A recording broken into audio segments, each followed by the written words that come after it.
From Atland we came, moving shinerly down through the centuries, living monotheist lives, struggling against the wicked Magy, until the few who remain will battle to the lasht. No one has ever known we were amongst you, until now.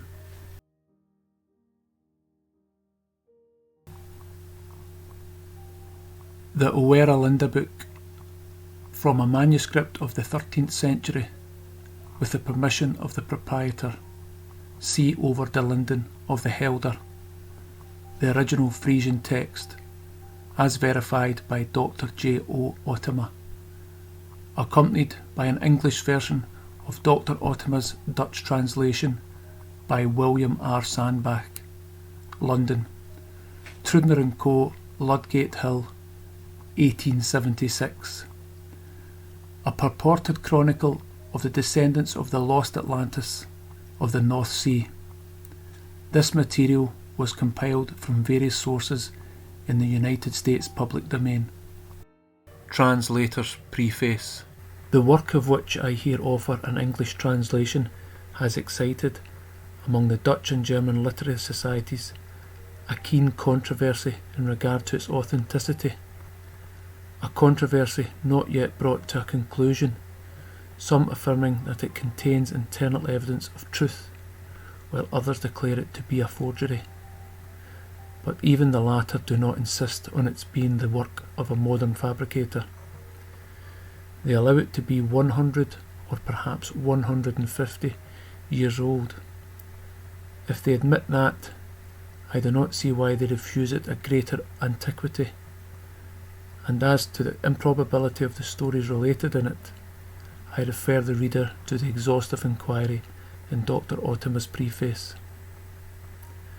It is more difficult to believe that the early Frisians, being hardy and intrepid marine adventurers, sailed to the Mediterranean and even proceeded farther, than that the Phoenicians sailed to England for tin and to the Baltic for amber, or that a clever woman became a lawgiver at Athens, than that a goddess sprang, full grown and armed, from the cleft skull of Jupiter. There is nothing in the narratives of this book inconsistent with probability, however they may vary from some of our preconceived ideas. But whether it is really what it pretends to be, a very ancient manuscript, or a modern fiction, it is not the less a most curious and interesting work, and as such I offer it to the British public. In order to give an idea of the manuscript, I have procured photographs of 2 of its pages, which are bound with this volume. I have also followed Dr. Otema's plan of printing the original Frisian opposite to the translation, so that any reader possessing a knowledge of the language may verify the correctness of the translation. In addition to the preface which I have translated, Dr. Otema has written 2 pamphlets on the subject of the Highlander book. 1. Historical Notes and Explanations. 2. The Royal Academy and Het Highlander boek, both of which would be very valuable to anyone who wished to study the controversy respecting the authenticity of the work, but which I have not thought it necessary to translate for the present publication. There has also appeared in the Deventer Courant a series of 12 letters on the same subject. Though written anonymously, I believe they are from the pen of Professor Vertringwa. They have been translated into German by Mr. Otto. The writer evidently entered upon his task of criticism with a feeling of disbelief in the authenticity of the book.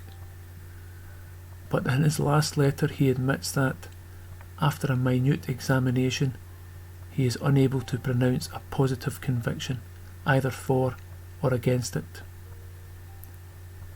His concluding remarks are to the following effect: if the book is a romance, then I must admit that it has been written with a good object, and by a clever man, because the sentiments expressed in it are of highly moral tendency, and the facts related, so far as they can be controlled by regular history, are not untruthful, and where they deal with events of which we have no historical records, they do not offend our ideas of possibility or even probability.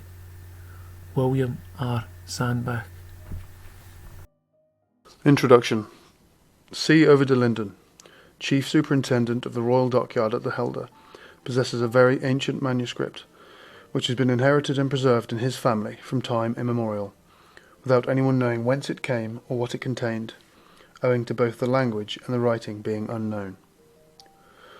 All that was known was that a tradition contained in it had from generation to generation been recommended to careful preservation. It appeared that the tradition rests upon the contents of 2 letters, with which the manuscript begins, from Hiddo Orlinda, anno 1256, and from Lico Orlinda, anno 803. It came to C. Over de Linden by the directions of his grandfather, Den Heer Andries Over de Linden, who lived at Enkhuizen, and died there on the 15th of April 1820, aged 61. As the grandson was at that time barely 10 years old, the manuscript was taken care of for him by his aunt, Afia Maelhoff, born Over de Linden, living at Enkhuizen, who, in August 1848, delivered it to the present possessor. Dr. Evergus, having heard of this, requested permission to examine the manuscript, and immediately recognised it as very ancient Fry's. He obtained at the same time permission to make a copy of it for the benefit of the Friesland Society, and was of opinion that it might be of great importance, provided it was not supposititious and invented for some deceptive object, which he feared. The manuscript, being placed in my hands, I also felt very doubtful, though I could not understand what object anyone could have in inventing a false composition only to keep it a secret. This doubt remained until I examined carefully executed facsimiles of 2 fragments, and afterwards of the whole manuscript, the first sight of which convinced me of the great age of the document. Immediately occurred to me Caesar's remark upon the writing of the Gauls and the Helvetians in his Bello Gallico, Graecis untuntor litteris, though it appears in volume 48 that they were not entirely Greek letters. Caesar thus points out only a resemblance, and a very true one, as the writing, which does not altogether correspond with any known form of letters, resembles the most, on a cursory view, the Greek writing such as is found on monuments and the oldest manuscripts, and belongs to the form which is called lapidary. Besides, I formed the opinion afterwards that the writer of the latter part of the book had been a contemporary of Caesar.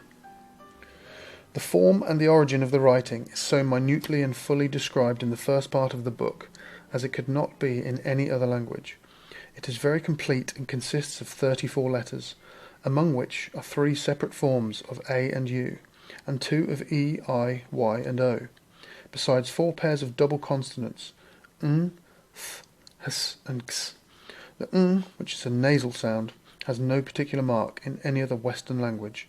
As an indivisible conjunction, the th is soft, as in English, and is sometimes replaced by d. The gs is seldom met with, I believe only in the word segs, to say, in modern Fry's, size, pronounced size. The paper, of large quarto size, is made of cotton, not very thick, without watermark or maker's mark, made upon a frame of wire web, with not very broad perpendicular lines. An introductory letter gives the year 1256 of that in which this manuscript was written by Hiddo Orlinda on foreign paper. Consequently, it must have come from Spain, where the Arabs brought it into the market paper manufactured from cotton. On this subject, W. Wattenbach writes in his Das Schriftwesen im Mittelalter, Leipzig, 1871, "The manufacture of paper from cotton must have been in use amongst the Chinese from very remote times, and must have become known to the Arabs by the conquest of Samarkand about the year 704. In Damascus, this manufacture was an important branch of industry, for which reason it was called Charta Damascena. By the Arabians, this art was brought to the Greeks. It is asserted that Greek manuscripts of the 10th century written upon cotton paper exist, and that in the 13th century it was much more used than parchment. To distinguish it from Egyptian paper, it was called Charta Bombacina, Gossipina, Cutina, Xylina. A distinction from the linen paper was not yet necessary. In the manufacture of the cotton paper, raw cotton was originally used. We first find paper from rags mentioned by Petrus Clusius-Census, 1122 to 1150. The Spaniards and the Italians learned the manufacture of this paper from the Arabians. The most celebrated factories were at Jativa, Valencia, Toledo, besides Fabriano, in the March of Ancona. In Germany, the use of this material did not become very extended, whether it came from Italy or Spain. Therefore, the further this preparation spread from the east and the adjoining countries, the more necessity there was that linen should take the place of cotton. A document of Kaufbeuren on linen paper of the year 1318 is of very doubtful genuineness. Bodman considers the oldest pure linen paper to be of the year 1324. But up to 1350 much mixed paper was used. All carefully written manuscripts of great antiquity show by the regularity of their lines that they must have been ruled, even though no traces of the ruled lines can be distinguished. To make the lines they used a thin piece of lead, a ruler, and a pair of compasses to mark the distances. In old writings the ink is very black or brown, but while there has been more writing since the 13th century, the colour of the ink is often grey or yellowish, and sometimes quite pale, showing that it contains iron. All this affords convincing proof that the manuscript before us belongs to the middle of the 13th century, written with clear black letters between fine lines carefully traced with lead. The colour of the ink shows decidedly that it does not contain iron. By these evidences the date given, 1256, is satisfactorily proved, and it is impossible to assign any later date. Therefore all suspicion of modern deception vanishes.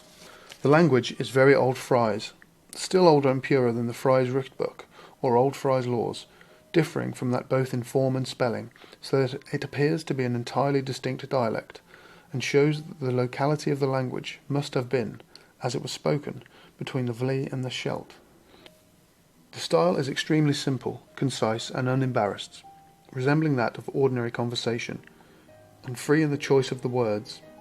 The spelling is also simple and easy, so that the reading of it does not involve the least difficulty, and yet with all its regularity, so unrestricted that each of the separate writers who have worked at the book has his own peculiarities, arising from the changes in pronunciation in a long course of years, which naturally must have happened, as the last part of the work is written 5 centuries after the first.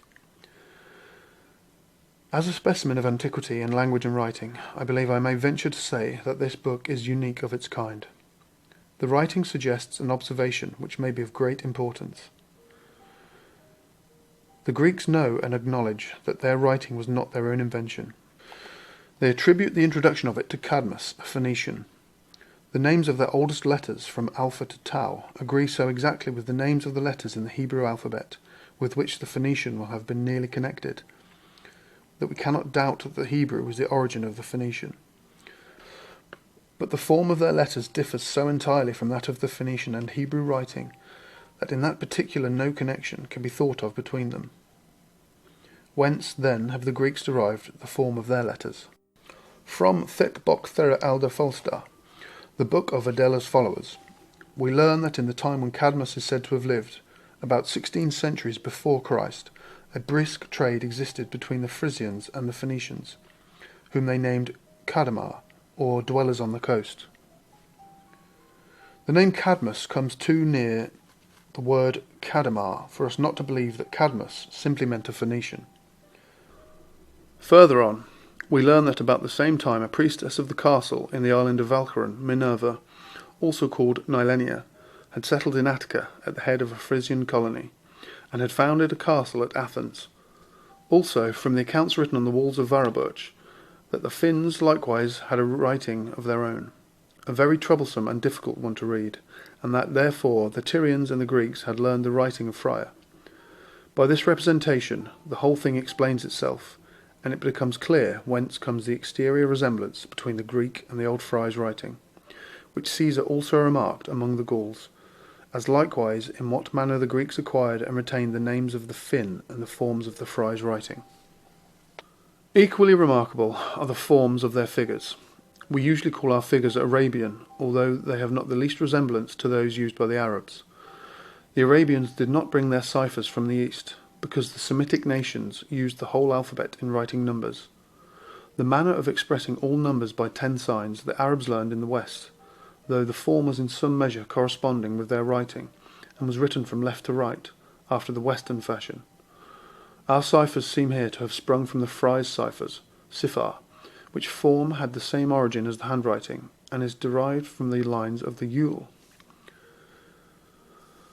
The book as it lies before us consists of 2 parts, differing widely from each other, and of dates very far apart. The writer of the first part calls herself Adela, wife of Apol, chief man of the Linde country. This is continued by her son Adelbrost and her daughter Apollonia. The first book, running from page 1 to 88, is written by Adele. The following part, from 88 to 94, is begun by Adelbrost and continued by Apollonia. The second book, running from page 94 to 114, is written by Apollonia. Much later, perhaps 250 years, a third book is written from page 114 to 134 by Frederick. Then follows from page 134 to 143, written by his widow, Wilgel. After that, from page 144 to 169 by their son, Conored, and then from page 169 to 192 by their grandson, Bedan. Pages 193 and 194, with which the last part must have begun, are wanting, therefore the writer is unknown. He may probably have been a son of Bedan. On page 134, Viljof makes mention of another writing of Adela. These she names Thetbok Thera Sanga, Thetbok Thera Telinga, and Thet Helenia Bok, and afterwards Tha Skrifta von Adela Jefta Helenia. To fix the date, we must start from the year 1256 of our era, when Hiddo over de Linde made the copy, in which he says that it was 3,449 years after Atland was sunk. This disappearance of the old land, Atland, was known by the Greeks, for Plato mentions it in Timaeus. 24. The disappearance of Atlantis, the position of which was only known as somewhere far beyond the Pillars of Hercules. From this writing it appears that it was land stretching far out to the west of Jutland, of which Heligoland and the islands of North Friesland are the last barren remnants. This event, which occasioned a great dispersion of the Frisian race, became the commencement of a chronological reckoning corresponding with 2193 before Christ, and is known by geologists as the Cimbrian Flood. On page 80 begins an account in the year 1602, after the disappearance of Atland, and thus in the year 591 before Christ, and on page 82 is the account of the murder of Frana, Eramorda, of Tearland 2 years later, that is, in 589, when therefore Adela commences her writing with her own coming forward in an assembly of the people 30 years after the murder of Eramorda, that must have been in the year 559 before Christ. In the part written by her daughter Apollonia, we find that 15 months after the assembly Adela was killed by the Finns in an attack by surprise of Texland. This must accordingly have happened 557 years before Christ. Hence it follows that the first book, written by Adela, was of the year 558 before Christ. The second book, by Apollonia, we may assign to about the year 530 before Christ. The latter part contains the history of the known kings of Friesland, Friso, Adel, Ubo, and Esagar Askar, called Black Adel. Of the third king, Ubbo, nothing is said, or rather that part is lost, as the pages 169 to 188 are missing. Frederick, the first writer, who appears now, was a contemporary of the occurrences which he relates, namely the arrival of Friso. He was a friend of Liudgert den Geertman, who, as rear admiral of the fleet of Vikerta, the sea king, had come with Friso in the year 303 before Christ, 1,890 years after the disappearance of Atland. He has borrowed most of his information from the logbook of Liudgert. The last writer gives himself out most clearly as a contemporary of Black Adel or Askar, about the middle of his reign, which Firmarius states to have been from 70 before Christ to 11 after the birth of Christ, the same period as Julius Caesar and Augustus. He therefore wrote in the middle of the last century before Christ, and knew of the conquest of Gaul by the Romans. It is thus evident that there elapsed fully 2 centuries before the 2 parts of the work. Of the Gauls we read on page 84 that they were called the missionaries of Sidon, and on page 124 that the Gauls are Druids. The Gauls, then, were Druids, and the name Galli, used for the whole nation, was really only the name of an order of priesthood brought from the east, just as among the Romans the Galli were priests of Citadel. The whole contents of the book are in all respects new. That is to say, there is nothing in it that we were acquainted with before. What we here read of Friso, Adel, and Ascar differs entirely from what is related by our own chroniclers, or rather presents it in quite another light. For instance, they all relate that Friso came from India, and that thus the Frisians were of Indian descent, and yet they add that Friso was a German and belonged to a Persian race which Herodotus called Germans, according to the statement in his book. Friso did come from India, and with fleet of Nearchus. But he is not therefore an Indian. He is of Frisian origin, of Frya's people. He belongs in fact to a Frisian colony, which after the death of Nidhalenia, 15½ centuries before Christ, under the guidance of a priestess Girt, settled in the Punjab, and took the name of Geatmen. The Geatmen were known by only one of the Greek writers, Strabo, who mentions them as Germans, differing totally and entirely from the Brachomane in manners, language, and religion. The historians of Alexander's expeditions do not speak of Frisians or Geatmen, though they mention Indo-Scythians, thereby describing a people who live in India, but whose origin is in the distant unknown north. In the accounts of Luidgert, no names are given of plains where the Frieslanders lived in India. We only know that they first established themselves to the east of the Punjab, and afterwards moved to the west of those rivers. It is mentioned, moreover, as a striking fact, that in the summer the sun at midday was straight above their heads. They therefore lived within the tropics. We find in Ptolemy, see the map of Kipert, exactly 24 degrees north, on the west side of the Indus, the name Minagara, and about 6 degrees east of that, in 22 degrees north, another Minagara. This name is pure Fries, the same as Valharagara, Falsgara, and comes from Minno, the name of an Irmoder, in whose time the voyages of Teunis and his nephew Inca took place. The coincidence is too remarkable to be accidental, and not to prove that Minagara was the headquarters of the Frisian colony.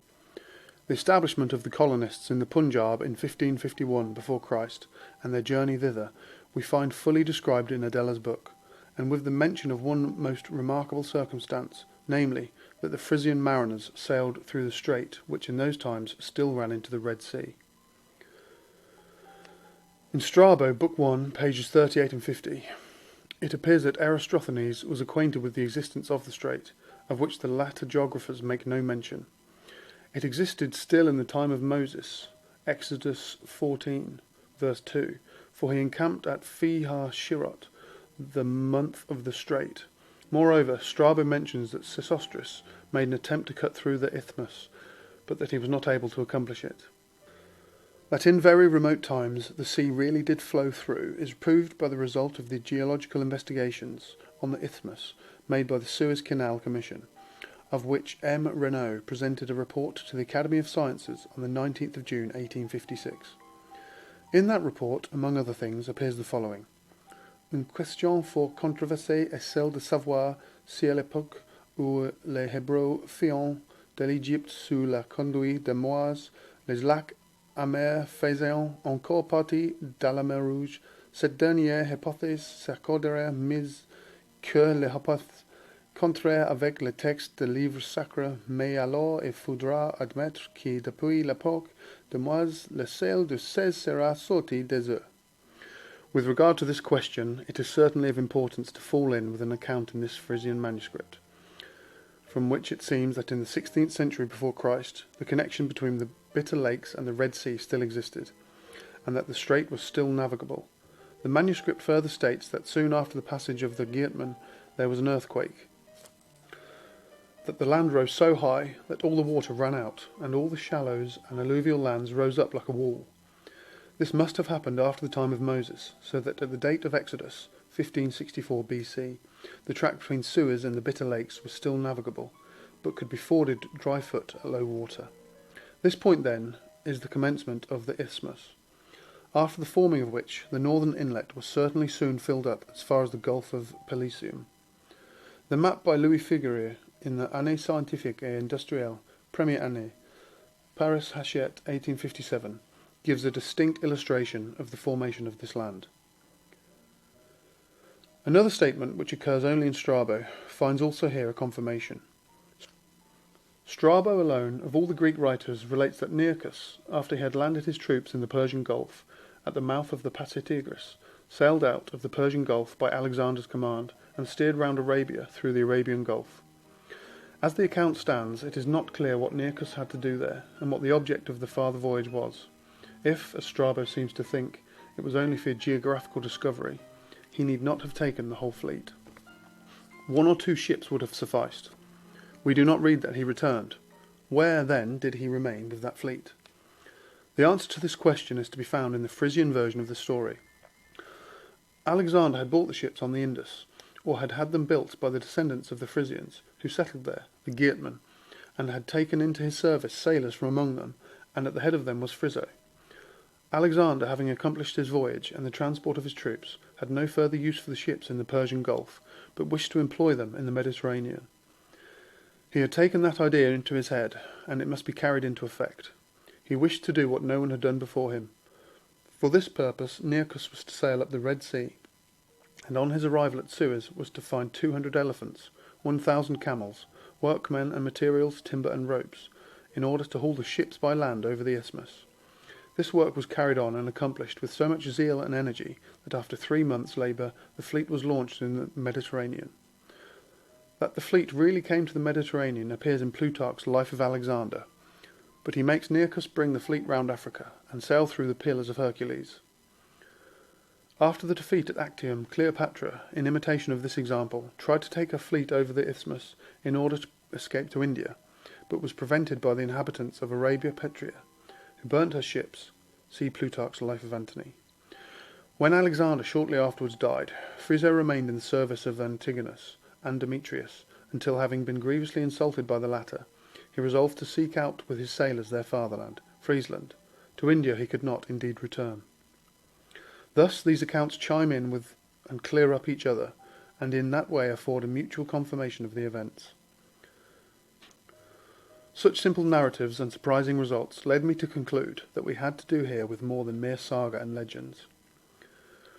Since the last 20 years' attention had been directed to the remains of the dwelling on piles, first observed in the Swiss lakes, and afterwards in other parts of Europe, see Dr. E. Ruckert de Pfahlbauten, Würzburg, 1869, Dr. T. C. Winkler in the Volksalmanach, TNVA, 1867. When they were found, endeavours were made to discover, by the existing fragments of arms, tools, and household articles, by whom and when these dwellings had been inhabited. There are no accounts of them in historical writers, beyond what Herodotus writes in Book 5, Chapter 18 of the Paeonin. The only trace that has been found is in one of the panels of Trajan's pillar, in which the destruction of a pile village in Dacia is represented. Doubly important, therefore, is it to learn from the writing of Apollonia that she, as Burgt Magd, chief of the virgins, about 540 years before Christ, made a journey up the Rhine to Switzerland, and there became acquainted with the lake dwellers, Marsaten. She describes their dwellings built upon piles, the people themselves, their manners and customs. She relates that they lived by fishing and hunting, and that they prepared the skins of the animals with the bark of a birch tree in order to sell the fare to the Rhine boatmen, who brought them into commerce. This account of the pile dwellings in the Swiss lakes can only have been written in the time when these dwellings still existed and were lived in. In the second part of the writing, Conrad Erlinda relates that Adela, the son of Friso, 250 years before Christ, visited the pile dwellings in Switzerland with his wife Ifkia. Later than this account, there is no mention by any writer whatever of the pile dwellings, and the subject has remained for 20 centuries utterly unknown until 1853, when an extraordinary low state of the water led to the discovery of these dwellings. Therefore, no one could have invented this account in the intervening period. Although a great portion of the first part of the work, the Book of Adela, belongs to the mythological period before the Trojan War, there is a striking difference between it and the Greek myths. The myths have no dates, much less any chronology, nor any internal coherence of successive events. The untrammelled fancy develops itself in every poem, separately and independently. The mythological stories contradict each other on every point. Les mythes ne se tiennent pas is the only key to the Greek mythology. Here, on the contrary, we meet with a regular succession of dates, starting from a fixed period, the destruction of Atland, 2193 before Christ. The accounts are natural and simple, often naive, never contradict each other, and are always consistent with each other in time and place, as, for instance, the arrival and sojourn of Ulysses with the Burgt Calip at Valhalla, Valkyran, which is the most mythical portion of all, is here said to be 1005 years after the disappearance of Atland, which coincides with 1188 years before Christ, and thus agrees very nearly with the time at which the Greeks say the Trojan War took place. The story of Ulysses was not brought here for the first time by the Romans. Tacitus found it already in Lower Germany, and says that at Asibergium there was an altar on which the name of Ulysses and his father Laertes were inscribed. Another remarkable difference consists in this, that the myths know no origin, do not name either writers or relators of their stories, and therefore never can bring forward any authority, whereas in Adela's book, for every statement is given a notice where it was found or whence it was taken.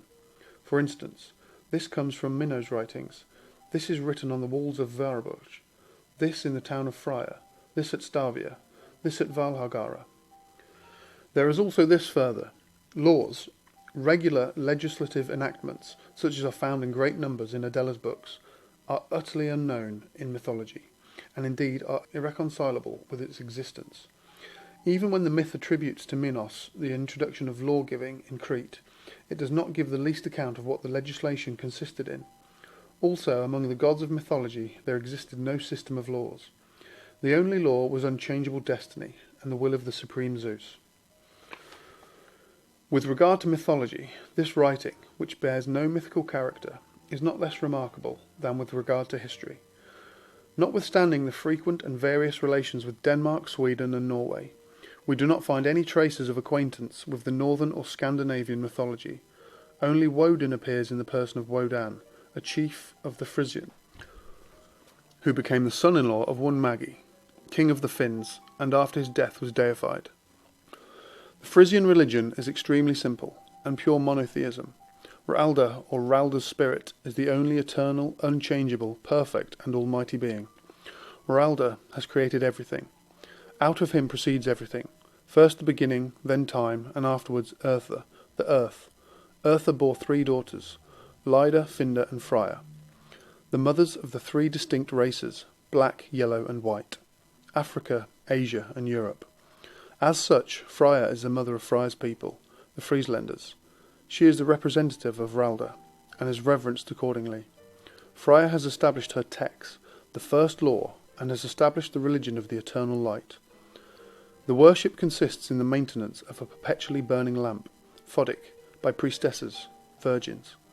At the head of the virgins in every town was a Burgt, and the chief of the Burgtmagden was the Eremorder of the Fryatsburg or Texland. The Eremorder governs the whole country. The kings can do nothing, nor can anything happen without her advice and approval. The first Eremorder was appointed by Frya herself, and was called Fasta. In fact, we find here the prototype of the Roman Vestal Virgins. We are reminded here of Velda, and Aurinia in Tacitus, Germania, and of Garna, the successor of Velda, in Dio Cassius. Tacitus speaks of the town of Velda as Edita Turis, page 146. It was the town Managarda Fords, Munster. In the county of the Martians, he speaks of the temple Tanfank, so called from the sign of the Yule. The last of these towns was Festaburgt in Ameland, temple first destroyed according to Okke Scalensis in 806. If we find among the Frisians a belief in a godhead, and ideas of religion entirely different from the mythology of the other nations, we are the more surprised to find in some points the closest connection with the Greek and Roman mythology, and even with the origin of 2 deities of the highest rank, Minerva and Neptune. Minerva, Athena, was originally a Burgtmagd, priestess of Frya, at the town of Valhagara, Middelburg or Domburg in Walcheren, and this Minerva is at the same time the mysterious enigmatical goddess of whose worship scarcely any traces remain beyond the votive stones at Domburg in the Walcheren Nehalennia, of whom no mythology knows anything more than the name, which etymology has used for all sorts of fantastical derivations. The other, Neptune, called by the Etrurians Teunis, the god of the Mediterranean Sea, appears here to have been, when living, a Friesland Viking, or sea king, whose home was Alderga, Uldorp, not far from Alkmaar. His name was Teunis, called familiarly by his followers Neef Teunis, or Cousin Teunis, who had chosen the Mediterranean as the destination of his expeditions, and must have been deified by the Tyrians at the time when the Phoenician navigators began to extend their voyages so remarkably, sailing to Friesland in order to obtain British tin, northern iron, and amber from the Baltic, about 2,000 years before Christ. Besides these two, we meet with a third mythological person, Minos, the lawgiver of Crete, who likewise appears to have been a Friesland sea king, Minno, born at Lindoard, between Veregin and Krael, who imparted to the Cretans an saga book.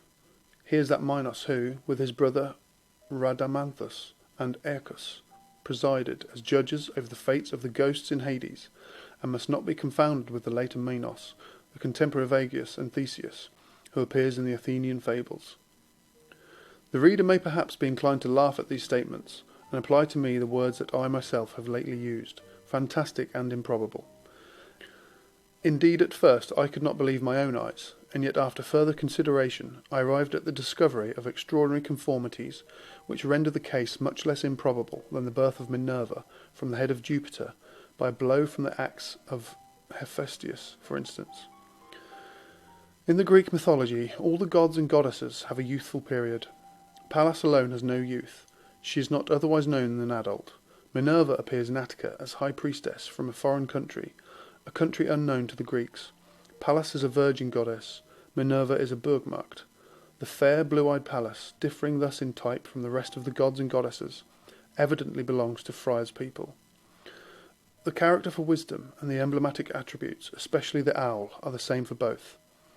Pallas gives to the new town her own name, Athenae, which has no meaning in Greek. Minerva gives to the town, built by her name, Athene, which has an important meaning in Fry's, namely, that they came here as friends. Athen. Minerva came to Attica about 1600 years before Christ, the period at which the Grecian mythology was beginning to be formed. Minerva landed with the fleet of John at the head of a colony in Attica. In later times we find her on the Roman votive stones in Walcheren, under the name Nehalennia, worshipped as a goddess of navigation, and Pallas is worshipped by the Athenians as the protecting goddess of shipbuilding and navigation.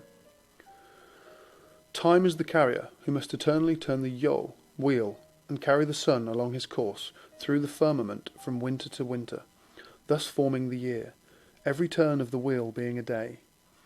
In midwinter the Yule feast is celebrated on Friar's Day. Then cakes are baked in the form of the sun's wheel, because with the Yule Frya formed the letters when she wrote her texts. The Yule feast is therefore also in honour of Frya, as inventor of writing. Just as this Yule feast has been changed by Christianity into Christmas throughout Denmark and Germany, and into St. Nicholas's Day in Holland, so certainly our St. Nicholas dolls, the lover and his sweetheart, are a memorial of Frya, and the St. Nicholas letters a memorial of Frya's invention of letters formed from the wheel. I cannot analyse the whole contents of this writing, and must content myself with the remarks that I have made. They will give an idea of the richness and importance of the contents. If some of it is fabulous, even as fabulous it must have an interest for us, since so little of the traditions of our forefathers remain to us. An internal evidence of the antiquity of these writings may be found in the fact that the name Batavians had not yet been used. The inhabitants of the whole country, as far as the Scheldt, are Frya's people, Frieslanders. The Batavians are not a separate people. The name Batavi is of Roman origin. The Romans gave it to the inhabitants of the banks of the Waal, which river bears the name Patabus in the Tabula Pentigeriana. The name Batavia does not appear earlier than Tacitus and Pliny, and is interpolated in Caesar's Bello Gallico. I will conclude with one more remark regarding the language. Those who have been able to take only a superficial view of the manuscript have been struck by the polish of the language and its conformity with the present Friesland language and Dutch. In this they seem to find grounds for doubting the antiquity of the manuscript. But I ask, is then the language of Homer much less polished than that of Plato or Demosthenes? And does not the greatest portion of Homer's vocabulary exist in the Greek of our day? It is true that language alters with time and is continually subject to slight variations, owing to which language is found to be different at different epochs. This change in the language in this manuscript accordingly gives ground for important observations to philologists.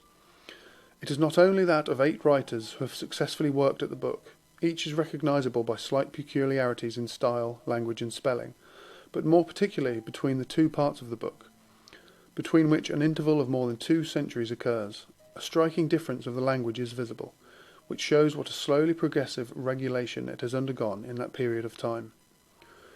As the result of these considerations, I arrive at the conclusion that I cannot find any reason to doubt the authenticity of these writings. They cannot be forgeries. In the first place, the copy of 1256 cannot be. Who could at that time have forged anything of that kind? Certainly no one, still less anyone at an earlier date. At a later date, forgery is equally impossible, for the simple reason that no one was acquainted with the language. Except Grimm, Richthofen, and Hettema, no one can be named sufficiently versed in that branch of philology, or who had studied the language so as to be able to write in it. And if anyone could have done so, there would have been no more extensive vocabulary at his service than that which the East Frisian laws afford. Therefore, in the centuries lately elapsed, the preparation of this writing was quite impossible. Whoever doubts this, let him begin by showing where, when, by whom, and with what object such a forgery could be committed, and let him show in modern times the fellow of this paper, this writing, and this language. Moreover, that the manuscript of 1256 is not original, but is a copy, is proved by the numerous faults in the writing, as well as by some explanations of words which already, by the time of the copyist, had become obsolete and little known, as, for instance, in page 82, Tu thera fletta jefte bedrum, bauum jefte tonum, von the best spia. A still stronger proof is that between pages 157 and 158, 1 or more pages are missing, which cannot have been lost out of this manuscript, because the pages 157 and 158 are on the front and the back of the same leaf. Page 157 finishes thus. 3 months afterwards, Adele sent messengers to all the friends that he had gained, and requested them to send him intelligent people in the month of May. When we turn over the leaf, the other side begins, his wife, he said, who had been maid of Texland, had got a copy of it. There is no connection between these two. There is wanting, at least, the arrival of the invited, and an account of what passed at their meeting. It is clear, therefore, that the copyist must have turned over 2 pages of the original instead of 1. There certainly existed then an earlier manuscript, and that was doubtless written by Lico Orlinda in the year 803. We may thus accept that we possess in this manuscript, of which the first part was composed in the 6th century before our era, the oldest production, after Homer and Hesiod, of European literature. And here we find in our fatherland a very ancient people in possession of development, civilization, industry, navigation, commerce, literature, and pure elevated ideas of religion, whose existence we had never even conjectured. Hitherto, we have also believed that the historical records of our people reach no further back than the arrival of Friso, the presumptive founder of the Frisians, whereas here we become aware that these records mount up to more than 2,000 years before Christ, surpassing the antiquity of Hellas and equalling that of Israel. This paper was read at a meeting of the Frisian Society, February 1871. Okke, my son, you must preserve these books with body and soul. They contain the history of all our people, as well as of our forefathers. Last year I saved them in the flood, as well as you and your mother, but they got wet, and therefore began to perish. In order not to lose them, I copied them on foreign paper. In case you inherit them, You must copy them likewise, and your children must do so too, so that they may never be lost. Written at Lewert in the 3449th year after Atland was submerged, that is, according to the Christian reckoning, the year 1256. Hido, surnamed Overdelinda, watch. Beloved successors, for the sake of our dear forefathers and of our dear liberty, I entreat you 1,000 times never let the eye of a monk look on these writings. They are very insinuating, but they destroy in an underhand manner all that relates to us Frisians. In order to gain rich benefices, they conspire with foreign kings who know that we are their greatest enemies, because we dare to speak to their people of liberty, rights, and the duties of princes. Therefore they seek to destroy all that we derive from our forefathers, and all that is left of our old customs. Ah, my beloved ones, I have visited their courts. If Wralda permits it, and we do not shew ourselves strong to resist, they will altogether exterminate us. Lico, surnamed Overdelinda, written at Ludruet, Anno Domini 803. The Book of Adela's Followers. 30 years after the day on which the Volksmutter was murdered by the commander Magy was a time of great distress. All the states that lie on the other side of the Weser had been wrested from us and had fallen under the power of Magy, and it looked as if his power was to become supreme over the whole land. To avert this misfortune, a general assembly of the people was summoned, which was attended by all the men who stood in good repute with the Mogden priestesses. Then at the end of 3 days the whole council was in confusion, and in the same position as when they came together. Thereupon Adela demanded to be heard, and said, "You all know that I was 3 years burgmaid. You know also that I was chosen for Volksmutter, and that I refused to be Volksmutter because I wished to marry Apol. But what you do not know is that I have watched everything that has happened, as if I had really been your Volksmutter. I have constantly travelled about, observing what was going on. By that means I have become acquainted with many things that others do not know. You said yesterday that our relatives on the other side of the Weser were dull and cowardly, but I may tell you that the Magy has not won a single village from them by force of arms, but only by detestable deceit, and still more by the rapacity of their dukes and nobles. Frya has said we must not admit amongst us any but free people. But what have they done? They have imitated our enemies, and instead of killing their prisoners or letting them go free, they have despised the counsel of Frya, and have made slaves of them. Because they have acted thus, Frya cared no longer to watch over them. They robbed others of their freedom, and therefore lost their own. This is well known to you, but I will tell you how they came to sink so low. The Finn women had children. These grew up with our free children. They played and gambled together in the fields, and were also together by the hearth.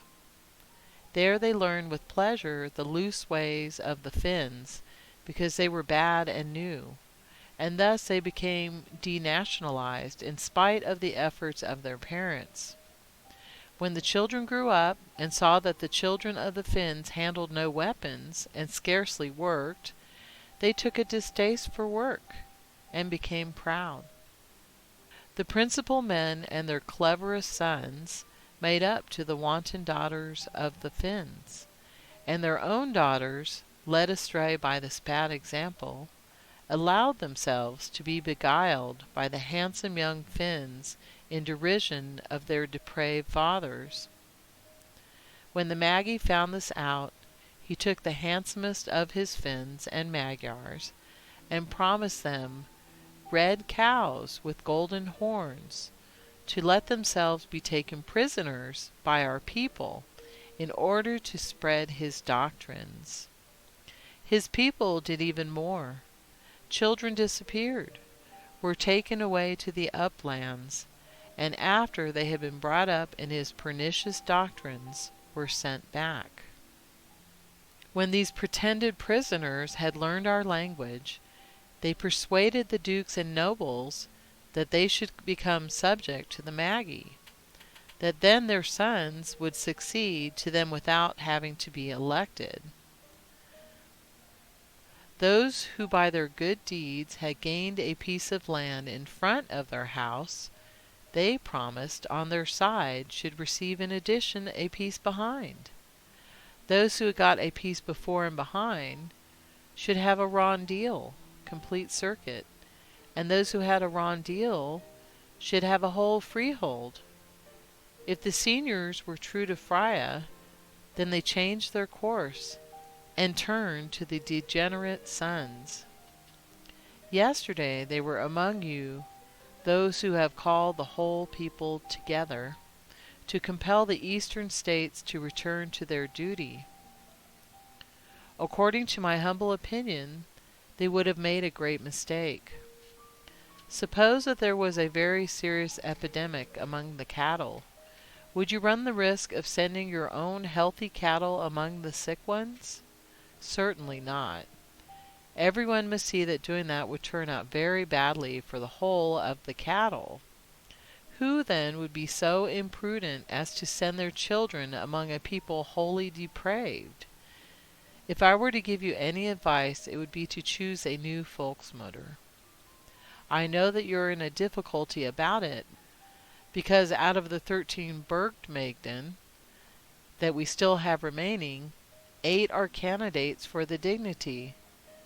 But I should pay no attention to that. Tuntje, the Burgmaagd of Mediasplicht, who is not a candidate, is a person of knowledge and sound sense, and quite as attached to our people and our customs as all the rest together. I should farther recommend that you should visit all the citadels and write down all the laws of Frya's texts, as well as the histories and all that is written on the walls, in order that it may not be destroyed with the citadels. It stands written that every volksmoeder and every burgmaagd shall have assistants and messengers, 21 maidens and 7 apprentices. If I might add more, I would recommend that all the respectable girls in the towns should be taught, for I say positively, and time will show it, that if you wish to remain true children of Frya, never to be vanquished by fraud or arms, you must take care to bring up your daughters as true Frya's daughters. You must teach the children how great our country has been, what great men our forefathers were, how great we still are, if we compare ourselves to others. You must tell them of the sea heroes, of their mighty deeds and distant voyages. All these stories must be told by the fireside and in the field, wherever it may be, in times of joy or sorrow, and if you wish to impress it on the brains and the hearts of your sons, you must let it flow through the lips of your wives and your daughters. Adela's advice was followed. These are the Greekmen under whose direction this book is composed. Apol, Adela's husband, 3 times a sea king, Grevetman of Ostflyland and Linda Orden. The towns Ludgarda, Lindahem, and Stavia are under his care. The Saxman Storo, Sitia's husband, Grevetman over the Hoog, Venin, and Wodin. 9 times he was chosen as Duke or Heerman, commander. The towns Buda and Monagarda Forda are under his care.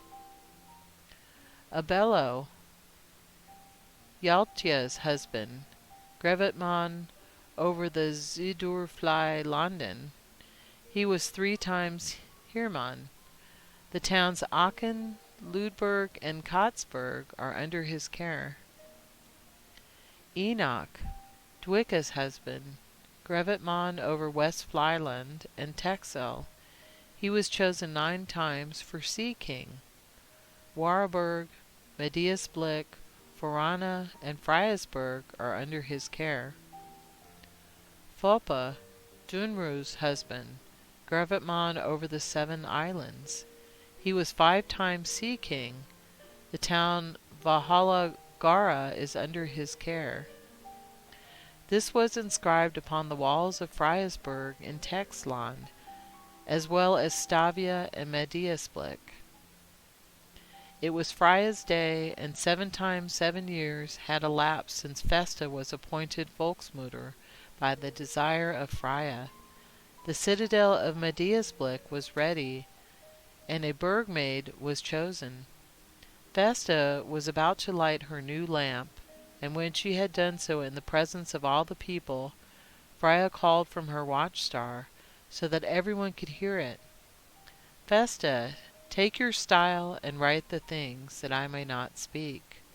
Fasta did as she was bid, and thus we became Frya's children, and our earliest history began. This is our earliest history. Wralda, who alone is eternal and good, made the beginning. Then commenced time. Time wrought all things, even the earth. The earth bore grass, herbs, and trees, all useful and all noxious animals. All that is good and useful she brought forth by day, and all that is bad and injurious by night. After the 12th Yule feast, she brought forth 3 maidens. Lyda out of fierce heat, Finda out of strong heat, Frya out of moderate heat. When the last came into existence, Wralda breathed his spirit upon her in order that men might be bound to him. As soon as they were full grown, they took pleasure and delight in the visions of Wralda. Hatred found its way among them. They each bore 12 sons and 12 daughters, at every Yule time a couple. Thence came all mankind. Lyda was black, with hair curled like a lamb's. Her eyes shone like stars, and shot out glances like those of a bird of prey. Lyda was acute. She could hear a snake glide, and could smell a fish in the water. Lyda was strong and nimble. She could bend a large tree, yet when she walked she did not bruise a flower stalk. Lyda was violent. Her voice was loud, and when she screamed in anger, every creature quailed. Wonderful Lyda! She had no regard for laws. Her actions were governed by her passions. To help the weak she would kill the strong, and when she had done it she would weep by their bodies. Poor Lyda! She turned gray by her mad behavior, and at last she died heartbroken by the wickedness of her children. Foolish children! They accused each other of their mother's death. They howled and fought like wolves, and while they did this, the birds devoured the corpse.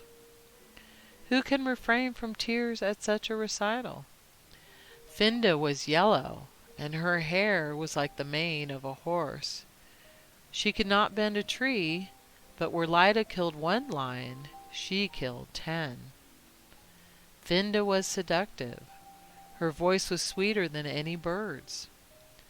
Her eyes were alluring and enticing, but whoever looked upon them became her slave. Finda was unreasonable. She wrote thousands of laws, but she never obeyed one. She despised the frankness of the good, and gave herself up to flatterers. That was her misfortune. Her head was too full, but her heart was too vain. She loved nobody but herself, and she wished that all should love her. False, Finda. Honey sweet were her words, but those who trusted them found sorrow at hand. Selfish Finda. She wished to rule everybody, and her sons were very like her. They made their sisters serve them, and they slew each other for the mastery. Treacherous Finda. One wrong word would irritate her, and the cruelest deeds did not affect her. If she saw a lizard swallowing a spider, she shuddered, but if she saw her children kill a Frisian, her bosom swelled with pleasure. Unfortunate Finda. She died in the bloom of her age, and the mode of her death is unknown. Hypocritical children. Her corpse was buried under a costly stone. Pompous inscriptions were written on it, and loud lamentations were heard at it, but in private not a tear was shed. Despicable people! The laws that Finda established were written on golden tablets, but the object for which they were made was never attained. The good laws were abolished, and selfishness instituted bad ones in their place. O Finda, then the earth overflowed with blood, and your children were mown down like grass. Yes, Finda, those were the fruits of your vanity. Look down from your watchstar and weep. Frya was white like the snow at sunrise, and the blue of her eyes vied with the rainbow. Beautiful Frya, like the rays of the sun, shone the locks of her hair, which were as fine as spiders' webs. Clever Frya, when she opened her lips the birds ceased to sing and the leaves to quiver. Powerful Frya, at the glance of her eye the lion lay down at her feet, and the adder withheld his poison. Pure Frya, her food was honey, and her beverage was dew gathered from the cups of the flowers. Sensible Frya, the first lesson that she taught her children was self-control, and the second was the love of virtue. And when they were grown, she taught them the value of liberty. For, she said, without liberty, all other virtues serve to make you slaves, and to disgrace your origin. Generous Frya, she never allowed metal to be dug from the earth for her own benefit, but when she did it, it was for the general use. Most happy Frya, like the starry host in the firmament, her children clustered around her. Wise Frya, when she had seen her children reach the 7th generation, she summoned them all to Flyland, and there gave her texts, saying, "Let this be your guide, and it can never go ill with you." Exalted Frya, when she had thus spoken, the earth shook like the sea of Wralda. The ground of Flyland sank beneath her feet. The air was dimmed by tears, and when they looked for their mother, she was already risen to her watching star. Then at length thunder burst from the clouds, and the lightning rode up the firmament. Watch! Far-seeing Frya, the land from which she had risen was now a stream, and except her text, all that was in it was overwhelmed. Obedient children! When they came to themselves again, they made this high mound and built the citadel upon it, and on the walls they wrote the text, and that everyone should be able to find it, they call the land about it Textland. Therefore it shall remain as long as the earth shall be the earth. Frya's text. Prosperity awaits the free. At last they shall see me again. Though him only can I recognize as free, who is neither a slave to another nor to himself. This is my counsel. 1. When in dire distress, and when mental and physical energy avail nothing, then have recourse to the spirit of Wralda. But do not appeal to him before you have tried all other means. For I tell you beforehand, and time will prove its truth, that those who give way to discouragement sink under their burdens. 2. To Wralda's spirit only shall you bend the knee in gratitude, thricefold for what you have received, for what you do receive, and for the hope of aid in time of need. 3. You have seen how speedily I have come to your assistance. Do likewise to your neighbor, but wait not for his entreaties. The suffering would curse you, my maidens would erase your name from the book, and I would regard you as a stranger. 4. Let not your neighbor express his thanks to you on bended knee, which is only due to Wralda's spirit. Envy would assail you, wisdom would ridicule you, and my maidens would accuse you of irreverence. 5. 4 things are given for your enjoyment: air, water, land, and fire, but Wralda is the sole possessor of them. Therefore, my counsel to you is, choose upright men who will fairly divide the labor and the fruits, so that no man shall be exempt from work or from the duty of defense. 6. If ever it should happen that one of your people should sell his freedom, he is not of you. He is a bastard. I counsel you to expel him and his mother from the land. Repeat this to your children morning, noon, and night, till they think of it in their dreams. 7. If any man shall deprive another, even his debtor, of his liberty, let him be to you as a vile slave. And I advise you to burn his body and that of his mother in an open place, and bury them 50 feet below the ground, so that no grass shall grow upon them. It would poison your cattle. 8. Meddle not with the people of Lida nor of Fenda, because Wralda would help them, and an injury that you inflicted on them would recoil upon your own heads. 9. If it should happen that they come to you for advice or assistance, then it behoves you to help them. But if they should rob you, then fall upon them with fire and sword. 10.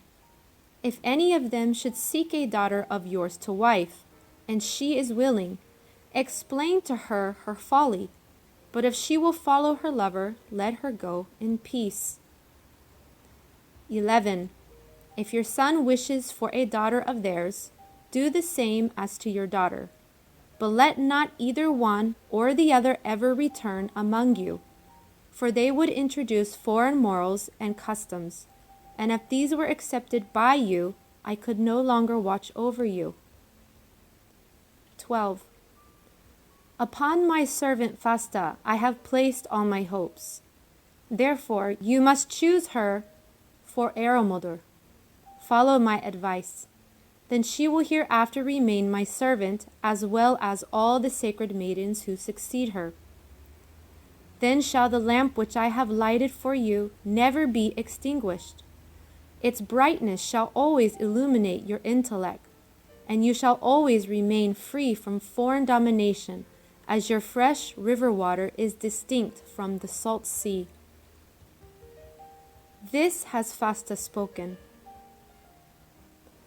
All the regulations which have existed a century, that is, 100 years, may by the advice of the Aeromoder, with the consent of the community, be inscribed upon the walls of the Citadel, and when inscribed on the walls they become laws, and it is our duty to respect them all.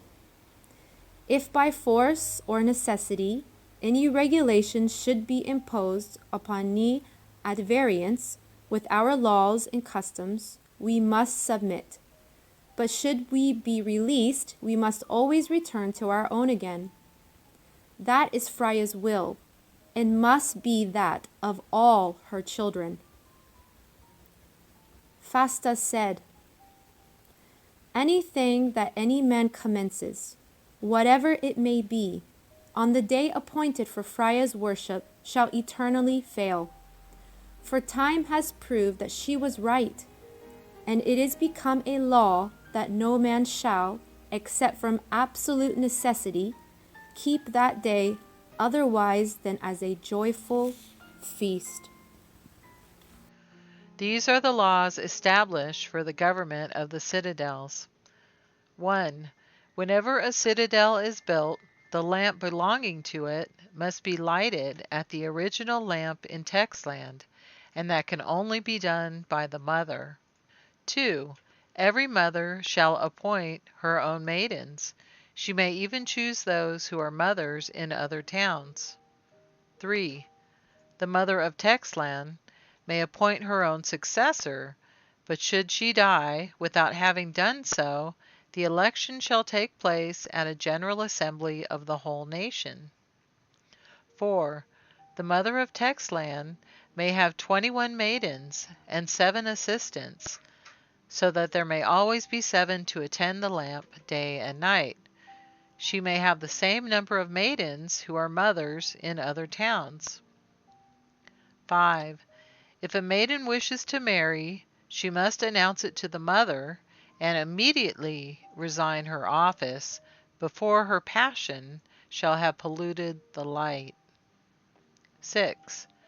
For the service of the mother and of each of the Burg maidens, there shall be appointed 21 townsmen, 7 civilians of mature years, 7 warriors of mature years, and 7 seamen of mature years.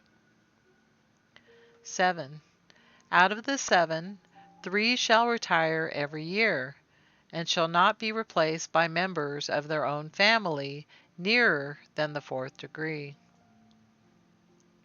8. Each may have 300 young townsmen as defenders. 9. For this service they must study Frya's texts and the laws. From the sages they must learn wisdom, from the warriors the art of war, and from the sea kings the skill required for distant voyages. 10. Every year 100 of the defenders shall return to their homes, and those that may have been wounded shall remain in the citadels. 11. At the election of the defenders, no burgher or grevetman or other person of distinction shall vote, but only the people. 12. The mother at Textland shall have 3 times 7 active messengers and 3 times 12 speedy horses. In the other citadels, each maiden shall have 3 messengers and 7 horses. 13. Every citadel shall have 50 agriculturalists chosen by the people, but only those may be chosen who are not strong enough to go to war or to go to sea. 14. Every citadel must provide for its own sustenance and must maintain its own defenses and look after its share of the general contributions. 15. If a man is chosen to fill any office and he refuses to serve, he can never become a burgher, nor have any vote. And if he is already a burgher, he shall cease to be so. 16. If any man wishes to consult the mother or a burgmaid, he must apply to the secretary, who will take him to the burgmaster. He will then be examined by a surgeon to see if he is in good health. If he is passed, he shall lay aside his arms, and 7 warriors shall present him to the mother. 17. If the affair concerns only one district, he must bring forth not less than 3 witnesses. But if it affects the whole of Friesland, he must have 21 additional witnesses, in order to guard against any deceptions. 18. Under all circumstances, the mother must take care that her children, that is, Frya's people, shall remain as temperate as possible. This is her most important duty, and it is the duty of all of us to help her in performing it. 19. If she is called upon to decide any judicial question between a Grevitmon and the community, she must incline towards the side of the community in order to maintain peace, and because it is better that one man should suffer than many. 20. If anyone comes to the mother for advice, and she is prepared to give it, she must do it immediately. If she does not know what to advise, he must remain waiting 7 days. And if she is then unable to advise, he must go away without complaining. For it is better to have no advice at all than bad advice. 21. If a mother shall have given bad advice out of ill will, she must be killed or driven out of the land, deprived of everything. 22. If her Burgtherin are accomplices, they are to be treated in a similar manner. 23. If her guilt is doubtful or only suspected, it must be considered and debated, if necessary, for 21 weeks. If half the votes are against her, she must be declared innocent. If 2/3 are against her, she must wait a whole year. If the votes are then the same, she must be considered guilty, but may not be put to death. 24. If any of the 1/3 who have voted for her wish to go away with her, they may depart with all their live and dead stock, and shall not be the less considered, since the majority may be wrong as well as the minority. Universal law. 1. All freeborn men are equal, wherefore they must all have equal rights on sea and land, and on all that Wralda has given. 2. Every man may seek the wife of his choice, and every woman may bestow her hand on him who she loves. 3. When a man takes a wife, a house and yard must be given to him. If there is none, one must be built for him. 4. If he has taken a wife in another village and wishes to remain, they must give him a house there, and likewise the free use of the common. 5. To every man must be given a piece of land behind his house. No man shall have land in front of his house, still less an enclosure, unless he has performed some public service. In such a case it may be given, and the youngest son may inherit it, but after him it returns to the community. 6. Every village shall possess a common for the general good, and the chief of the village shall take care that it is kept in good order, so that posterity shall find it uninjured. 7. Every village shall have a marketplace. All the rest of the land shall be for tillage and forest. No one shall fell trees without the consent of the community or without the knowledge of the forester, for the forests are general property, and no man can appropriate them. 8. The market charges shall not exceed 1/12 of the value of the goods, either to natives or strangers. The portion taken for the charges shall not be sold before the other goods. 9. All the market receipts must be divided yearly into 100 parts 3 days before the Yule day. 10.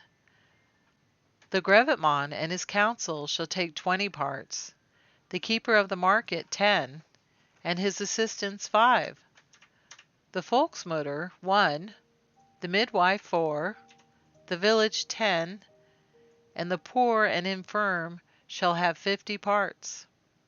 11. There shall be no usurers in the market. For if any should come, it will be the duty of the maidens to make it known through the whole land, in order that such people may not be chosen for any office, because they are hard-hearted. For the sake of money, they would betray everybody, the people, the mother, their nearest relations, and even their own selves.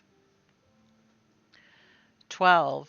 If any man should attempt to sell diseased cattle or damaged goods for sound, the market-keeper shall expel him, and the maidens shall proclaim him throughout the country. In early times, almost all the Finns lived together in their native land, which was called Atland, and is now submerged. They were thus far away, and we had no wars. When they were driven hitherwards, and appeared as robbers, then arose the necessity of defending ourselves, and we had armies, kings, and wars. For all this there were established regulations, and out of the regulations came fixed laws. Here follow the laws which were thus established. 1. Every Frisian must resist the assailants with such weapons as he can procure, invent, and use. 2. When a boy is 12 years old, he must devote 1 day in 7 to learning how to use his weapons. 3. As soon as he is perfect in the use of them, they are to be given to him, and he is to be admitted as a warrior. 4. After serving as a warrior 3 years, he may become a citizen, and may have a vote in the election of the headman. 5. When he has been 7 years a voter, he then may have a vote for the chief or king, and may be himself elected. 6. Every year he must be re-elected. 7. Except the king, all other officials are re-eligible who act according to Frya's laws. 8. No king may be in office more than 3 years, in order that the office may not be permanent. 9. After an interval of 7 years, he may be elected again. 10.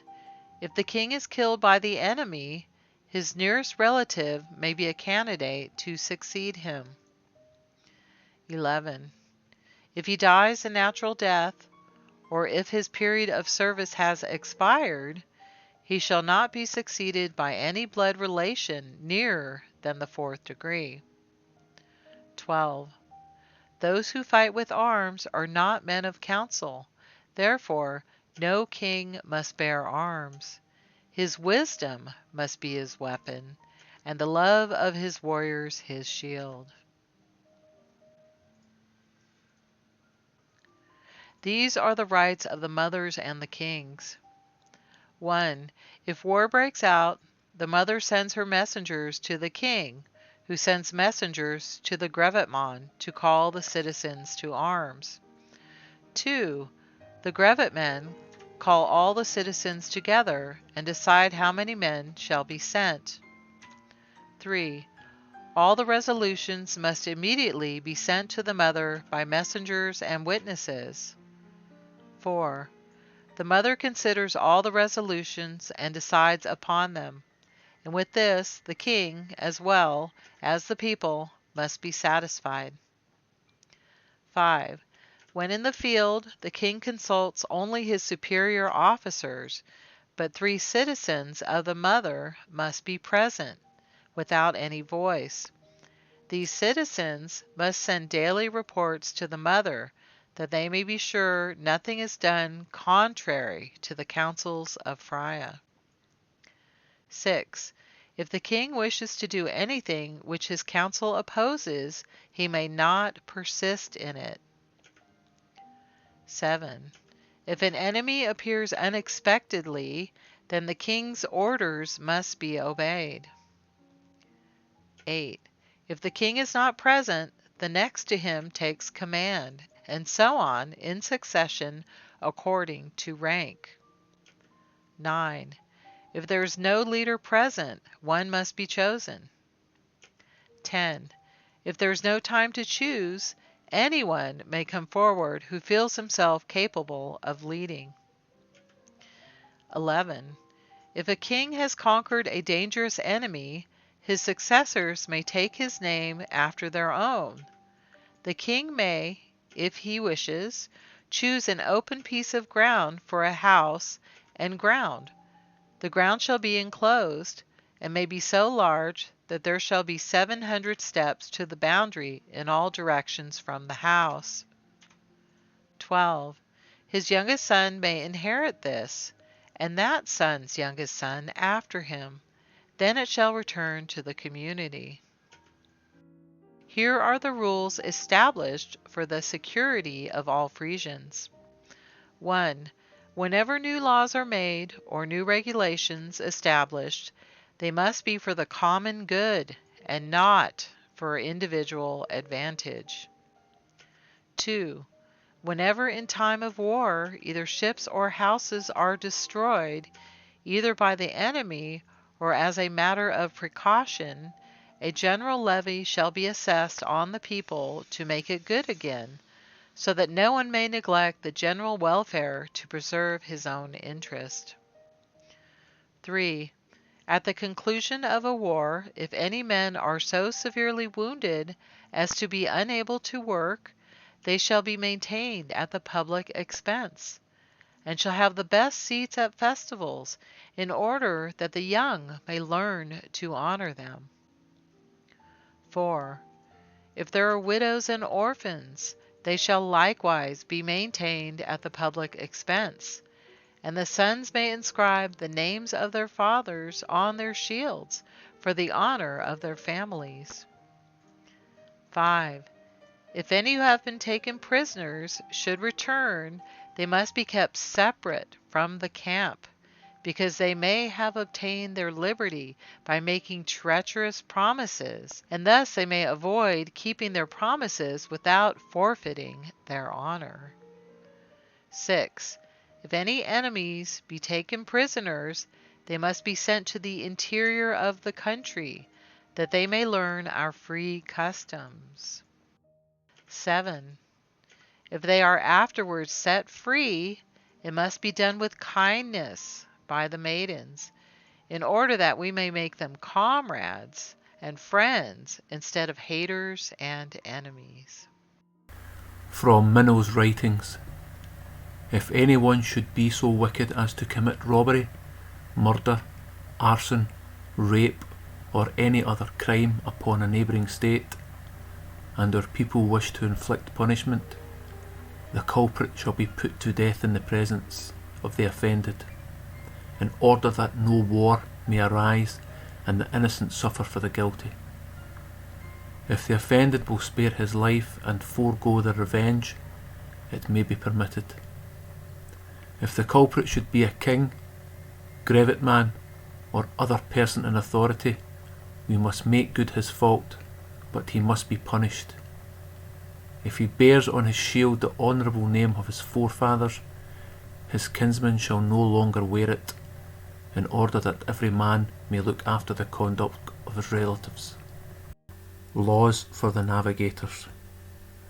Navigator is the title of those who make foreign voyages. 1. All Frya's sons have equal rights, and every stalwart youth may offer himself as a navigator to the older man, who may not refuse him as long as there is any vacancy. 2. The navigators may choose their own masters. 3. The traders must be chosen and named by the community to which they belong, and the navigators have no choice in their election. 4. If during a voyage it is found that the king is bad or incompetent, another may be put in his place, and on the return home he may make his complaint to the older man. 5. If the fleet returns with profits, the sailors may divide 1/3 among themselves in the following manner: the king 12 portions, the admiral 7, the boatswains each 2 portions, the captains 3, and the rest of the crew each 1 part. The youngest boys each 1/3 of a portion, the second boys half a portion each, and the eldest boys 2/3 of a portion each. 6. If any have been disabled, they must be maintained at the public expense, and honoured in the same way as the soldiers. 7. If any have died on the voyage, their nearest relatives inherit their portion. 8.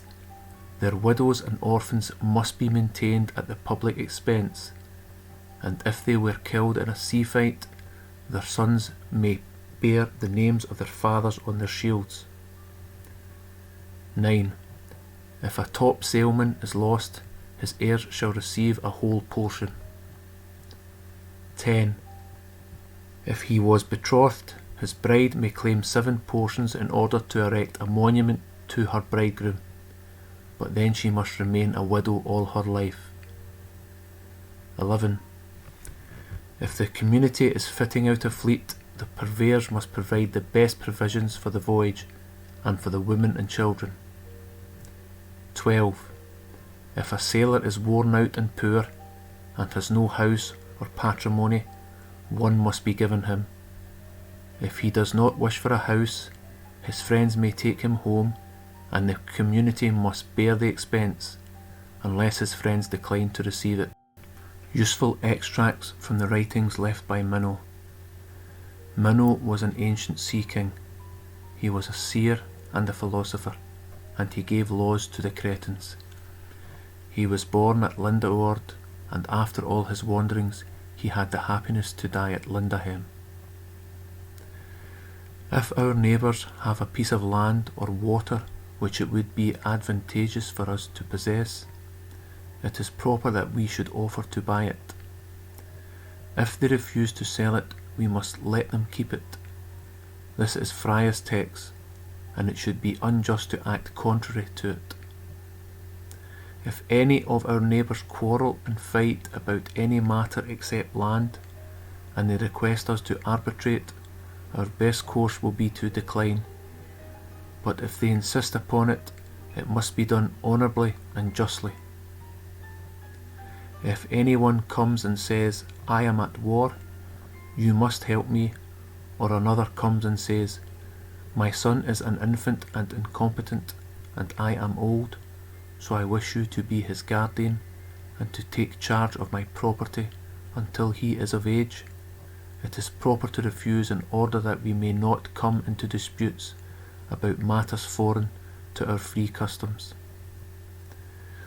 Whenever a foreign trader comes to the open market at Ryggen and Almenland, if he cheats, he must immediately be fined, and it must be published by the maidens throughout the whole country. If he should come back, no one must deal with him. He must return as he came. Whenever traders are chosen to go to trading stations or to sail with the fleets, they must be well known and of good reputation with the maidens. If, however, a bad man should by chance be chosen and should try to cheat, the others are bound to remove him. If he should have committed a cheat, it must be made good, and the culprit must be banished from the land in order that our name may be everywhere held in honour. If we should be ill-treated in a foreign market, whether distant or near, we must immediately attack them, for though we desire to be at peace, we must not let our neighbours underrate us or think that we are afraid. In my youth I often grumbled at the strictness of the laws, but afterwards I learned to thank Frya for her text and our forefathers for the laws which they established upon it. Wralda or Aldegamude has given me many years, and I have travelled over many lands and seas, and after all that I have seen, I am convinced that we alone are chosen by Aldegamude to have laws. Lyda's people can neither make laws nor obey them. They are too stupid and uncivilized. Many are like Finda. They are clever enough, but they are too rapacious, haughty, false, immoral, and bloodthirsty. The toad blows himself out, but he can only crawl. The frog cries, "Work, work," but he can do nothing but hop and make himself ridiculous. The raven cries, "Spare, spare," but he steals and wastes everything that he gets into his beak. Finder's people are just like these. They say a great deal about making good laws, and everyone wishes to make regulations against misconduct, but does not wish to submit to them himself. Whoever is the most crafty crows over the others, and tries to make them submit to him, till another comes who drives him off his perch. The word Eva is too sacred for common use, therefore men have learned to say even. Eva means that sentiment which is implanted in the breast of every man in order that he may know what is right and what is wrong, and by which he is able to judge his own deeds and those of others. That is, if he has been well and properly brought up. Eva has also another meaning, that is tranquil, smooth, like water that is not stirred by a breath of wind. If the water is disturbed, it becomes troubled, uneven, but it always has a tendency to return to its tranquil condition. That is its nature, just as the inclination towards justice and freedom exists in Frya's children. We derive this disposition from the spirit of our father, Wralda, which speaks strongly in Frya's children, and will eternally remain so. Eternity is another symbol of Wralda, who remains always just and unchangeable.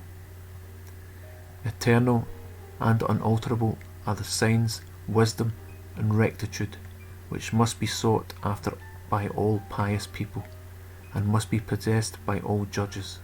If, therefore, it is desired to make laws and regulations which shall be permanent, they must be equal for all men. The judges must pronounce their decisions according to these laws. If any crime is committed respecting which no law has been made, a general assembly of the people shall be called, where judgment shall be pronounced in accordance with the inspiration of Wralda's spirit. If we act thus, our judgment will never fail to be right. If instead of doing right, men will commit wrong, there will arise quarrels and differences among peoples and states. Thence arise civil wars, and everything is thrown into confusion and destroyed.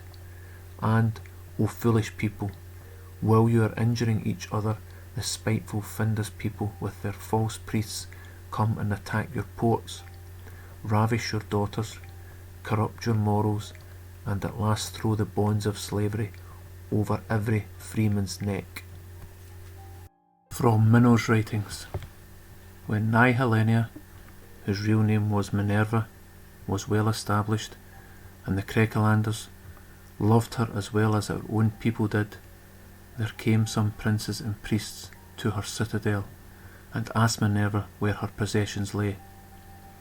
Highlander answered, "I carry my possessions in my own bosom. What I have inherited is the love of wisdom, justice, and freedom. If I lose these, I shall become as the least of your slaves.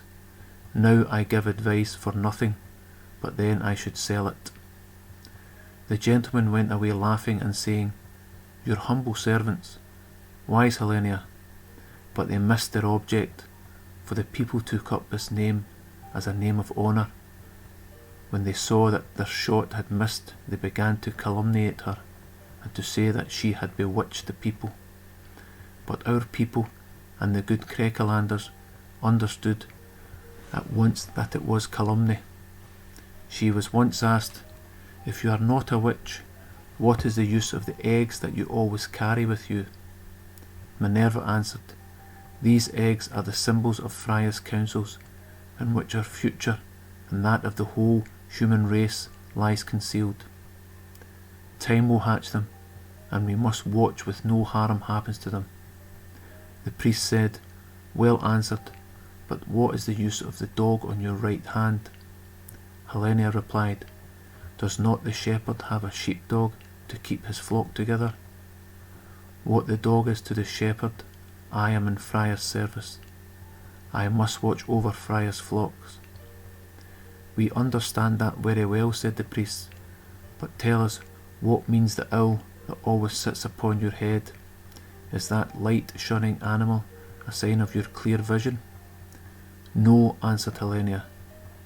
He reminds me that there are people on earth who, like him, have their homes in churches and holes, who go about in the twilight, not, like him, to deliver us from mice and other plagues, but to invent tricks to steal away the knowledge of our people, in order to take advantage of them, to make slaves of them, and to suck their blood like leeches. Another time they came with a whole troop of people when the plague was in the country, and said, We are all making offerings to the gods that they may take away the plague. Will you not help to turn away their anger? Or have you yourself brought the plague into the land with all your arts? No, said Minerva, I know no gods that do evil, therefore I cannot ask them to do better. I only know one good spirit, that is Wralda's, and as he is good, he never does evil. Where, then, does evil come from? Asked the priests.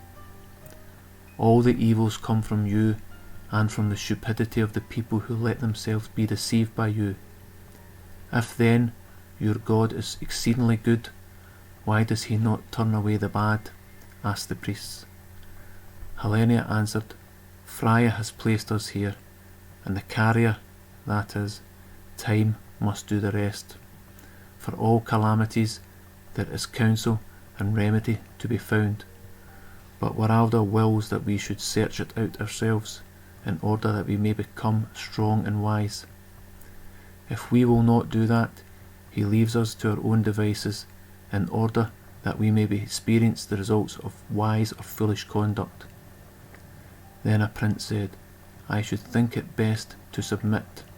Very possibly, answered Helena, for then men would be like sheep, and you and the priests would take care of them, shearing them and leading them to the shambles. This is what our God does not desire. He desires that we should help one another, but that all should be free and wise. That is also our desire, and therefore our people choose their princes, counts, councillors, chiefs, and masters among the wisest of the good men, in order that every man shall do his best to be wise and good. Thus doing, we learn ourselves and teach the people that being wise and acting wisely can only lead to holiness. That seems very good judgment, said the priests, but if you mean that the plague is caused by our stupidity, then Helena will perhaps be so good as to bestow upon us a little of that new light of which she is so proud. Yes, said Helena, but ravens and other birds of prey feed only on dead carrion, whereas the plague feeds not only on carrion, but on bad laws and customs and wicked passions. If you wish the plague to depart from you and not return, you must put away your bad passions and become pure within and without. We admit that the advice is good, said the priest, but how shall we induce all the people under our rule to agree to it? Then Helena stood up and said, The sparrows follow the sower, and the people their good princes. Therefore it becomes you to begin by rendering yourselves pure, so that you may look within and without, and not be ashamed of your own conduct. Now, instead of purifying the people, you have invented foul feasts, in which they have so long revelled that they wallow like swine in the mire to atone for your evil passions. The people began to mock and to jeer, so that she did not dare to pursue the subject, and one would have thought that they would have called all the people together to drive us out of the land. But no, in place of abusing her, they went all about from the heathenish Krekeland to the Alps, proclaiming that it had pleased the Almighty God to send his clever daughter Minerva, surnamed Helena, over the sea in a cloud to give people good counsel, and that all that who listen to her should become rich and happy, and in the end governors of all the kingdoms of the earth. They erected statues to her on all their altars.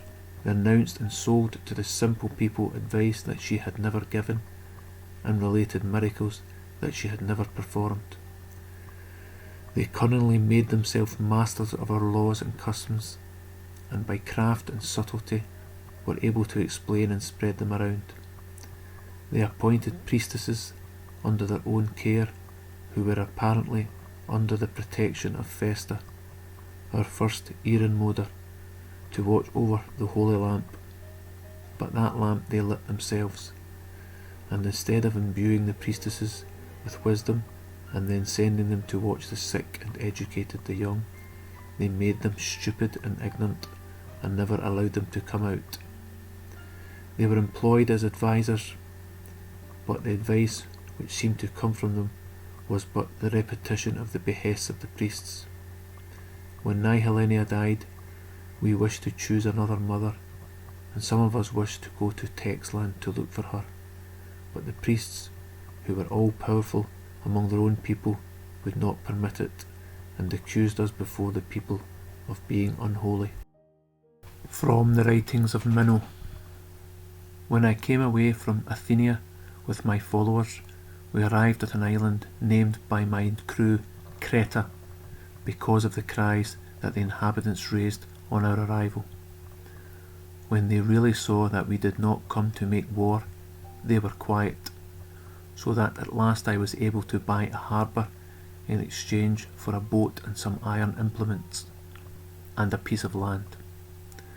When we had been settled there a short time, and they discovered that we had no slaves, they were very much astonished, and when I explained to them that we had laws which made everybody equal, they wished to have the same, but they had hardly established them before the whole land was in confusion. The priests and the princes declared that we had excited their subjects to rebellion, and the people appealed to us for aid and protection. When the princes saw that they were about to lose their kingdom, they gave freedom to their people, and came to me to establish a code of laws. The people, however, got no freedom, and the princes remained masters, acting according to their own pleasure. When this storm had passed, they began to sow divisions among us. They told my people that I had invoked their assistance to make myself a permanent king. Once I found poison in my food, so when a ship from Flyland sailed past, I quietly took my departure, leaving alone, then, my own adventures. I will conclude this history by saying that we must not have anything to do with Finda's people, whenever it may be, because they are full of false tricks, fully as much to be feared as their sweet wine with deadly poison. Here ends Minno's writing. These are the three principles on which these laws are founded. 1. Everybody knows that he requires the necessaries of life, and if he cannot obtain them, he does not know how to preserve his life. 2. All men have a natural desire to have children, and if it is not satisfied, they are not aware what evil may spring from it. 3. Every man knows that he wishes to live free and undisturbed, and that others wish the same thing. To secure this, these laws and regulations are made. The people of Finda have also their rules and regulations, but these are not made according to what is just, only for the advantage of priests and princes. Therefore their states are full of disputes and murder. 1. If any man falls into a state of destitution, his case must be brought before the count by the maidens, because a high-minded Frisian cannot bear to do that himself. 2. If any man becomes poor because he will not work, he must be sent out of the country, because the cowardly and lazy are troublesome and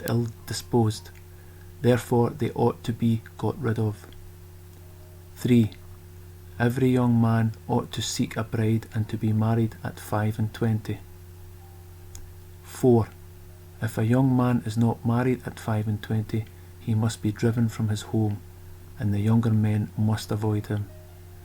If then he will not marry, he must be declared dead and leave the country, so that he may not give offence.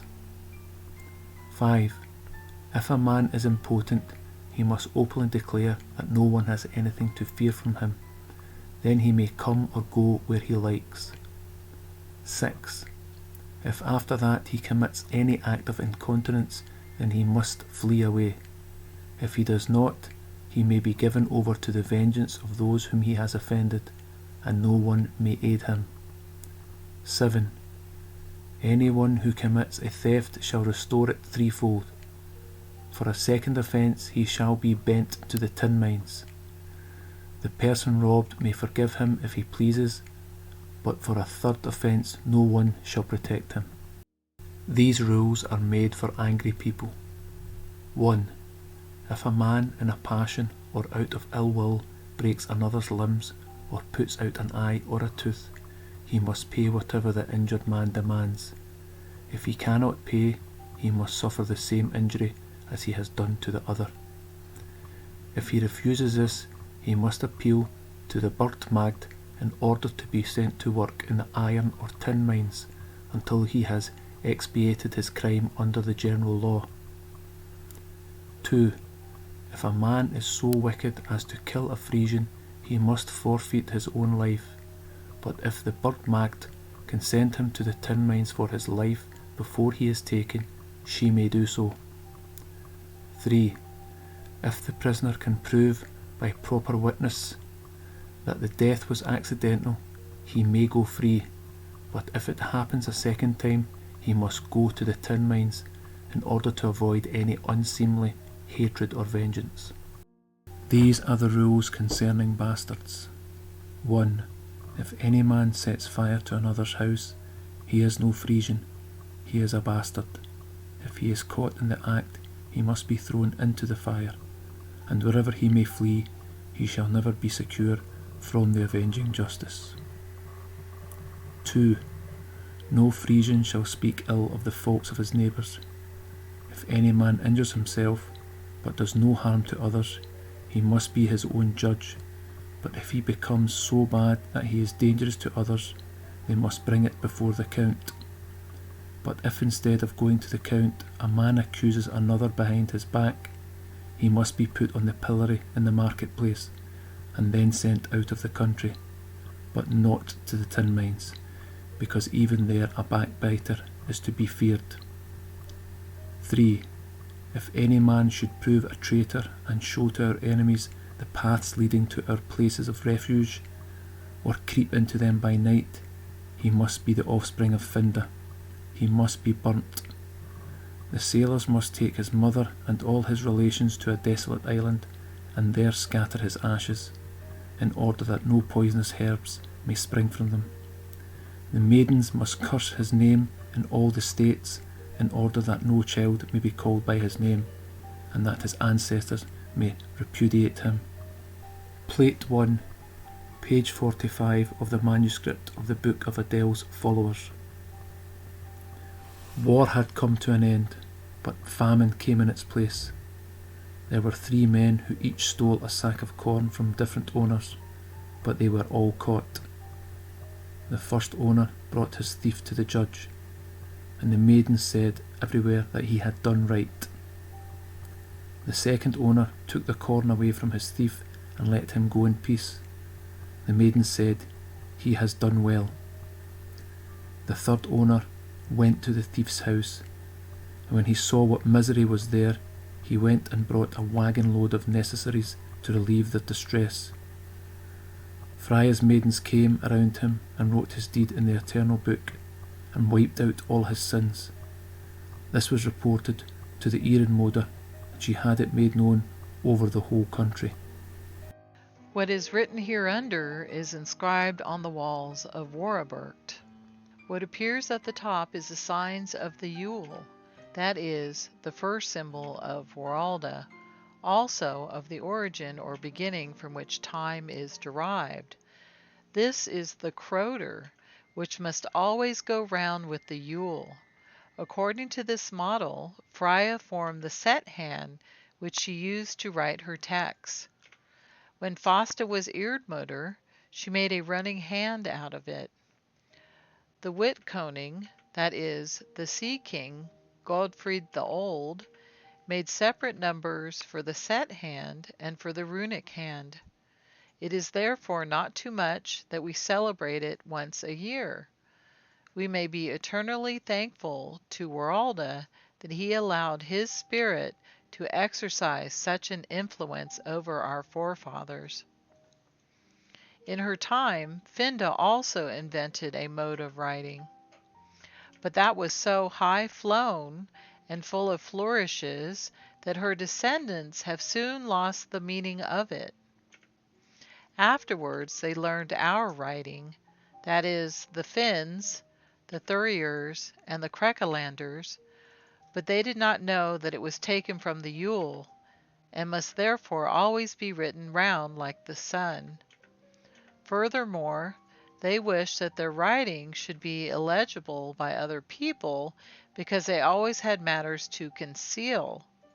In doing this they acted very unwisely, because their children could only, with great difficulty, read the writings of their predecessors, whereas our most ancient writings are as easy to read as those that were written yesterday. This stands inscribed upon all citadels. Before the bad time came, our country was the most beautiful in the world.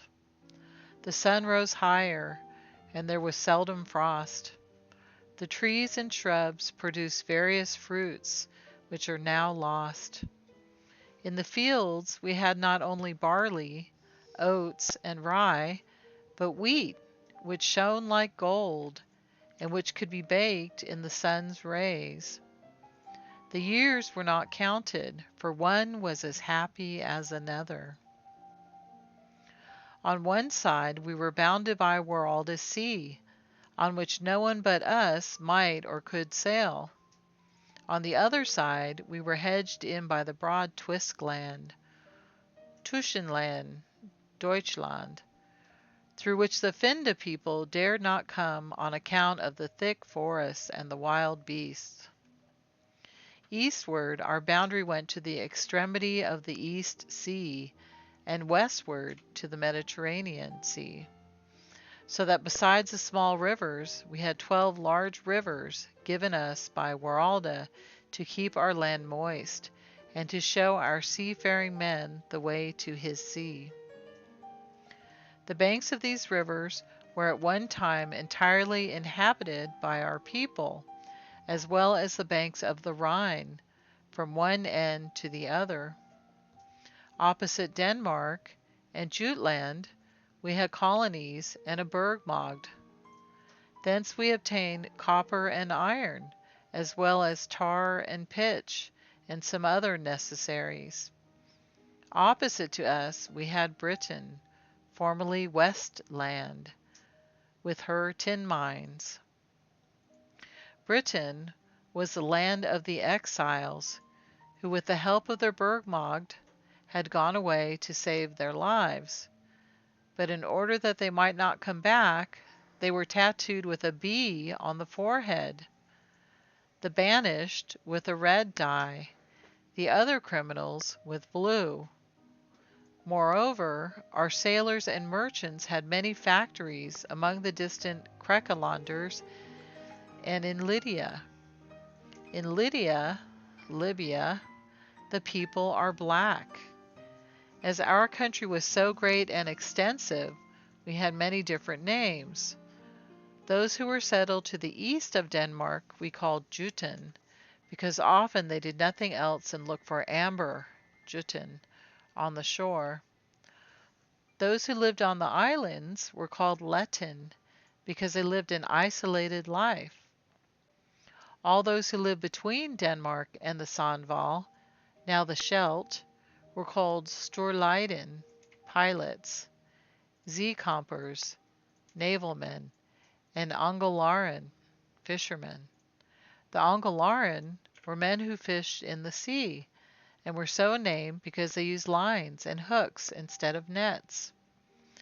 From there to the nearest part of Krukaland, the inhabitants were called Cadmirs, because they never went to sea but remained ashore.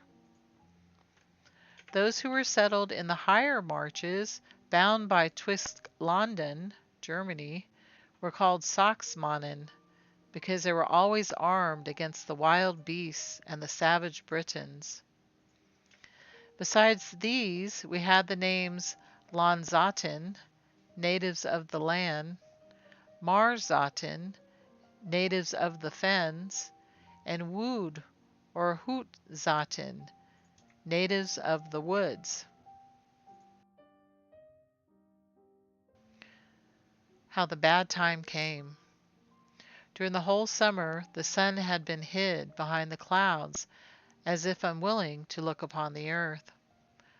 There was perpetual calm, and the damp mist hung like a wet sail over the houses and the marshes.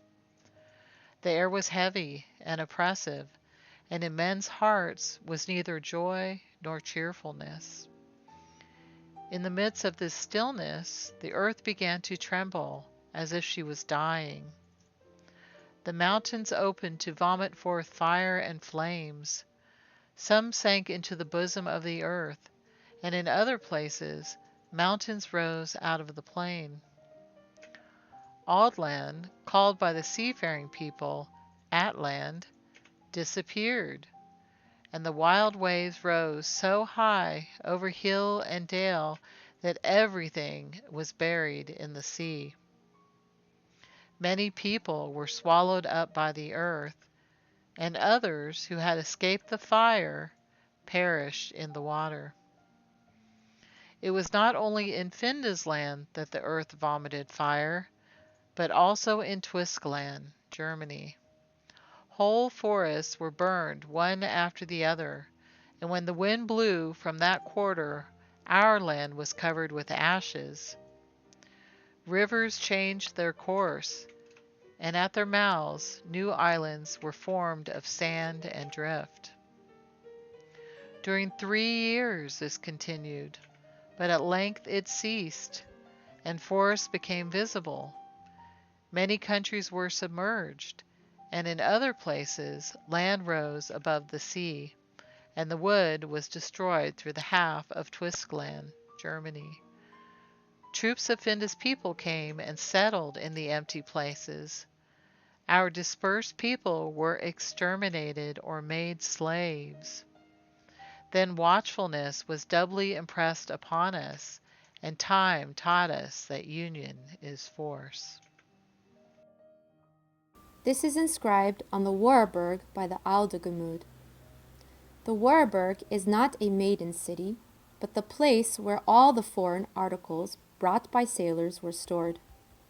It lies 3 hours south from Medeiasblick. Thus is the preface. Hills, bow your heads. Weep, ye streams and clouds. Yes, Skunland, Scandinavia, blushes, and enslaved people tramples on your garment, O Frya. This is the history. 101 years after the submersion of Atland, a people came out of the east. That people was driven by another. Behind us, in Twiskland, Germany, they fell into disputes, divided into 2 parties, and each went its own way. Of the one no account has come to us, but the other came in the back of our Skunland, which was thinly inhabited, particularly the upper part. Therefore, they were able to take possession of it without contest, and as they did no other harm, we would not make war about it. Now that we have learned to know them, we will describe their customs, and after that how matters went between us. They were not wild people, like most of Finda's race, but, like the Egyptians, they have priests and also statues in their churches. The priests are the only rulers. They call themselves Magyars, and their headman, Magy. He is high priest and king in one. The rest of the people are of no account, and in subjection to them.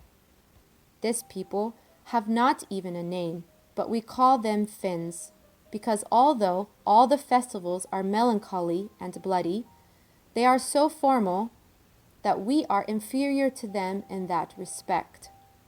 But still, they are not to be envied, because they are slaves to their priests, and still more to their creeds. They believe that evil spirits abound everywhere, and enter into men and beasts, but of Wralda's spirit they know nothing.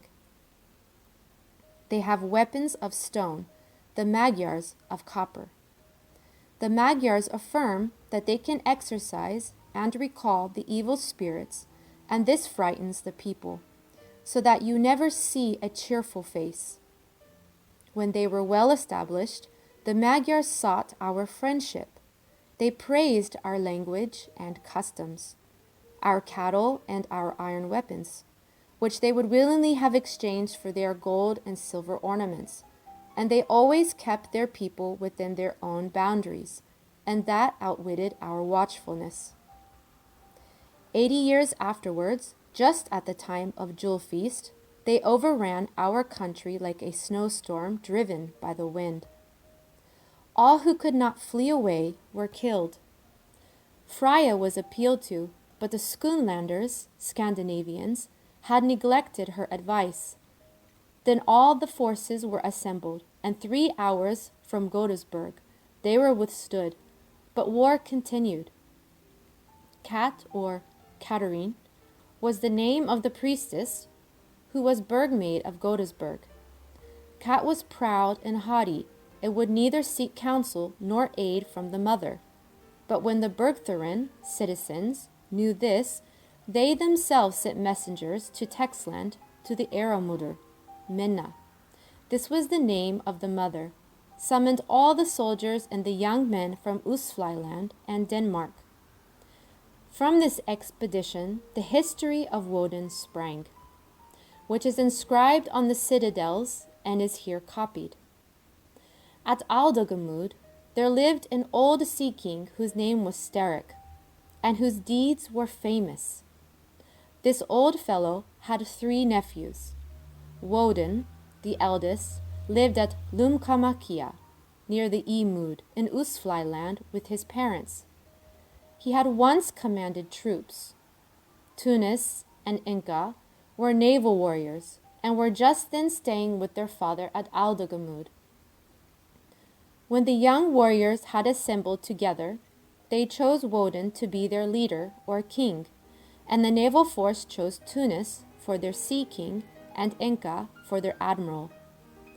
The navy then sailed to Denmark, where they took on board Wodin and his valiant host. The wind was fair, so they arrived immediately in Schoonland. When the northern brothers met together, Wodin divided his powerful army into 3 bodies. Frya was their war cry, and they drove back the Finns and the Magyars like children. When the Magy heard how his forces had been utterly defeated, he sent messengers with truncheon and crown, who said to Wodin, "O Almighty King, we are guilty, but all that we have done was done from necessity. You think that we attacked your brothers out of ill will, but we were driven out by our enemies, who are still at our heels. We have often asked your burgmaid for help, but she took no notice of us. The Magy says that if we kill half our numbers in fighting with each other, then the wild shepherds will come and kill all the rest. The Magy possesses great riches, but he has seen that Frya is much more powerful than all our spirits together. He will lay down his head in her lap. You are the most warlike king on the earth, and your people are of iron. Become our king, and we will all be your slaves. What glory it would be for you if you could drive back the savages. Our trumpets would resound with your praises, and the fame of your deeds would precede you everywhere." Wodin was strong, fierce, and warlike, but he was not clear-sighted. Therefore he was taken in their toils and crowned by the Magy. Very many of the sailors and soldiers, to whom this proceeding was displeasing, went away secretly, taking Cat with them. But Cat, who did not wish to appear before either the mother or the general assembly, jumped overboard. Then a storm arose and drove the ships upon the banks of Denmark, with the total destruction of their crews. This strait was afterwards called the Kattegat. When Wodin was crowned, he attacked the savages, who were all horsemen, and fell upon Wodin's troop like a hailstorm. But like a whirlwind, they were turned back, and did not dare to appear again. When Wodin returned, Magy gave him his daughter to wife, whereupon he was incensed with herbs, but they were magic herbs, and by degrees he became so audacious that he dared to disavow and ridicule the spirits of Frya and Wralda, while he bent his free head before the false and deceitful images. His reign lasted 7 years, and then he disappeared. The Magy said that he was taken up by their gods, and still reigned over us, but our people laughed at what they said. When Wodin had disappeared some time, disputes arose. We wished to choose another king, but the Magy would not permit it. He asserted that it was his right given him by his idols. But besides this dispute, there was one between the Magyars and the Finns who would honor neither Frya nor Wodin. But the Magy did just as he pleased, because his daughter had a son by Wodin, and he would have it that this son was of high descent. While all were disputing and quarreling, he crowned the boy as king, and set up himself as guardian and counselor. Those who cared more for themselves than for justice let him work his own way, but the good men took their departure. Many Magyars fled back with their troops, and the sea people took ship, accompanied by a body of stalwart Finns as rowers. Next comes upon the stage the history of Teunis and Inca. All this is inscribed not only on the Waraburgt, but also on Burgt Stavia, which lies behind the port of Stavre. When Teunis wished to return home, he went first towards Denmark, but he might not land there, for so the mother had ordered, nor was he to land at Flyland, nor anywhere about there. In this way he would have lost all his people by want and hardship. So he landed at night to steal and sailed on by day. Thus coasting along, he at length arrived at the colony of Cadiz, so called because it was built with a stone quay. Here they bought all kinds of stores, but Tuntia, the burgmaid, would not allow them to settle there. When they were ready, they began to disagree. Teunis wished to sail through the straits to the Mediterranean Sea and enter the service of the rich Egyptian king, as he had done before. But Inca said he had had enough of all those Finnish people. Inca thought that perchance some high-lying part of Atland might remain as an island, where he and his people might live in peace. As the two cousins could not agree, Teunis planted a red flag on the shore and Inca a blue flag. Every man could choose which he pleased, and to their astonishment, the greater part of the Finns and Magyars followed Inca, who had objected to serve the kings of Finnish people. When they had counted the people and divided the ships accordingly, the fleet separated. We shall hear of Teunis afterwards, but nothing more of Inca. Teunis coasted through the straits to the Mediterranean Sea. When Atland was submerged, there was much suffering, also on the shores of the Mediterranean, on which account many of Finnish people, Highlalanders, and people from Lyda's land came to us. On the other hand, many of our people went to Lyda's land. The result of all this was that the Krekelanders, far and wide, were lost to the superintendence of the mother. Teunis had reckoned on this, and had therefore wished to find there a good haven from which he might go and serve under the rich princes. But as his fleet and his people had such a shattered appearance, the inhabitants on the coasts thought that they were pirates, and drove them away. At last they arrived at the Phoenician coast, 193 years after Atland was submerged. Near the coast they found an island with 2 deep bays, so that there appeared to be 3 islands. In the middle one they established themselves, and afterwards built a city wall round the place. Then they wanted to give it a name, but disagreed about it. Some wanted to call it Frya's, others Neptunia. But the Magyars and Finns begged that it might be called Therisburg. Thyr was the name of one of their idols, and it was upon his feast day that they had landed there. And in return they offered to recognize Teunis as their perpetual king. Teunis let himself be persuaded, and the others would not make any quarrel about it. When they were well established, they sent some old seamen and Magyars on an expedition as far as the town of Sidon. But at first the inhabitants of the coast would have nothing to do with them, saying, "You are only foreign adventurers whom we do not respect." But when we sold them some of our weapons, everything went well. They also wished to buy our amber, and their inquiries about it were incessant. But Teunis, who was far-seeing, pretended he had no more iron weapons or amber. Then merchants came and begged him to let them have 20 vessels, which they would freight with the finest goods, and they would provide as many people to row as he would require. 12 ships were then laden with wine, honey, tanned leather, and saddles and bridles mounted in gold, such as had never been seen before. Teunis sailed to the Flymere with all this treasure, which so enchanted the Grevetmen of West Flyland that he induced Teunis to build a warehouse at the mouth of the Flymere.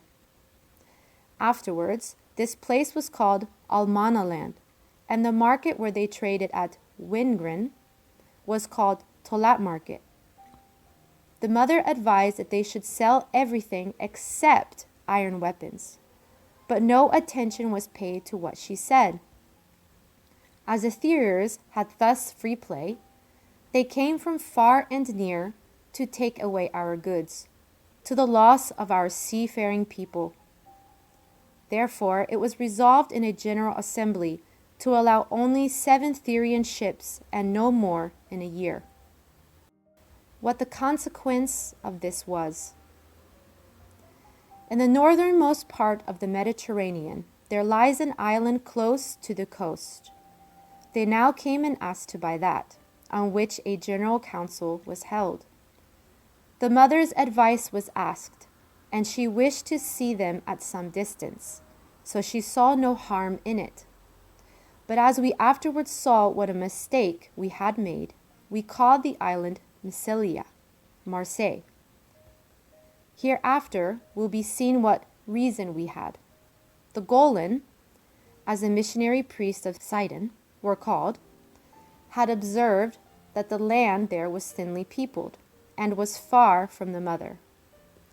In order to make a favorable impression, they had themselves called in our language followers of the truth, but they had better have been called abstainers from the truth, or in short, Truwinden, as our seafaring people afterwards called them.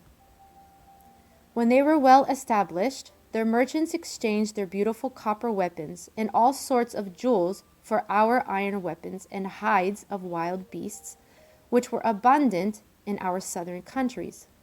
But the Golans celebrated all sorts of vile and monstrous festivals, which the inhabitants of the coast promoted with their wanton women and sweet poisonous wine. If any of our people had so conducted himself that his life was in danger, the Golan afforded him a refuge and sent him to Phoenicia, that is, Palm land. When he was settled there, they made him write to his family, friends, and connections that the country was so good and the people so happy that no one could form any idea of it. In Britain, there were plenty of men, but few women.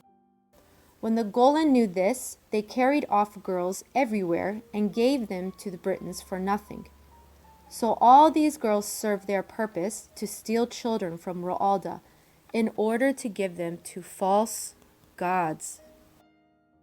Now we will write about the war between the Burg maiden Calta and Minerva, and how we thereby lost all our southern lands and Britain to the Golan.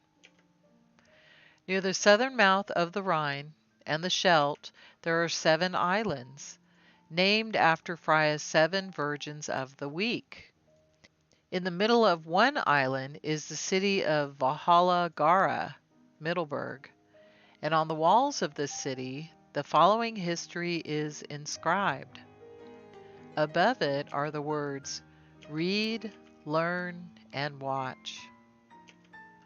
563 years after the submersion of Atland, that is, 1600 years before Christ, a wise town priestess presided here, whose name was Minerva, called by the sailors Nihilenia.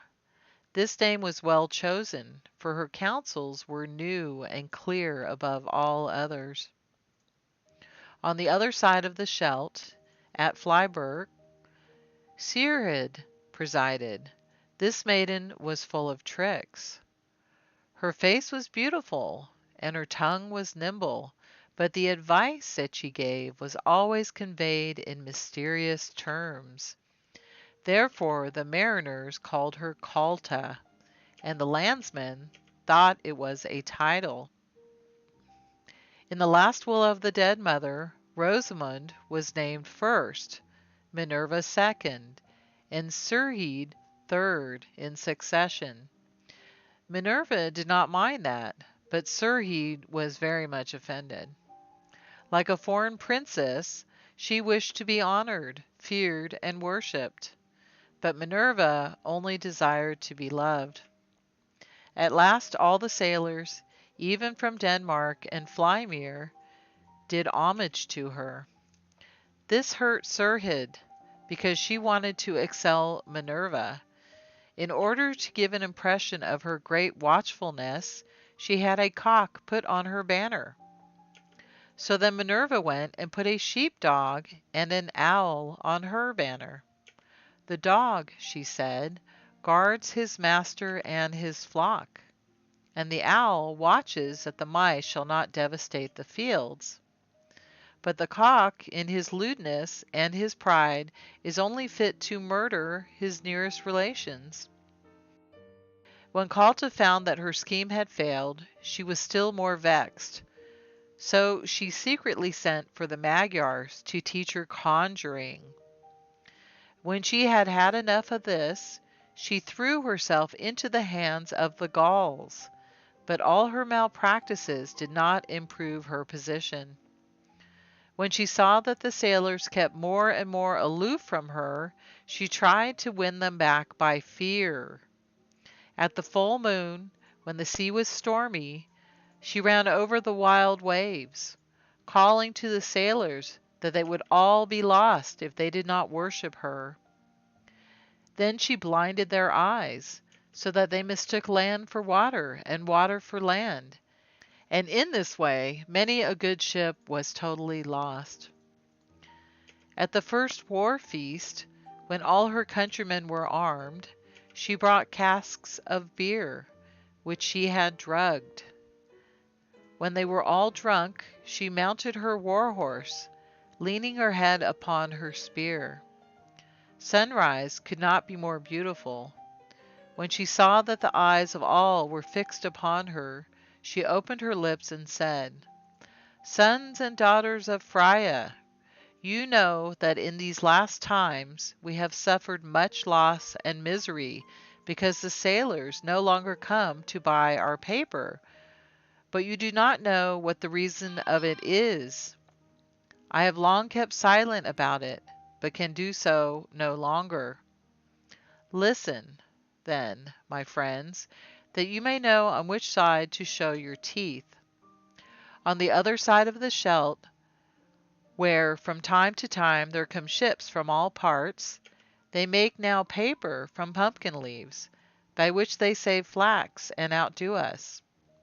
Now, as the making of paper was always our principal industry, the mother willed that people should learn it from us.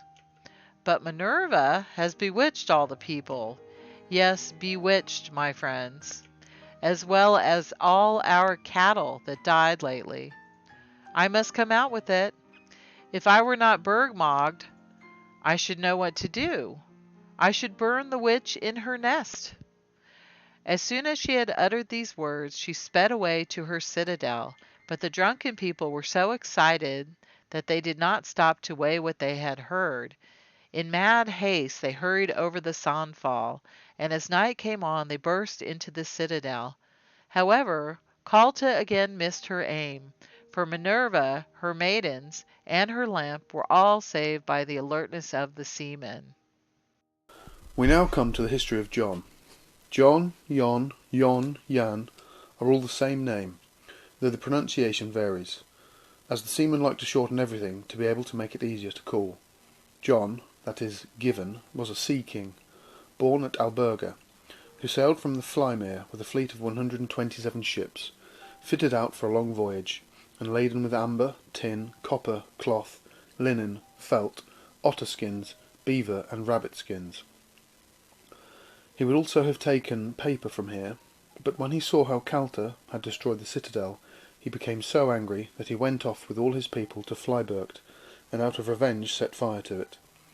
His admiral and some of his people saved the lamp and the maidens, but they could not catch Sidred or Calta. She climbed up on the furthest battlement, and they thought she must be killed in the flames. But what had happened? While all her people stood transfixed with horror, she appeared upon her steed more beautiful than ever, calling to them, "To Calta!" Then the other Schelder people poured out towards her. When the seamen saw that, they shouted, "We are for Minerva!" from which arose a war in which thousands were killed. At this time Rosamund, the mother, who had done all in her power by gentle means to preserve peace, when she saw how bad it was, made short work of it. Immediately she sent messengers throughout all the districts to call a general levy, which brought together all the defenders of the country. The landsmen who were fighting were all caught, but John with his seamen took refuge on board his fleet, taking with him 2 lamps, as well as Minerva and the maidens of both citadels. Helperic, the chief, summoned him to appear, but while all the soldiers were on the other side of the Scheldt, John sailed back to the Flymere, and then straight to our islands. His fighting men and many of our people took women and children on board, and when John saw that he and his people would be punished for their misdeeds, he secretly took his departure. He did well, for all our islanders and the other Scheldt people who had been fighting were transported to Britain. This step was a mistake, for now came the beginning of the end. Calta, who, people said, could go easily on the water as on the land, went to the mainland and on the Messelia, Marseille. Then came the Gauls out of the Mediterranean Sea, with their ships to Cadiz, and along all our coasts, and fell upon Britain. But they could not make any good footing there, because the government was powerful, and the exiles were still Frisians. But now came Calta and said, "You were born free, and for small offences have been sent away, not for your own improvement, but to get tin by your labour. If you wish to be free again, and take my advice, and live under my care, come away. I will provide you with arms, and will watch over you." The news flew through the land like lightning, and before the carrier's wheel had made one revolution, she was mistress of all the thyres in all our southern states as far as the Seine. She built herself a citadel on the high land to the north, and called it Kaltasberg. It still exists under the name of Kirnak. From this castle she ruled as a true mother, against their will, not for her followers, but over them, who were thenceforth called Celts. The Gauls gradually obtained dominion over the whole of Britain, partly because they no longer had any citadel, secondly because they had there no Burgt garden, and thirdly because they had no real lamps. From all these causes the people could not learn anything. They were stupid and foolish, and having allowed the Gauls to rob them of their arms, they were led about like a bull with a ring in his nose. Now we shall write how it fared with John. It is inscribed at Texland. 10 years after John went away, there arrived 3 ships in the Flymere. The people cried, "Huzzah! What a blessing!" And from their accounts the mother had this written. When John reached the Mediterranean Sea, the reports of the Gauls had preceded him, so that on the nearest Italian coast he was nowhere safe. Therefore he went with his fleet straight over to Libya. There the black men wanted to catch them and eat them. At last they came to Tyre, but Minerva said, "Keep clear, for here the air has been long poisoned by the priests." The king was a descendant of Teunis, as we were afterwards informed, but as the priests wished to have a king, who according to their ideas was of long descent, they deified Teunis, to the vexation of his followers. After they had passed Tyre, the Tyrians seized one of the rearmost ships, and as the ship was too far behind us, we could not take it back again. But John swore to be revenged for it. When night came, John bent his course towards the distant Krekerland. At last they arrived at a country that looked very barren, but they found a harbour there. "Here," said Minerva, "we need not perhaps have any fear of princes or priests, as they always look out for rich fat lands." When they entered the harbour, there was not room for all the ships, and yet most of the people were too cowardly to go any further. Then John, who wished to get away, went with his spear and banner, calling to the young people to know who would volunteer to share his adventures. Minerva did the same thing, but she wished to remain there. The greater part stopped with Minerva, but the young sailors went with John. John took the lamp of Calta and her maidens with him. Minerva retained her lamp and her own maidens. Between the near and the distant coasts of Italy, John found some islands, which he thought desirable. Upon the largest he built a city in the wood between the mountains. From the smaller islands he made expeditions for vengeance on the Tyrians, and plundered their ships and their lands. Therefore these islands were called Insulae Piritarum, as well as Johannes Insulae. When Minerva had examined the country, which is called by the inhabitants Attica, she saw that the people were all goat-herds, and that they lived on meat, wild roots, herbs, and honey. They were clothed in skins, and had their dwellings on the slopes, Hellinga, of the hills, wherefore they were called Hellingers. At first they ran away, but when they found that we did not attack them, they came back and showed great friendship. Minerva asked if we might settle there peaceably. This was agreed to on the condition that we should help them to fight against their neighbours, who came continually to carry away their children and rob their dwellings. Then we built a citadel at an hour's distance from the harbour.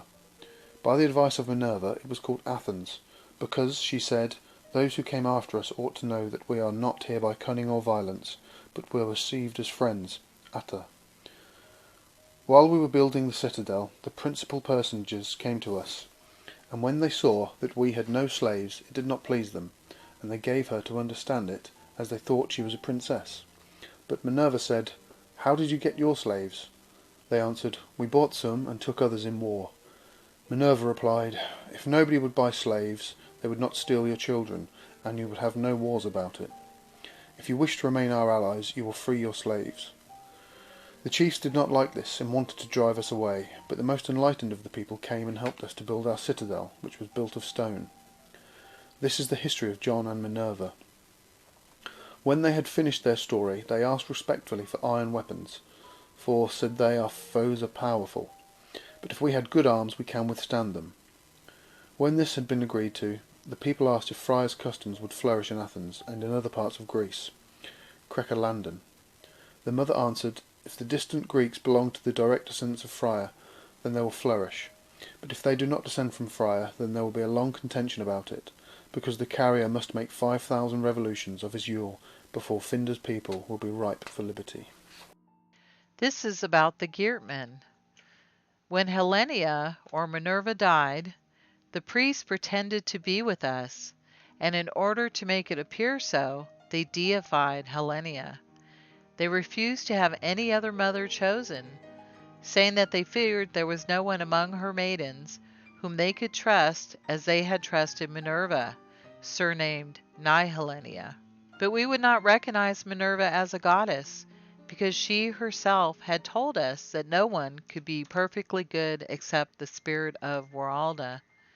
Therefore we chose Gert, Pyre's daughter, for our mother. When the priests saw that they could not fry their herrings on our fire, have everything their own way, they left Athens, and said that we refused to acknowledge Minerva as a goddess out of envy, because she had shown so much affection to the natives. Thereupon they gave the people statues of her, declaring that they might ask of them whatever they liked, as long as they were obedient to her. But these kinds of tales the stupid people were estranged from us, and at last they attacked us. But as we had built our stone city wall with 2 horns down to the sea, they could not get at us.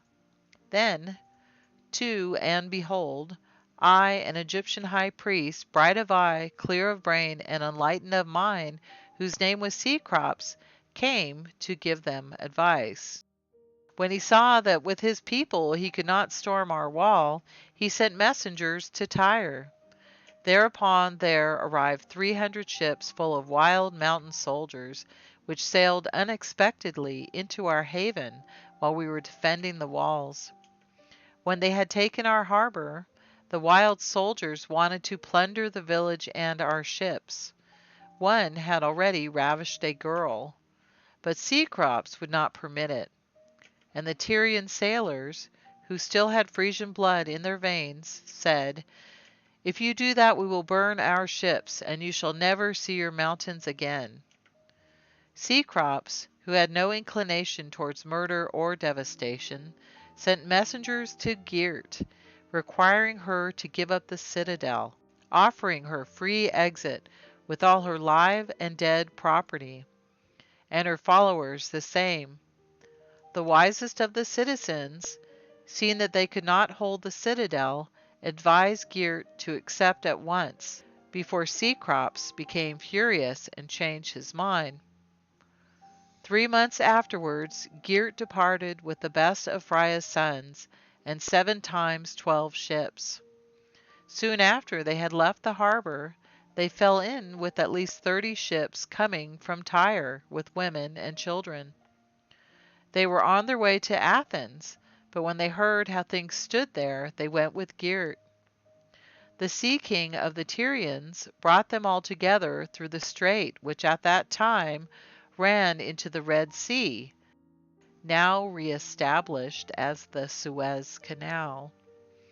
At last they landed at the Punjab, called in our language the 5 rivers, because 5 rivers flow together to the sea. Here they settled, and called it Germania. The king of Tyre afterwards, seeing that all his best sailors were gone, sent all his ships with his wild soldiers to catch them, dead or alive. When they arrived at the strait, both the sea and the earth trembled. The land was upheaved, so that all the water ran out of the strait, and the muddy shores were raised up like a rampart. This happened on account of the virtues of the Geertmen, as everyone can plainly understand. In the year 1005, after Atland was submerged, this was inscribed on the eastern wall of Frya's. After 12 years had elapsed without our seeing any Italians in Almenland, there came 3 ships, finer than any that we possessed or had ever seen.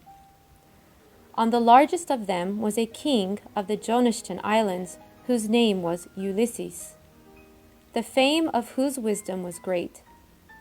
To him a priestess had prophesied that he should become the king of all Italy, provided he could obtain a lamp that had been lighted at the lamp in Texland. For this purpose he had brought great treasures with him. Above all, jewels for women, more beautiful than had ever been seen before. They were from Troy, a town that the Greeks had taken. All these treasures he offered to the mother, but the mother would have nothing to do with them. At last, when he found that there was nothing to be got from her, he went to Wahalagara, Walcheren.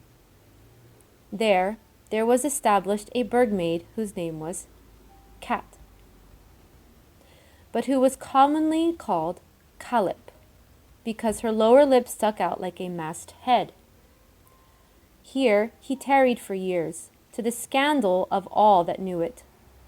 According to the report of maidens, he obtained a lamp from her, but it did him no good, because when he got to sea, his ship was lost, and he was taken up naked and destitute by another ship. There was left behind by this king a rider of pure Frya's blood, born in the new harbor of Athens, who wrote for us what follows about Athens, from which may be seen how truly the mother Hygelac spoke when she said that the customs of Frya could never take firm hold in Athens. From the other Greeks you will have heard a great deal of bad about Cecrops, because he was not in good repute, but I dare affirm that he was an enlightened man, very renowned both among the inhabitants and among us, for he was against oppression, unlike the other priests, and was virtuous, and knew how to value the wisdom of distant nations. Knowing that, he permitted us to live according to our own Asega book. There was a story current that he was favorable to us because he was a son of a Frisian girl and an Egyptian priest. The reason of this was that he had blue eyes, and that many of our girls had been stolen and sold to Egypt, but he never confirmed this. However, it may have been, certain it is that he showed us more friendship than all the other priests together. When he died, his successors soon began to tear up our charters, and gradually to enact so many unsuitable statutes, that at long last nothing remained of liberty but the shadow and the name. Besides, they would not allow the laws to be written, so that the knowledge of them was hidden from us. Formerly, all the cases in Athens were pleaded in our language, but afterwards in both languages, and at last in the native language only. At first, the men of Athens only married women of our own race, but the young men, as they grew up with the girls of the country, took them to wife. The bastard children of this connection were the handsomest and cleverest in the world, but they were likewise the wickedest, wavering between the two parties, paying no regard to laws or customs, except where they suited their own interests. As long as a ray of Frya's spirit existed, all the building materials were for common use, and no one might build a house larger or better than his neighbors. But when some degenerate townspeople got rich by sea voyages, and by the silver that their slaves got in the silver countries, they went to live out on the hills or in the valleys. There, behind high enclosures of trees or walls, they built palaces with costly furniture, and in order to remain in good odor with the nasty priests, they placed their likenesses of false gods in unchaste statues. Sometimes the dirty priests and princes wished for the boys rather than the girls, and often led them astray from the paths of virtue by rich presents or by force. Because riches were more valued by this lost and degenerate race than virtue or honor, one sometimes saw boys dressed in splendid flowing robes, to the disgrace of their parents and maidens, and to the shame of their own sex. If our simple parents came to a general assembly at Athens and made complaints, a cry was raised. "Hear, hear! There is a sea monster going to speak." Such as Athens become, like a morass in a tropical country full of leeches, toads, and poisonous snakes, in which no man of decent habits can set his foot. This is inscribed in all our citadels. How our Denmark was lost to us 1,602 years after the submersion of Atland, through the mad wantonness of Wodin, Magy had become master of the east part of Scandinavia. They dare not come over the hills and over the sea. The mother would not prevent it. She said, I see no danger in their weapons, but much in taking the Scandinavians back again, because they are so degenerate and spoilt. The General Assembly were of the same opinion, therefore it was left to him. A good 100 years ago, Denmark began to trade. They gave their iron weapons in exchange for gold ornaments, as well as for copper and iron ore. The mother sent messengers to advise them to have nothing to do with this trade. There was danger to their morals in it, and if they lost their morals, they would soon lose their liberty. But the Denmarkers paid no attention to her. They did not believe that they could lose their morals, therefore they would not listen to her. At last they were at a loss themselves for weapons and necessaries, and this difficulty was their punishment. Their bodies were brilliantly adorned, but their cupboards and their sheds were empty. Just 100 years after the first ship with provisions sailed from the coast, poverty and want made their appearance. Hunger spread her wings all over the country. Dissension marched proudly about the streets and into the houses.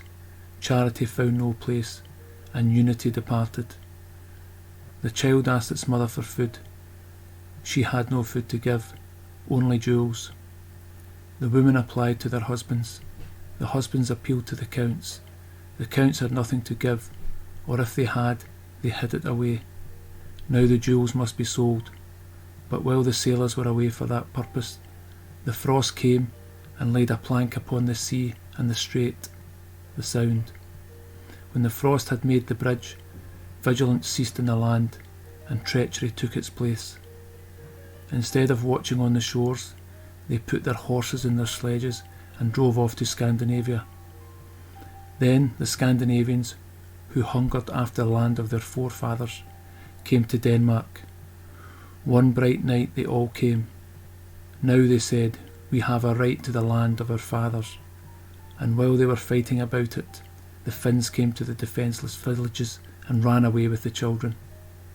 As they had no good weapons, they lost the battle, and with it their freedom, and Magy became master. All this was the consequence of their not reading Frya's texts and neglecting her counsels. There are some who think that they were betrayed by the counts, and that the maidens had long suspected it, but if anyone attempted to speak about it, his mouth was shut by gold chains. We can express no opinion about it. We can only say to you, do not trust too much to the wisdom of your princes or of your maidens. But if you wish to keep things straight, everybody must watch over his own passions as well as the general welfare. 2 years afterwards, Magy himself came with a fleet of light boats to steal the lamp from the mother of Texland. This wicked deed he accomplished one stormy winter night, while the wind roared and the hail rattled against the windows. The watchman on the tower, hearing the noise, lighted his torch. As soon as a light from the tower fell upon the bastion, he saw that already armed men had got over the wall. He immediately gave the alarm, but it was too late. Before the guard was ready, there were 2,000 people battering the gate.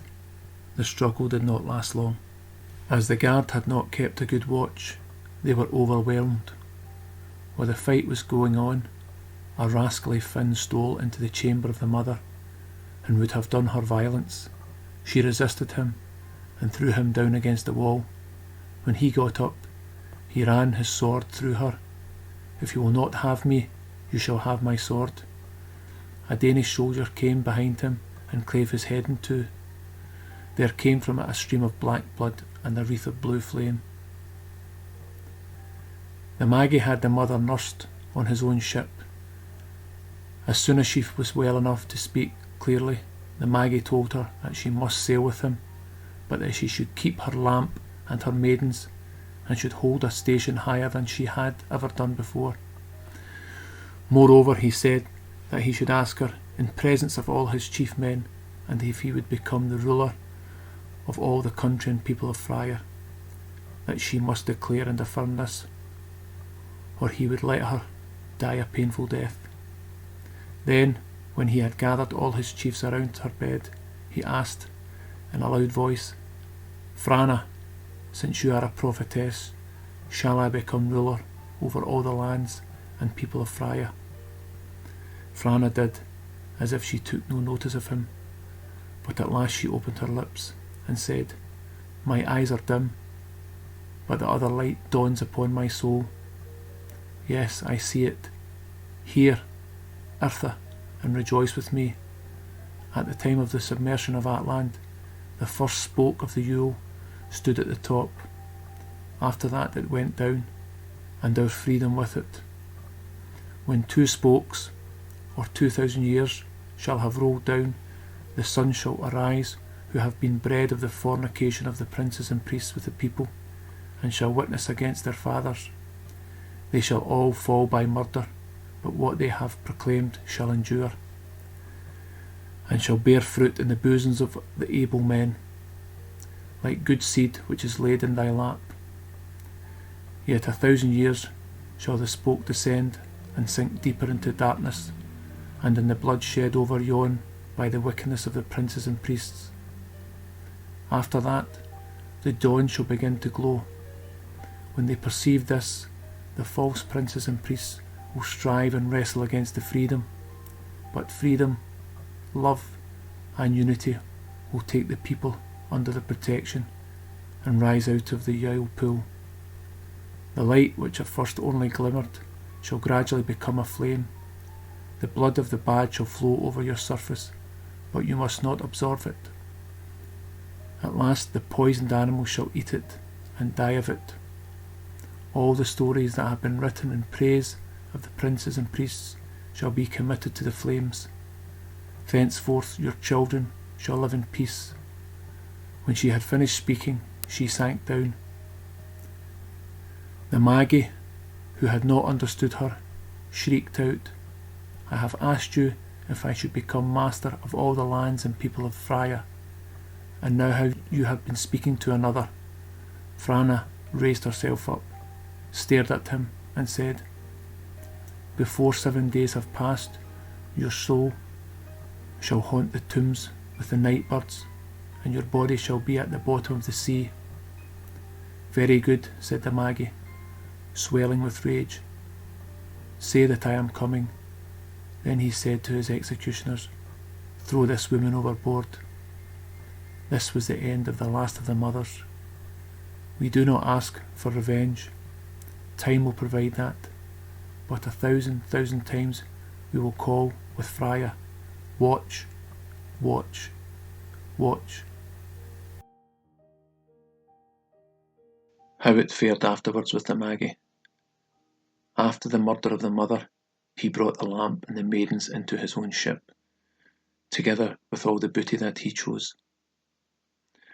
Afterwards he went to the Flymere because he wished to take the maiden of Midasblick or Stavoren and install her as mother, but there they were on their guard. The seafaring men of Stavoren and Aldegamude would gladly have gone to John, but the great fleet was out on a distant voyage, so they proceeded in their small fleet to Midasblick, and kept themselves concealed in a shelter placed behind trees. The Magy approached Midasblick in broad daylight. Nevertheless, his men boldly stormed the citadel, but as they landed from the boats, our people sailed forth from the creek and shot their arrows with balls of burning turpentine upon the fleet. They were so well aimed that many of the ships were instantly on fire. Those left to guard the ship shot at us, but they could not reach us. When at last a burning ship drifted towards the ship of the Magy, he ordered the man at the helm to sheer off. But this man was the Dane who had cleft the head of the Finn. He said, You sent our Aryan moder to the bottom of the sea to say that you were coming. In the bustle of the fight you might forget it. Now I'll take care that you keep your word. The Magy tried to push him off, but the sailor, a real Frisian and strong as an ox, clutched his head with both hands and pitched him into the surging billows. Then he hoisted up his brown shield and sailed straight to our fleet. Thus the maidens came unhurt to us, but the lamp was extinguished, and no one knew how that had happened. When those in the uninjured ships heard that the Magy was drowned, they sailed away, because their crews were Danes. When the fleet was far enough off, our sailors turned and shot their burning arrows at the Finns. When the Finns saw that and found that they were betrayed, they fell into confusion and lost all discipline and order. At this moment, the garrison sailed forth from the citadel. Those who resisted were killed, and those who fled found their death in the marshes of the Highlander wood. Postscript. When the sailors were in the creek, there was a wag from Stavoren among them, who said, "Medea may well laugh if we rescue her from her citadel." Upon this, the maidens gave to the creek the name Medea, Malakia, Lake of Medea. The occurrences that happened after this, everybody can remember. The maidens ought to relate it in their own way, and have it well inscribed. We consider that our task is fulfilled. Hail. The end of the book. The Writings of Aldebrost and Apollonia. My name is Aldebrost, the son of Apol and Adela. I was elected by my people as grevitman over the Linde Uerden. Therefore, I will continue this book in the same way as my mother has spoken it. After the Magy was killed and Frya's was restored, a mother had to be chosen. The mother had not named her successor, and her will was nowhere to be found. 7 months later, a general assembly was called at Groningen, because it was on the boundary of Saxamarken. My mother was chosen, but she would not be the mother. She had saved my father's life, in consequence of which they had fallen in love with each other, and she wished to marry.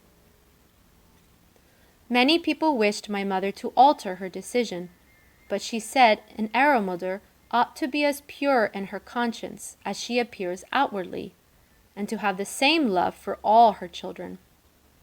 Now, as I love Apol better than anything else in the world, I cannot be such a mother. Thus spoke and reasoned Adela. But all the other maidens wished to be the mother. Each state was in favor of its own maiden, and would not yield. Therefore none was chosen, and the kingdom was without any restraint. From what follows you will understand Ludgert, the king who had lately died, had been chosen in the lifetime of the mother, and seemingly with the love and confidence of all the states. It was his turn to live at the great court of Dakim, and in the lifetime of the mother great honor was done to him there, as there were more messengers and knights there than had ever been seen there before. But now he was lonely and forsaken, because everyone was afraid that he would set himself above the law, and rule them like the slave kings. Every headman imagined that he did enough if he looked after his own state, and did not care for the others. With the Burgmagden it was still worse. Each of them depended upon her own judgment, and whenever a grevitman did anything without her, she raised distrust between him and his people. If any case happened which concerned several states, and one maid had been consulted, the rest all exclaimed that she had spoken only in the interest of her own state. By such proceedings they brought disputes among the states, and so severed the bond of union that the people of one state were jealous of those of the rest, or at least considered them as strangers. The consequence of which was that the Gauls or Truwinden, Druids, took possession of our lands as far as the Scheldt, and the Magy as far as the Wassara. How this happened my mother explained, otherwise this book would not have been written, although I have lost all hope that it would be of any use. I do not write in the hope that I shall win back the land or preserve it. In my opinion, that is impossible. I write only for the future generations, that they may all know in what way we were lost, and that each may learn that every crime brings its punishment. My name is Apollonia. 32 days after my mother's death, my brother Aldebros was found murdered on the wharf, his skull fractured and his limbs torn asunder. My father, who lay ill, died of fright. Then my younger brother, Apol, sailed from here to the west side of Skånland. There he built a citadel named Lindesberg, in order there to avenge our wrong. Wralda accorded him many years for that. He had 5 sons, who all caused fear to the Magy, and brought fame to my brother. After the death of my mother and my brother, all the bravest of the land joined together and made a covenant, called the Adelbond. In order to preserve us from injury, they brought me and my youngest brother, Adelert, to the Burg, me to the maidens, and him to the warriors. When I was 30 years old, I was chosen as Burgmagd, and my brother at 50 was chosen Grevitman. From mother's side, my brother was the 6th, but from my father's side, the 3rd. By right, therefore, his descendants could not put Overlinden after their names, but they all wished to do it in honor of their mother. In addition to this, there were given to us also a copy of the book of Adela's followers. That gave me the most pleasure, because it came into the world by my mother's wisdom.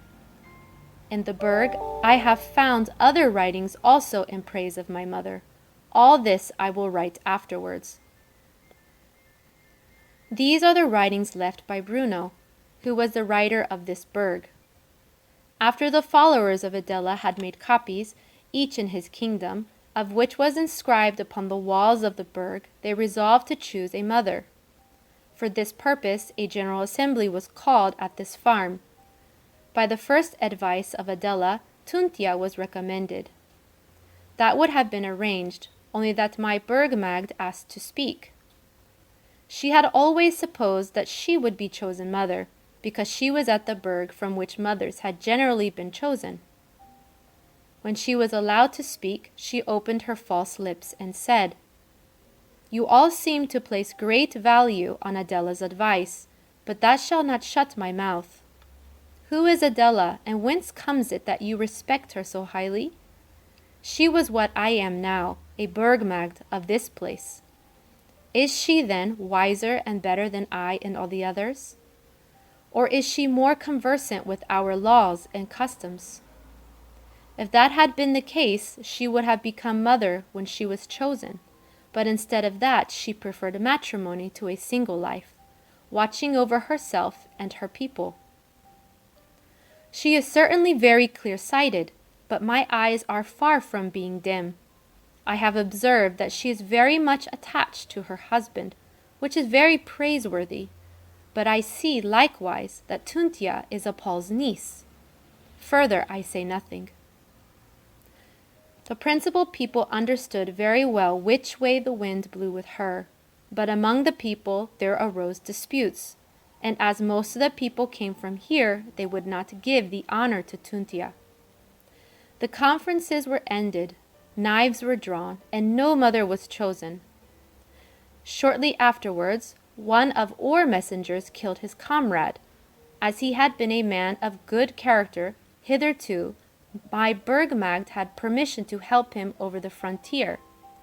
But instead of helping him over the Twiskland, Germany, she fled with him herself to Wasara, and then to the Magy. The Magy, who wished to please his sons of Frya, appointed her mother of Godesberg in Skånland, but she wished for more. And she told him that if he could get Adela out of the way, he might become master of the whole of Frya's land. She said she hated Adela for having prevented her from being chosen mother. If he would promise her Texlan, her messenger should serve as guide to his warriors. All this was confessed by her messenger. The second writing. 15 months after the last General Assembly, at the festival of the harvest month, everybody gave himself up to the pleasure and merry-making, and no one thought of anything but diversion. but Wralda wished to teach us that watchfulness should never be relaxed. In the midst of the festivities, the fog came and enveloped every place in darkness. Cheerfulness melted away, but watchfulness did not take its place. The coast guard deserted their beacons, and no one was to be seen on any of the paths. When the fog rose, the sun scarcely appeared among the clouds, but the people all came out shouting with joy, and the young folks went about singing to their bagpipes, filling the air with their melody. But while everyone was intoxicated with pleasure, treachery had landed with its horses and riders. As usual, darkness had favored the wicked, and they had slipped in through the paths of Linda's wood. Before Adela's door 12 girls led 12 lambs, and 12 boys led 12 calves. A young Saxon bestrode a wild bull which he had caught and tamed. They were decked with all kinds of flowers, and the girls' dresses were fringed with gold from the Rhine. When Adela came out of her house, a shower of flowers fell on her head. They all cheered loudly, and the fifes of the boys were heard over everything. Poor Adela, how short will be your joy! When the procession was out of sight, a troop of Magyar soldiers rushed up to Adela's house. Her father and her husband were sitting on the steps. The door was open, and within stood Aldebras, her son. When he saw the danger of his parents, he took his bow from the wall and shot the leader of the pirates, who staggered and fell on the grass. The second and third met a similar fate. In the meantime, his parents had seized their weapons and went slowly to John's house. They would soon have been taken, but Adela came. She had learned in the Burgt to use all kinds of weapons. She was 7 feet high, and her sword was the same length. She waved it 3 times over her head, and each time a knight bit the earth. Reinforcements came, and the pirates were made prisoners, but too late. An arrow had penetrated her bosom. The treacherous Magy had poisoned it, and she died of it. The Elegy of the Burgmagd. Yes, departed friend, thousands are arrived, and more are coming. They wish to hear the wisdom of Adela. Truly she was a princess, for she had always been the leader. O sorrow, what good can you do? Her garments of linen and wool she spun and wove herself. How could she add to her beauty? Not with pearls, for her teeth were more white. Not with gold, for her tresses were more brilliant. Not with precious stones, for her eyes, though soft as those of a lamb, were so lustrous that you could scarcely look into them. But why do I talk of beauty? Frya was certainly not more beautiful. Yes, my friends, Frya, who possessed 7 perfections, of which each of her daughters inherited 1, or at most 3. But even if she had been ugly, she would still have been dear to us. Is she warlike? Listen, my friend. Adela was the only daughter of our Grevitman. She stood 7 feet high. Her wisdom exceeded her stature, and her courage was equal to both together. Here is an instance. There was once a turf ground on fire. 3 children got upon yonder gravestone. There was a furious wind. The people were all shouting, and the mother was helpless. Then came Adela. "What are you all standing still here for?" she cried. "Try to help them, and Wralda will give you strength." Then she ran to the criel wood and got some elder branches, of which she made a bridge. The others then came to assist her, and the children were saved. The children bring flowers to the place every year. There came once 3 Phoenician sailors, who began to ill-treat the children, when Adela, having heard their screams, beat the scoundrels till they were insensible, and then, to prove them what miserable wretches they were, she tied them all 3 to a spindle.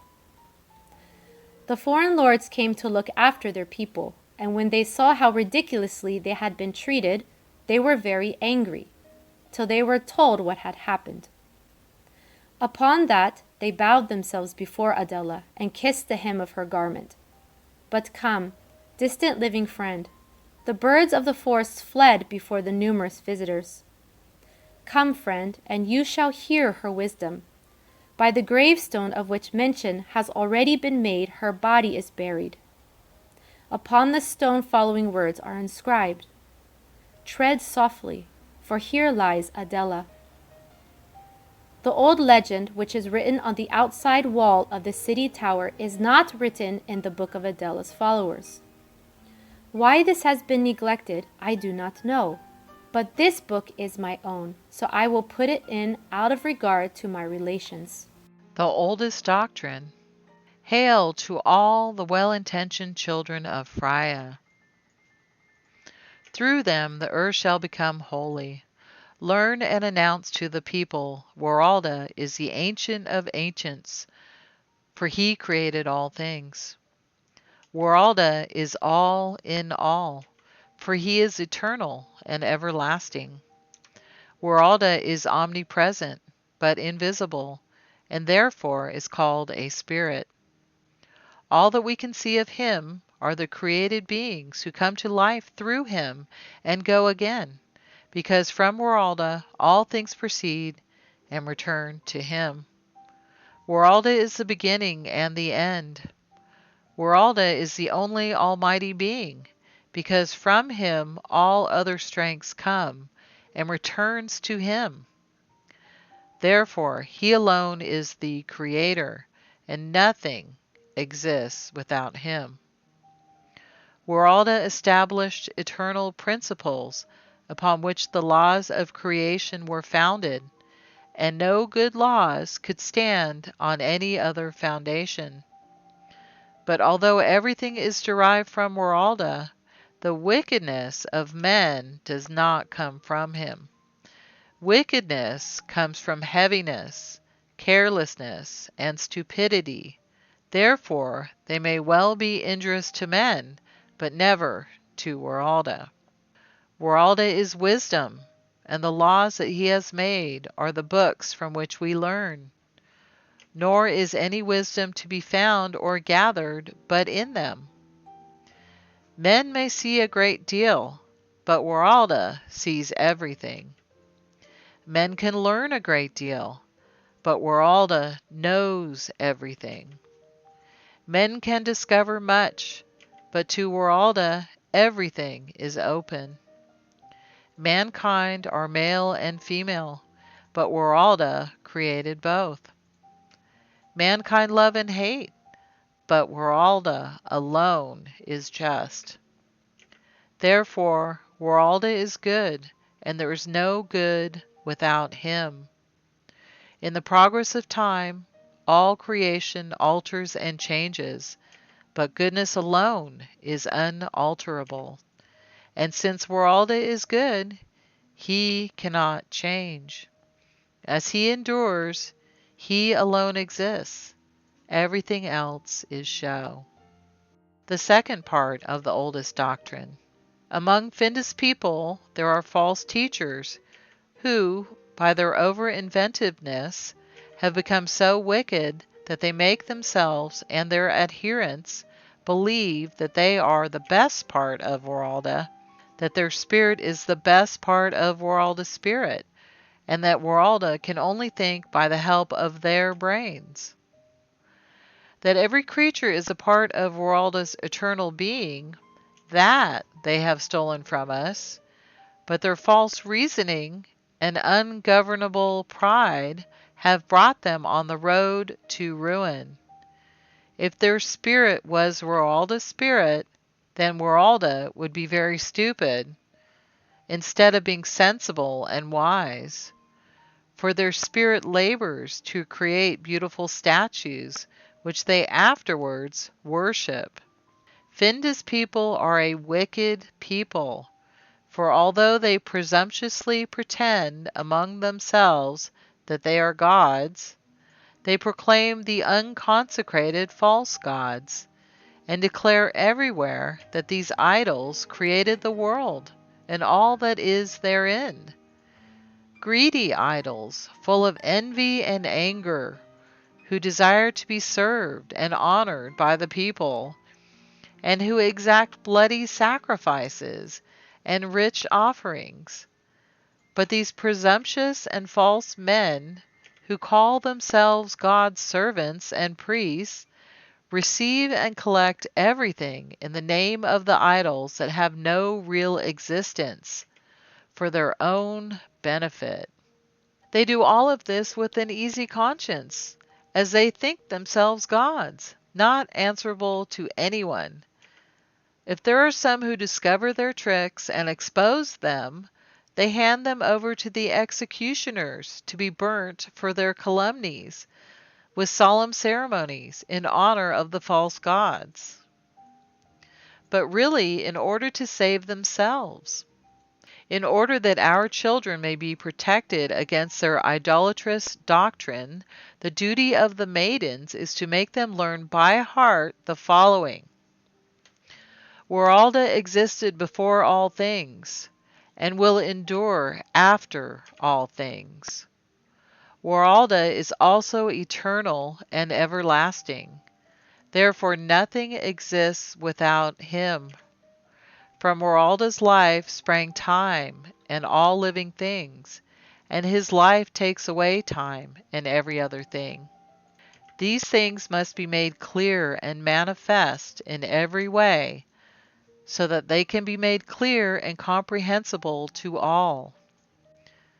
When we have learned thus much, then we say further, in what regards our existence, we are a part of Wralda's everlasting being, like the existence of all created beings. But as regards our form, our qualities, our spirit, and all our thoughts, these do not belong to the being. All these are passing things, which appear through Wralda's life, and which appear through his wisdom, and not otherwise. But whereas his life is continually progressing, nothing can remain stationary. Therefore, all created things change their locality, their form, and their thoughts. So neither the earth nor any other created object can say, I am, but rather, I was. So no man can say, I think, but rather, I thought. The boy is greater and different from the child. He has different desires, inclinations, and thoughts. The man and father feels and thinks differently from the boy. The old man just the same. Everybody knows that. Besides, everybody knows and must acknowledge that he is now changing, that he changes every minute even while he says, I am, and that his thoughts change even while he says, I think. Instead, then, of imitating Finda's wicked people and saying, I am the best part of Wralda, and through us alone he can think, we proclaim everywhere where it is necessary. We, Frya's children, exist through Wralda's life. In the beginning, mean and base, but always advancing towards perfection without ever attaining the excellence of Wralda himself. Our spirit is not Wralda's spirit. It is merely a shadow of it. When Wralda created us, he lent us his wisdom, brains, organs, memory, and many other good qualities. By this means we are able to contemplate his creatures and his laws. By this means we can learn and can speak of them always, and only for our own benefit. If Wralda had given us no organs, we should have known nothing, and been more irrational than a piece of seaweed driven up and down by the ebb and flood. This is written on parchment, scrivfilt, speech in answer to other maidens as an example.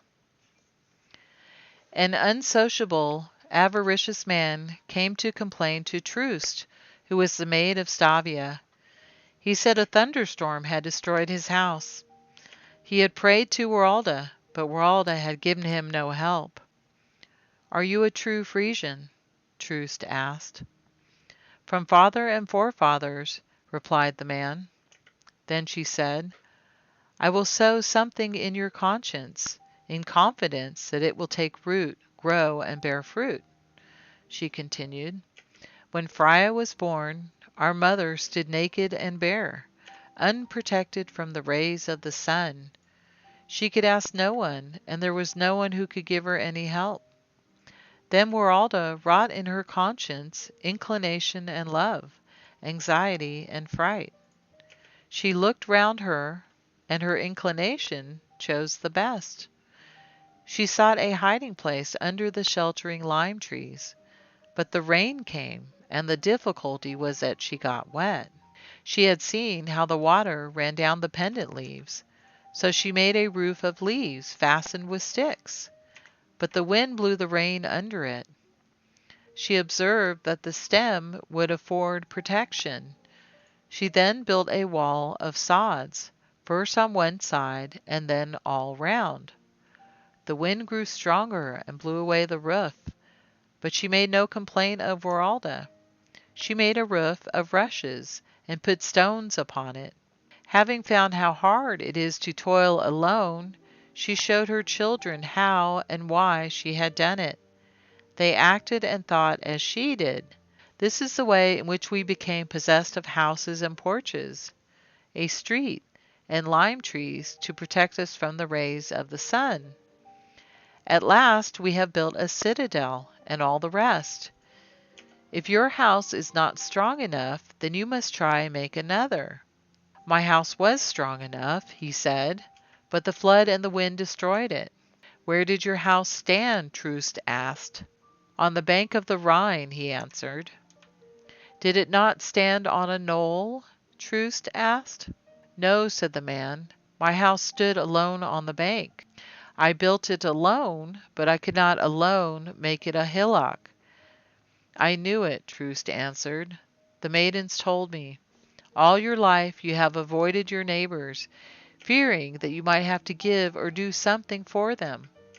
But one cannot get on in this world in that way. For Wralda, who is kind, turns away from the niggardly. Fasta has advised us, and it is engraved in stone over all our doors.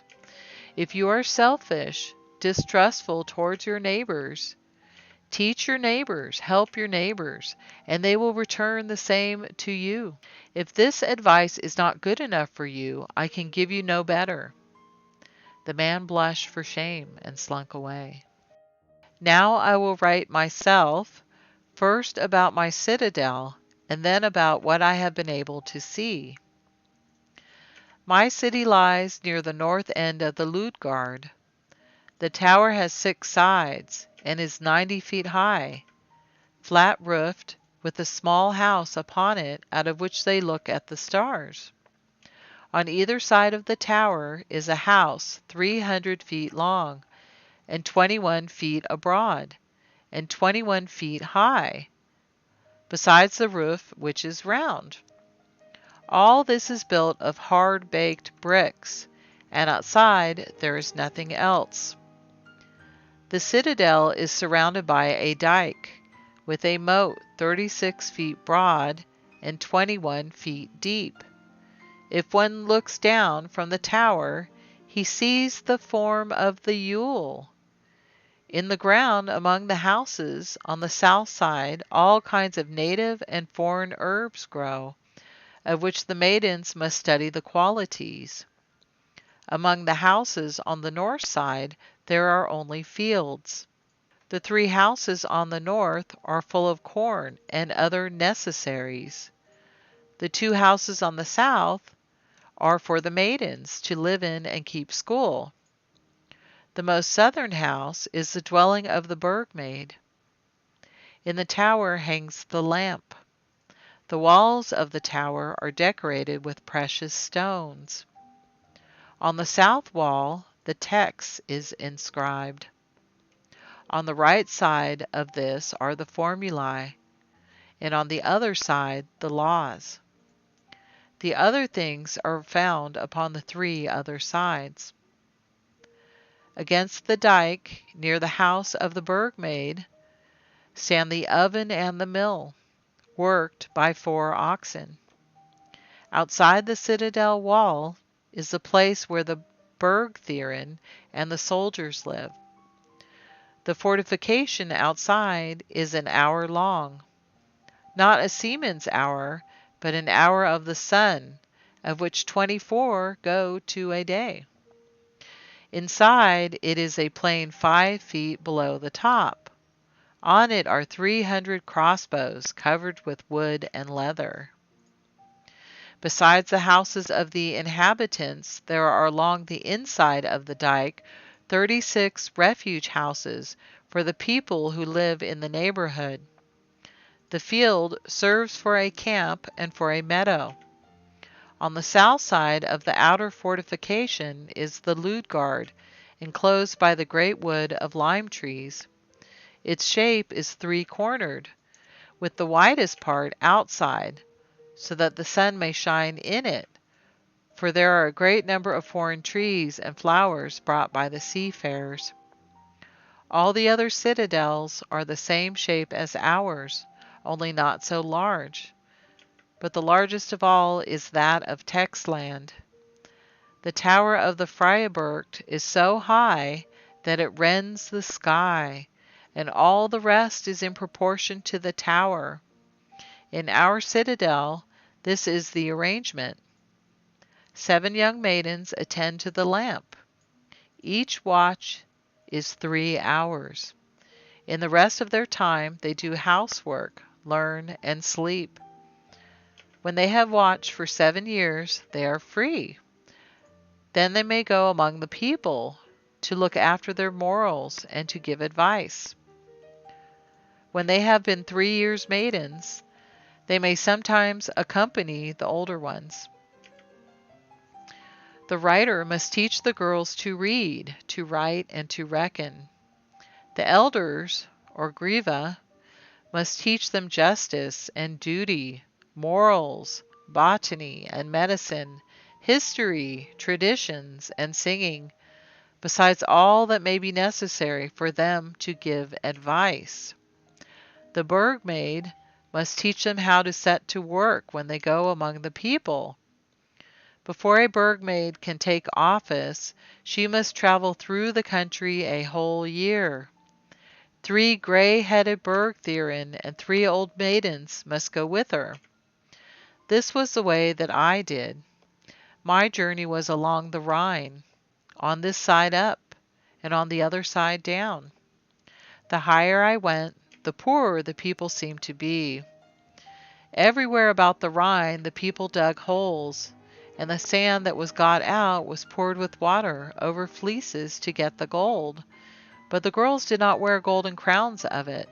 Formerly they were more numerous, but since we lost Schoonland, they have gone up to the mountains. There they dig ore and make iron. Above the Rhine, among the mountains, I have seen Marsatin. The Marsatin are people who live on the lakes. Their houses are built upon piles for protection from the wild beasts and wicked people. There are wolves, bears, and horrible lions.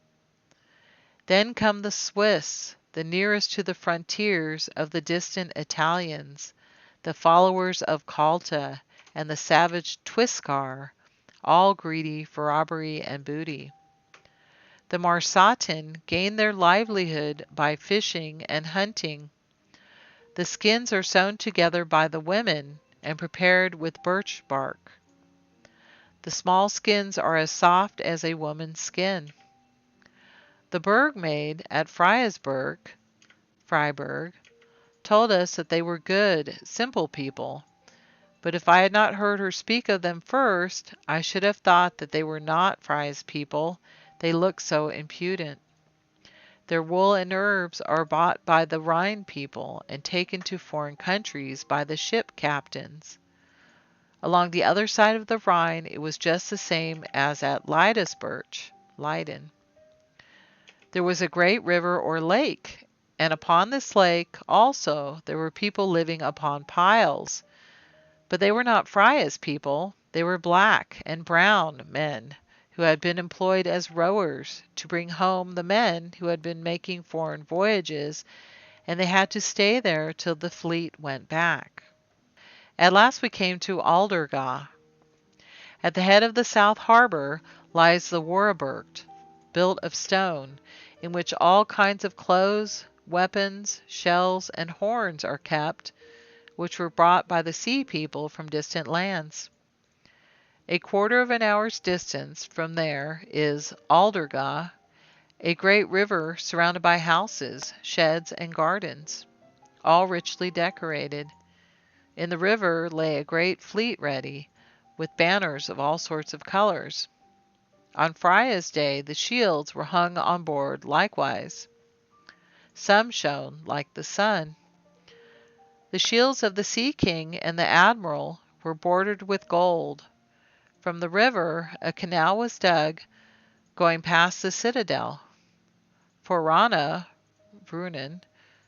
with the narrow outlet to the sea. This was the egress of the fleet. The fly was the ingress.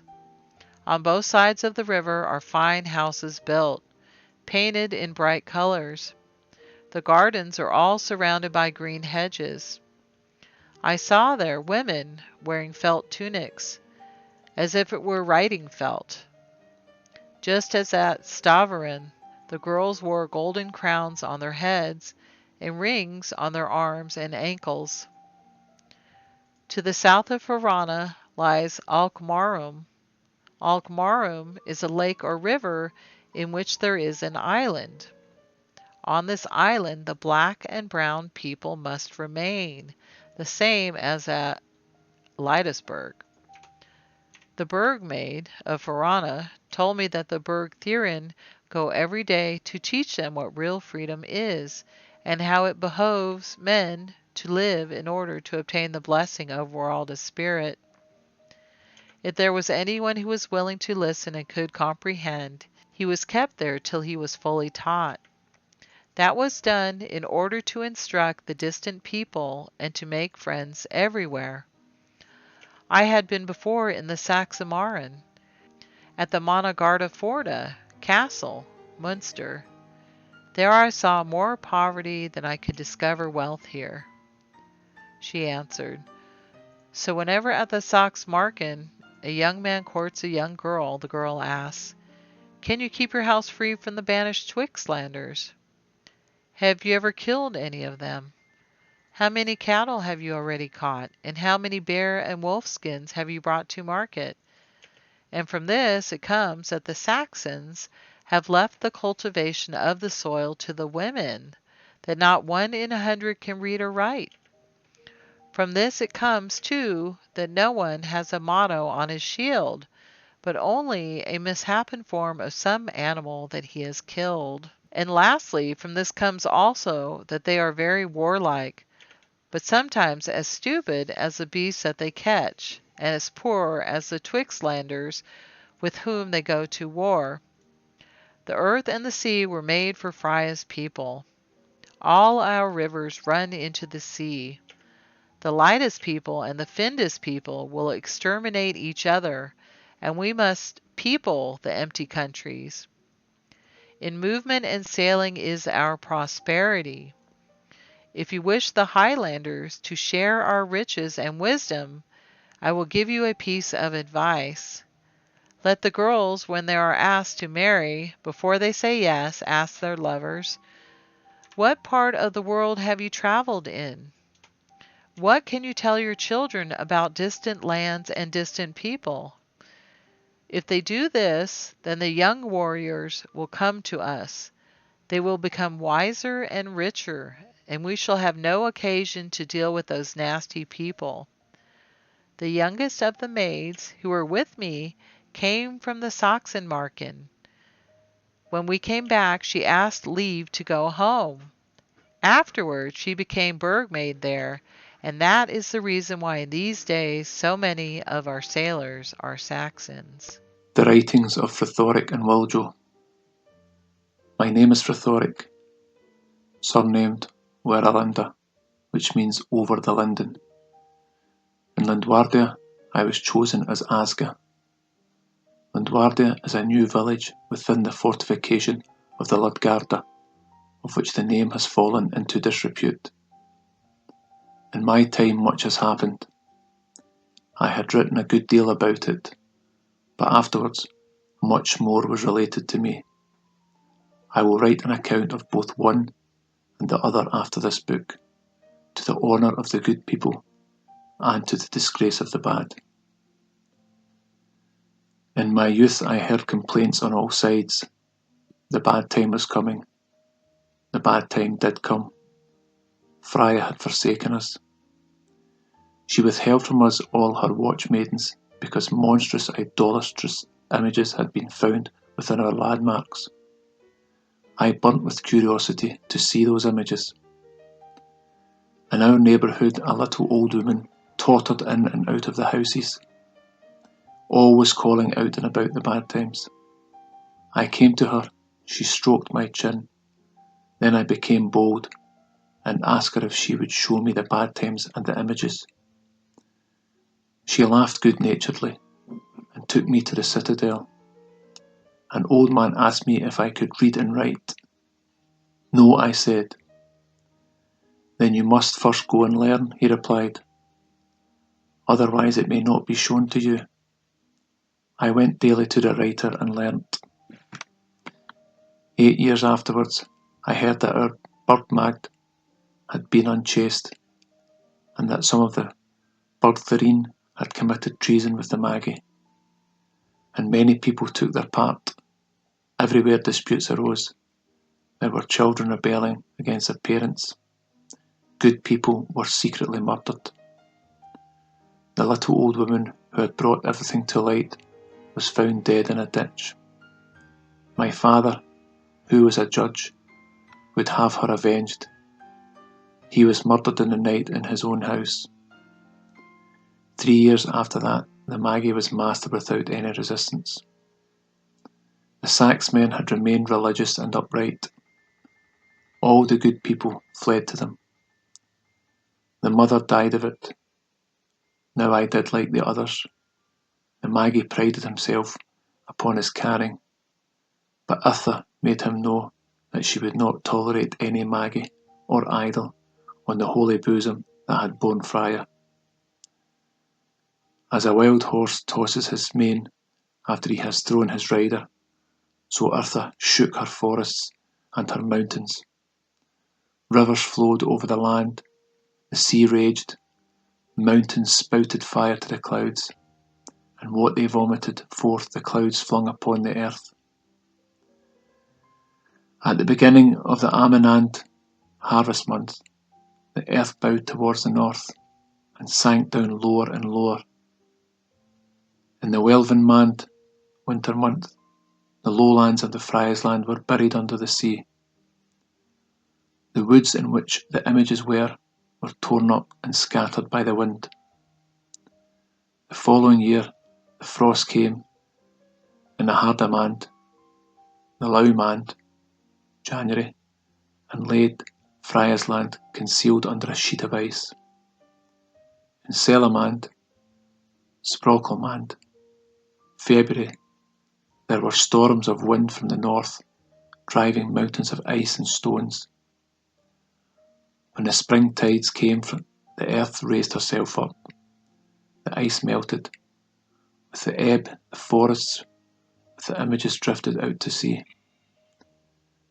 In the Winnie, or Winniemand, the Bluemand, May, everyone who dared went home.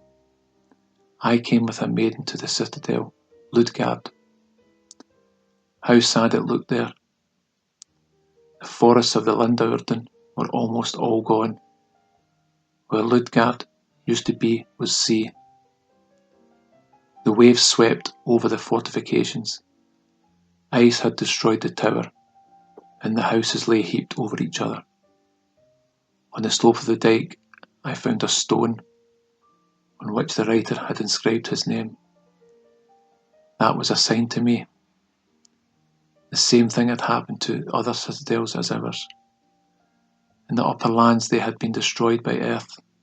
In the lowlands by the water, Frysburg at Texland was the only one found uninjured, but all the land to the north was sunken under the sea and has never been recovered. At the mouth of the Flymere, as we were told, 30 salt swamps were found, consisting of the forest and the ground that had been swept away. At West Flyland there were 50. The canal which had run across the land from Aldegamude was filled up with sand and destroyed. The seafaring people and other travellers who were at home had saved themselves, their goods, and their relations upon their ships. But the black people at Leidesburg or Alkmaar had done the same, and as they went south they saved many girls, and as no one came to claim them, they took them for their wives. The people who came back all lived within the lines of the citadel, as outside there was nothing but mud and marsh. The old houses were all smashed together. People brought cattle and sheep from the upper lands, and in the great houses where formerly the maidens were established, cloth and felt were made for a livelihood. This happened 1,888 years after the submersion of Atland. For 282 years we had not had an Ehrenmoder, and now, when everything seemed lost, they set about choosing one. The lot fell upon Gossa, surnamed Maconta. She was birthmarked at Frysburg and Texland. She had a clear head and strong sense, and was very good, and as her citadel was the only one that had been spared, everyone saw in that her call. 10 years after the seafarers came from Frya and Leidesburg, they wished to drive the black men, with their wives and children, out of the country. They wished to obtain the opinion of the mother upon the subject. She asked them, "Can you send them all back to their country? If so, then lose no time, or they will find no relatives alive." "No," they said. Gosh replied, "They have eaten your bread and salt. They have placed themselves entirely under your protection. You must consult your own hearts. But I will give you one piece of advice. Keep them till you are able to send them back, but keep them outside your citadels. Watch over their morals and educate them as if they were Frya's sons. Their women are the strongest here. Their blood will disappear like smoke, till at last nothing but Frya's blood will remain in their descendants." So they remained here. Now I should wish that my descendants should observe in how far God spoke the truth.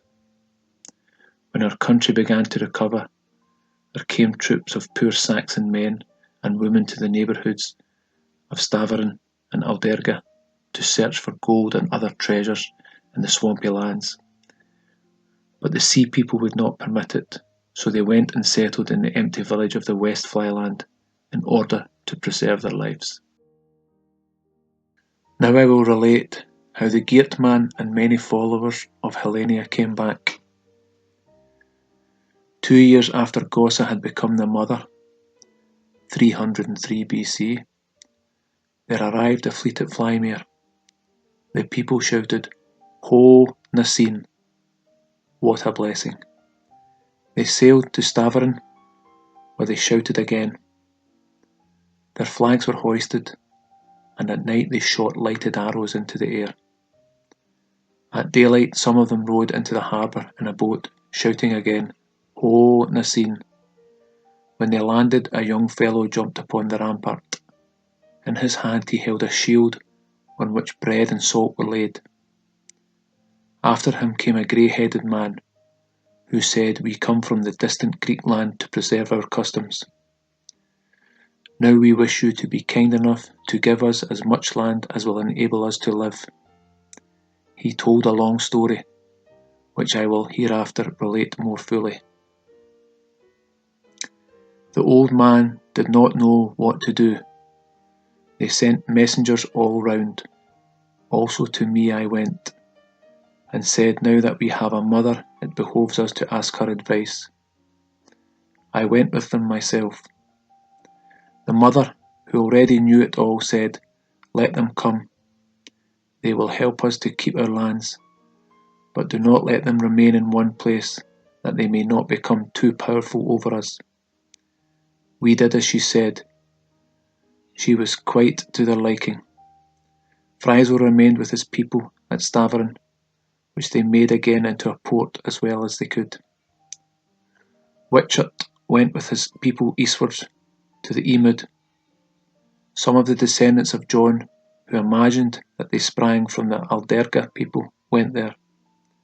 A small number, who fancied that their forefathers had come from the 7 islands, went there and set themselves down within the enclosure of the Citadel of Aldegamude.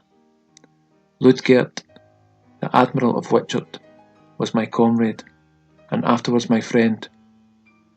Out of his diary I have taken the following history. After we had settled 12 times 100 and twice 12 years in the 5 waters, Punjab, whilst our naval warriors were navigating all the seas they could find, came Alexander the king with a powerful army descending the river towards our villages. No one could withstand him, but we sea people who live by the sea put all our possessions on board ships and took our departure. When Alexander heard that such a large fleet had escaped him, he became furious and swore that he would burn all the villages if we did not come back. Witchert was ill in bed. When Alexander heard that, he waited till he was better. After that he came to him, speaking very kindly, but he deceived, as he had done before. Witchert answered, "O greatest of kings, we sailors go everywhere. We have heard of your great deeds, therefore we are full of respect for your arms, and still more for your wisdom. But we have our free-born Frya's children. We may not become your slaves, and even if I would, the others would sooner die, for so it is commanded in our laws." Alexander said, "I do not desire to take your land or make slaves of your people. I only wish to hire your services. That I will swear by both our gods, so that no one may be dissatisfied." When Alexander shared bread and salt with him, Witchert had chosen the wisest part. He let his sons fetch the ships. When they were all come back, Alexander hired them all. By means of them he wished to transport his people to the Holy Ganges, which he had not been able to reach. Then he chose among all his people and soldiers those who were accustomed to the sea. Witchert had fallen sick again. Therefore I went alone with Nearchus, sent by the king. The voyage came to an end without any advantage, because the Joniers and the Phoenicians were always quarrelling, so that Nearchus himself could not keep them in order. In the meantime, the king had not sat still. He had let his soldiers cut down trees and make planks, with which, with the help of our captors, he had built ships. Now he would himself become a sea king, and sail with his whole army up the Ganges. But the soldiers who came from the mountainous countries were afraid of the sea. When they heard that they must sail, they set fire to the timber yards, and so our whole village was laid in ashes. At first we thought that this had been done by Alexander's orders, and we were all ready to cast ourselves into the sea. But Alexander was furious, and wished his own people to kill the soldiers.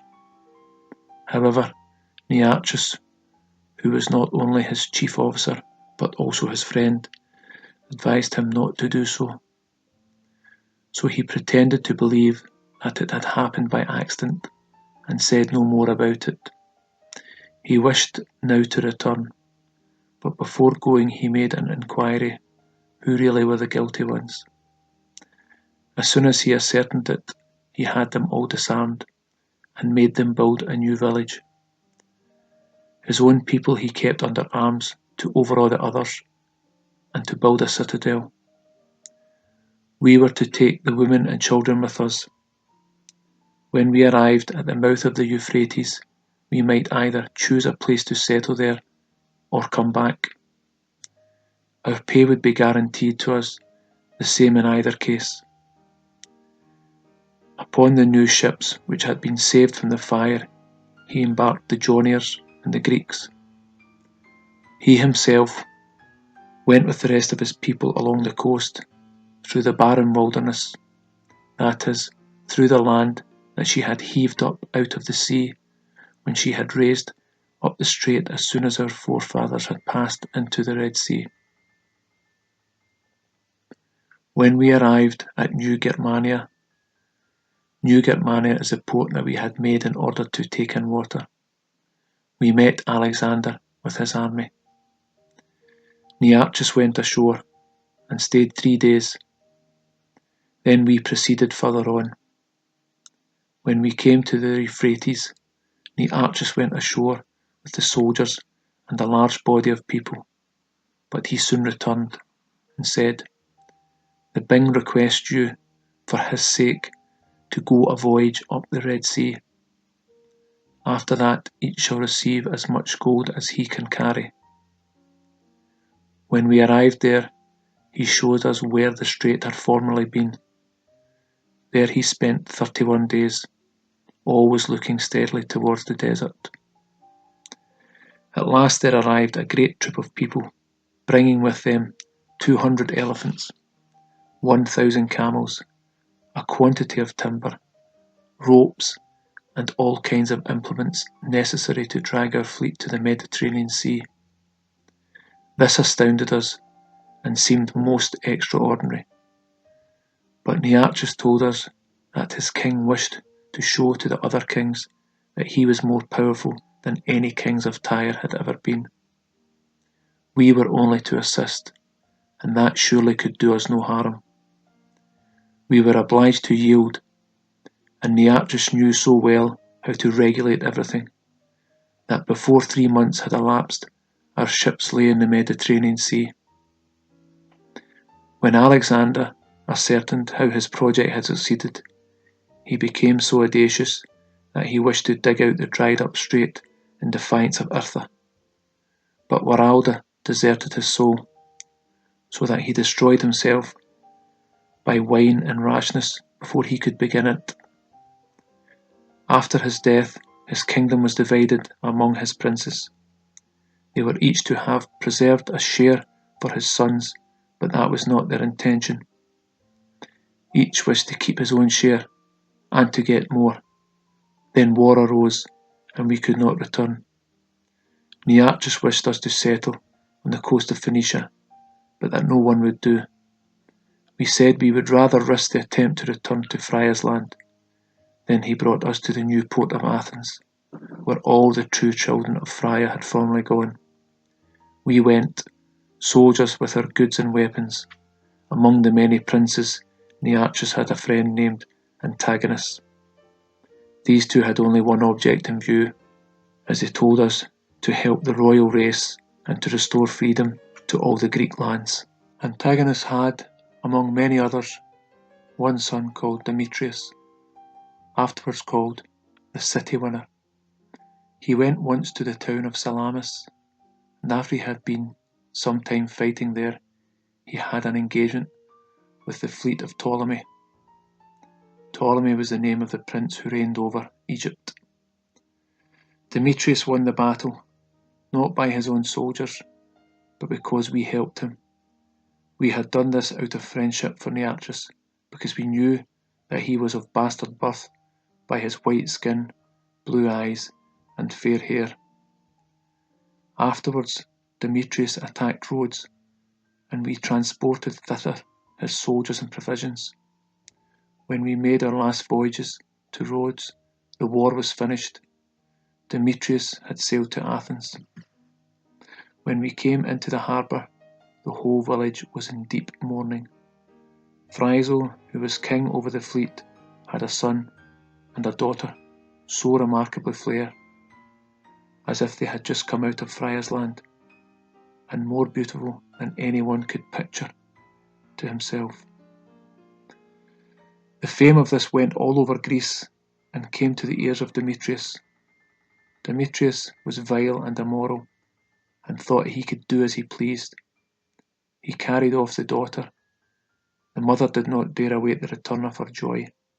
The sailors' wives called their husbands Joy, or Zithat, sweetheart. The men called their wives Trust, comfort, and Fro, or Frau, that is, Freud, delight, and Frolic, that is the same as Freud.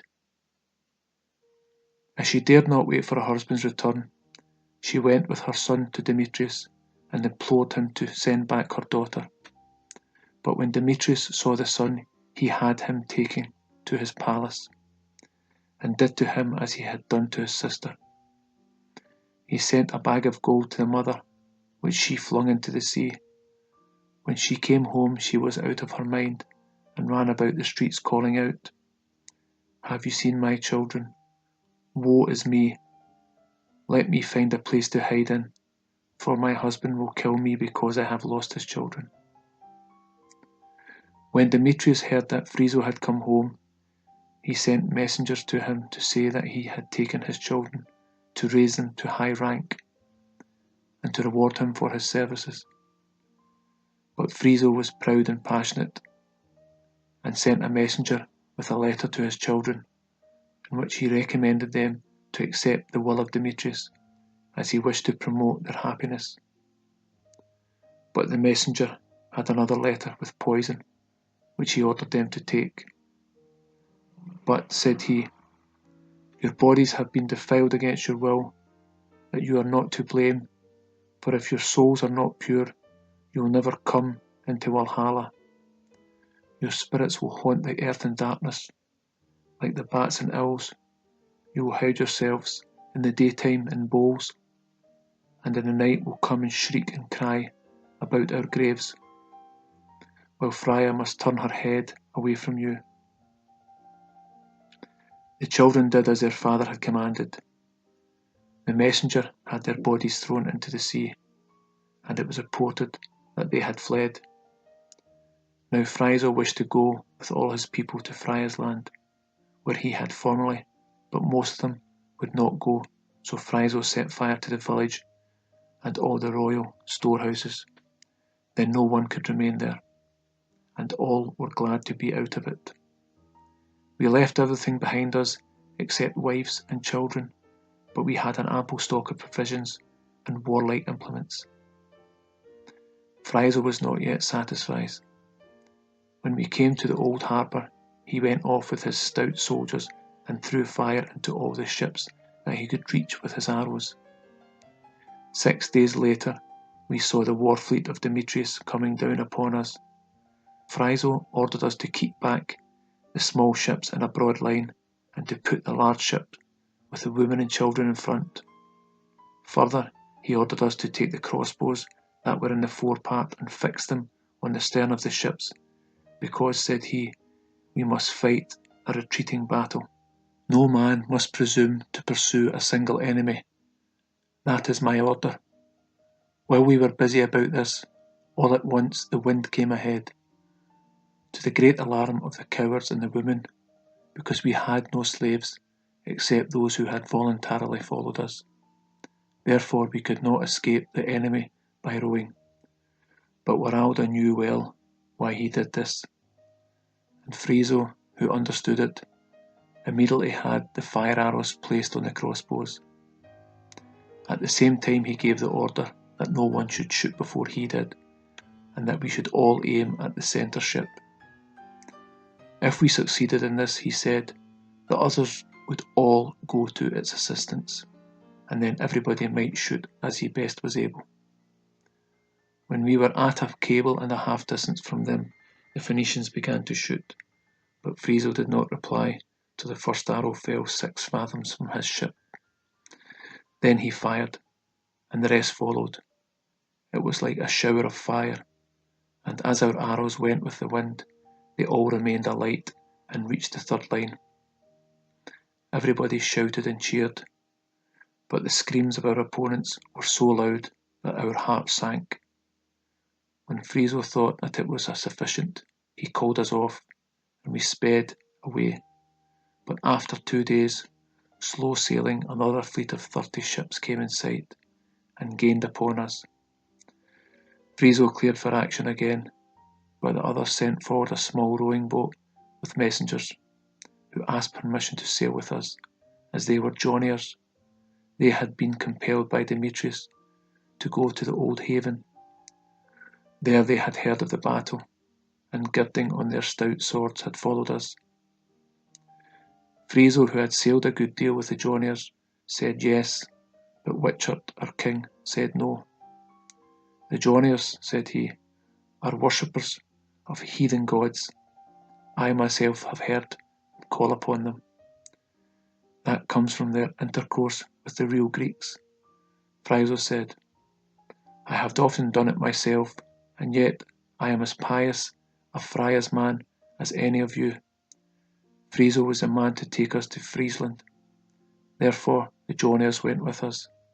It seems that this was pleasing to Wralda, for before 3 months were past we coasted along Britain, and 3 days later we could shout, Huzzah!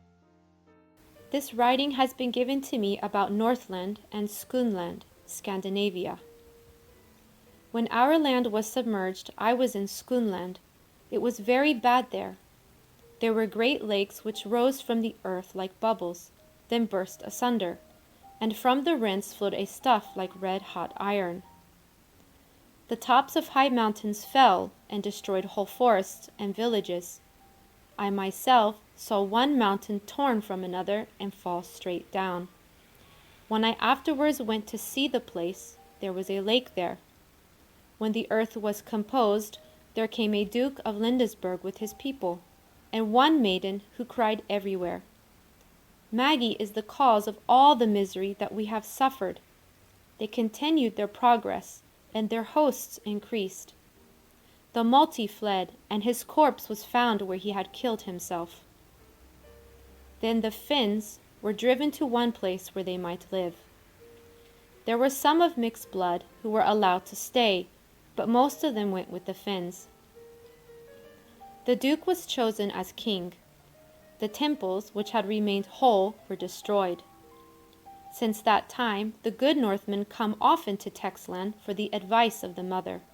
Still, we cannot consider them real Frisians. In Denmark, it has certainly happened as with us.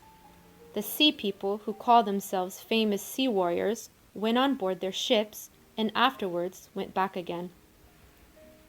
Heil. Whenever the carrier has completed a period, then posterity shall understand that the faults and misdeeds that the Brookmannen have brought with them belong to their forefathers. Therefore I will watch, and will describe as much of their manners as I have seen. The Geertmannen I can readily pass by. I have not had much to do with them, but as far as I have seen, they have mostly retained their language and customs. I cannot say that of the others. Those who descend from the Greeks speak a bad language, and have not much to boast of in their manners. Many have brown eyes and hair. They are envious and impudent, and cowardly from superstition. When they speak, they put words first that ought to come last. For old, they say at, for salt, sat, and for man, ma. Too many to mention. They also use abbreviations of names which have no meaning. The Joniers speak better, but they drop the H and put it where it ought not to be. When they make a statue of a dead person, they believe that the spirit of the departed enters into it. Therefore, they have hidden their statues of Frya, Fasta, Medea, Theania, Helenia, and many others. When a child is born, all the relatives come together and pray to Frya to send her servants to bless the child. When they have prayed, they must neither move nor speak.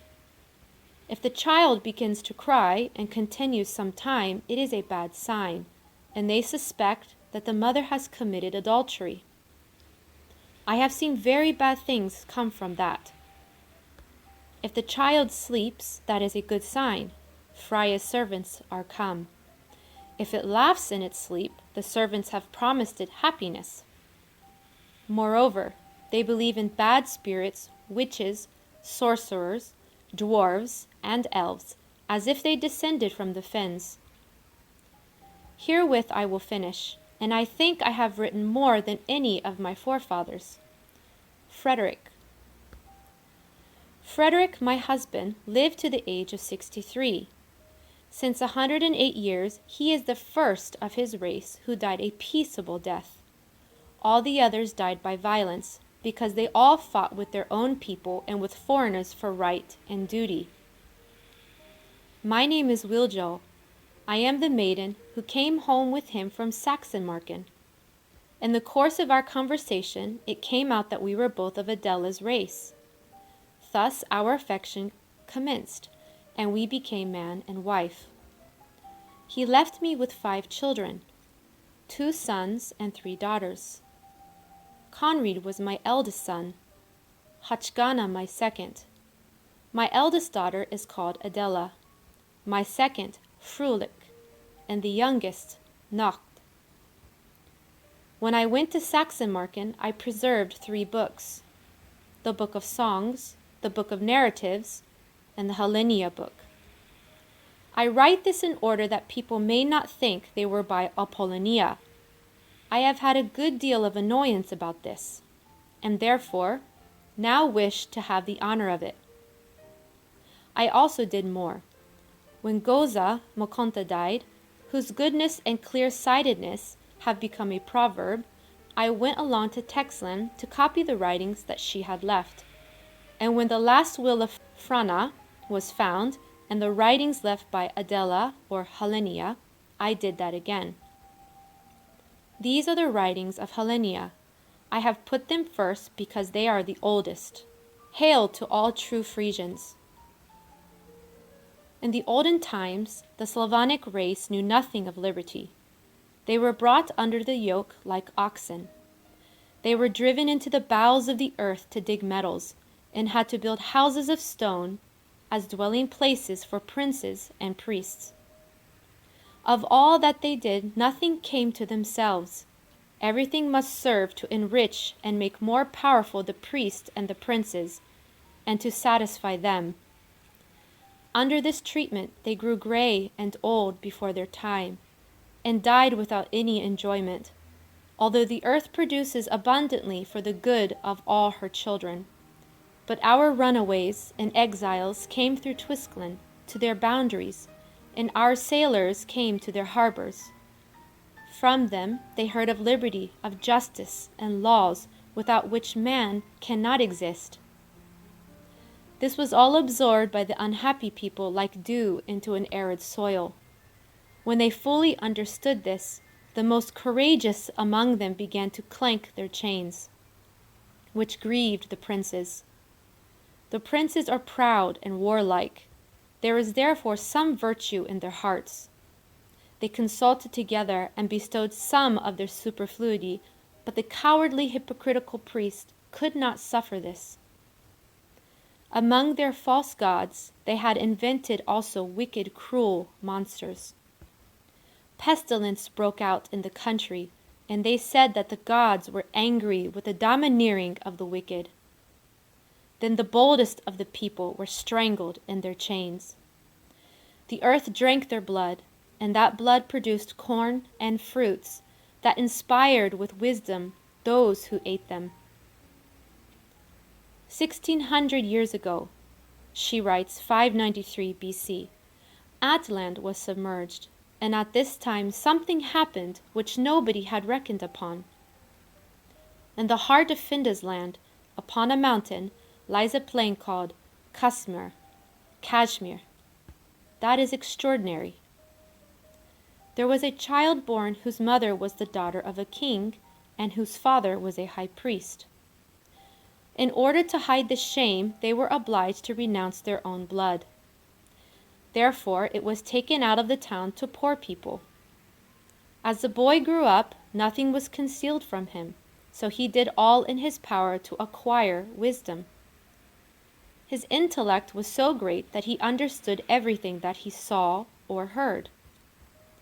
The people regarded him with respect, and the priests were afraid of his questions. When he was of full age, he went to his parents. Hard language. And to get rid of him, they gave him a quantity of jewels, but they dared not openly acknowledge him. Overcome with sorrow at the false shame of his parents, he wandered about. While traveling, he fell in with a Frisian sailor who was serving as a slave, and who taught him our manners and customs. He bought the freedom of the slave, and they remained friends till death. Wherever he went, he taught the people not to tolerate rich men or priests, and that they must guard themselves against false shame, which everywhere did harm to love and charity. The earth, he said, bestowed her treasures on those who scratch her skin, so all are obliged to dig and plow and sow if they wish to reap. But no one is obliged to do anything for another unless it be out of good will.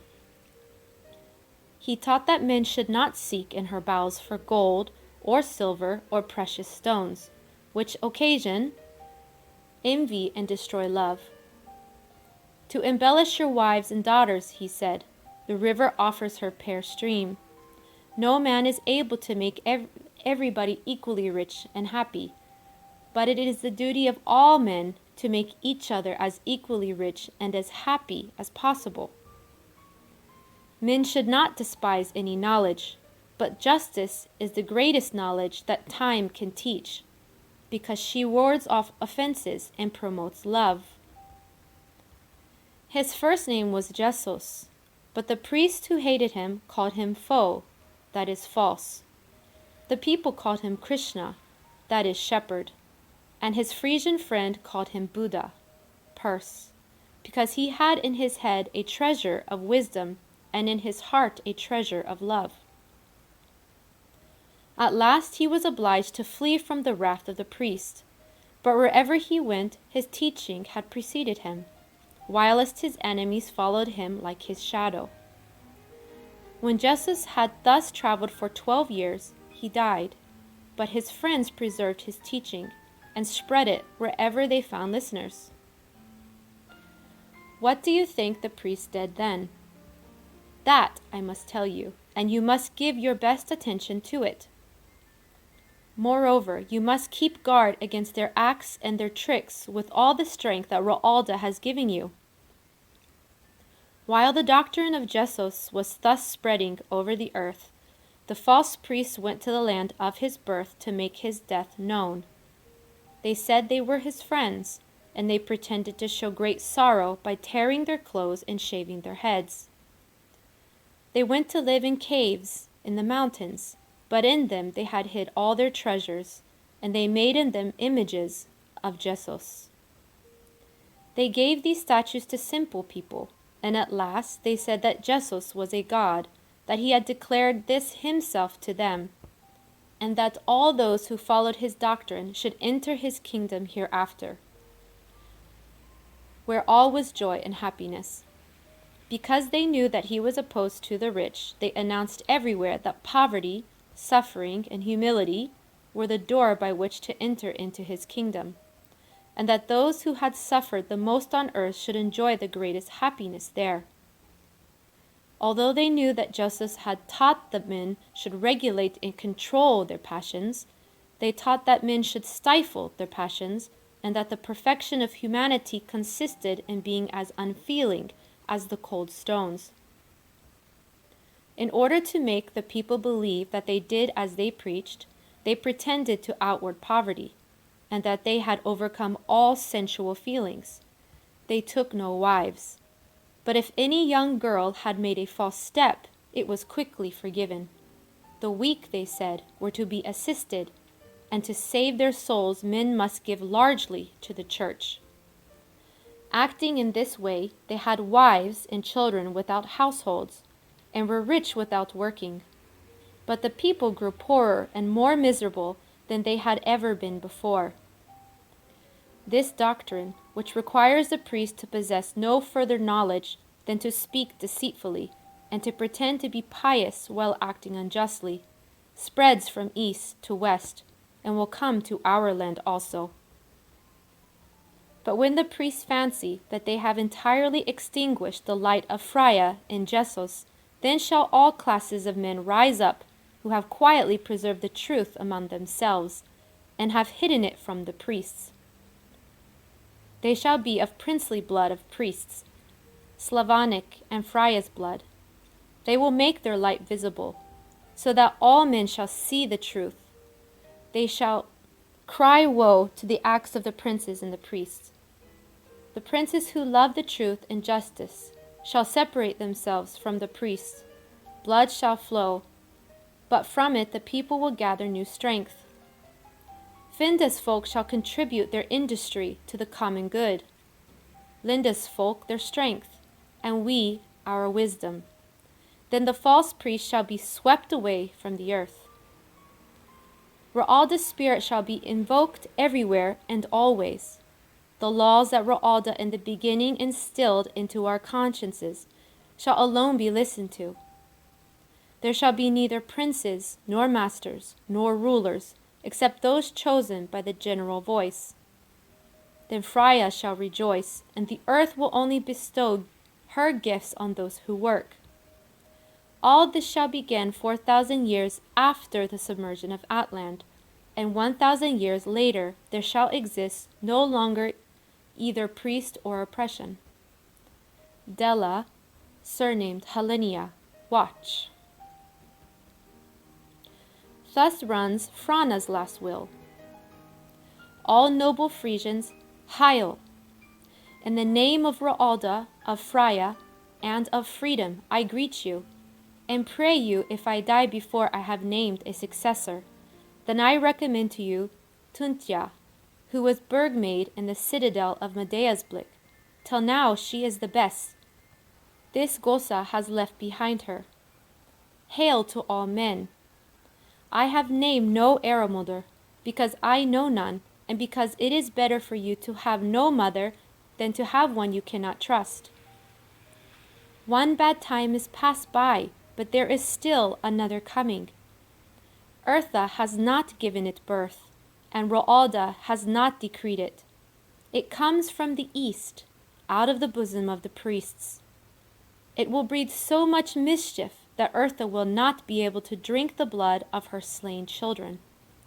It will spread darkness over the minds of men like storm clouds over the sunlight. Everywhere craft and deception shall contend with freedom and justice. Freedom and justice shall be overcome, and we with them. But this success will work out its own loss. Our descendants shall teach their people and their slaves the meaning of 3 words. They are universal love, freedom, and justice. At first they shall shine, then struggle with darkness, until every man's head and heart has become bright and clear. Then shall oppression be driven from the earth, like the thunderclouds by the storm wind, and all deceit will cease to have any more power. Gosa. The writing of Conrad. My forefathers had written this book in succession. I will do this the more because there exists no longer in my state any citadel on which events are inscribed as used to be the case. My name is Conrad. My father's name was Frederick. My mother's name was Willio. After my father's death, I was chosen as his successor. When I was 50 years old, I was chosen for chief grevetman. My father has written how the Linde Oren and Lindgarden were destroyed. Lindheim is still lost, the Linde Orden partially, and the North Lindgarden are still concealed by the salt sea. The foaming sea washes the ramparts of the castle. As my father has mentioned, the people, being deprived of their harbour, went away and built houses inside the ramparts of the citadel. Therefore that bastion is called Lindwerd. The sea people say Lindwerd, but that is nonsense. In my youth there was a portion of land lying outside the rampart, all mud and marsh. But Frya's people were neither tired nor exhausted, when they had a good object in view.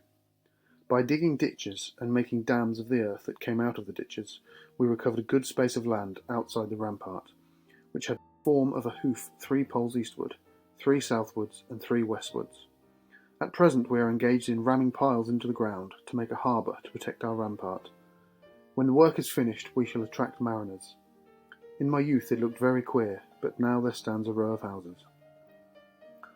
Leaks and deficiencies produced by poverty have been remedied by industry. From this men may learn that Wralda, our universal Father, protects all his creatures, if they preserve their courage and help each other. Now I will write about Frya. Frya, who was already powerful by his troops, was chosen chief brevetman of the districts round Stavia. He laughed at our mode of defending our land and our sea fights. Therefore he established a school where the boys might learn to fight in the Greek manner. But I believe he did that to attach the young people to himself.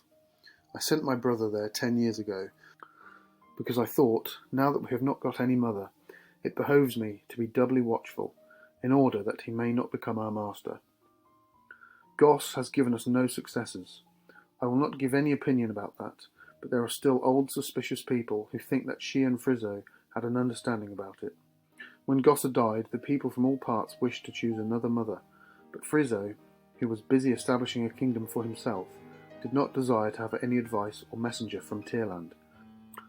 When the messengers of the Landsaten came to him, he said that Gossa had been far-seeing and wiser than all the counts together, and yet she had been unable to see any light or way out of this affair. Therefore she had not had the courage to choose a successor, and to choose a doubtful one she thought would be very bad. Therefore she wrote in her last will, "It is better to have no mother than to have one on whom you cannot rely." Frya had seen a great deal.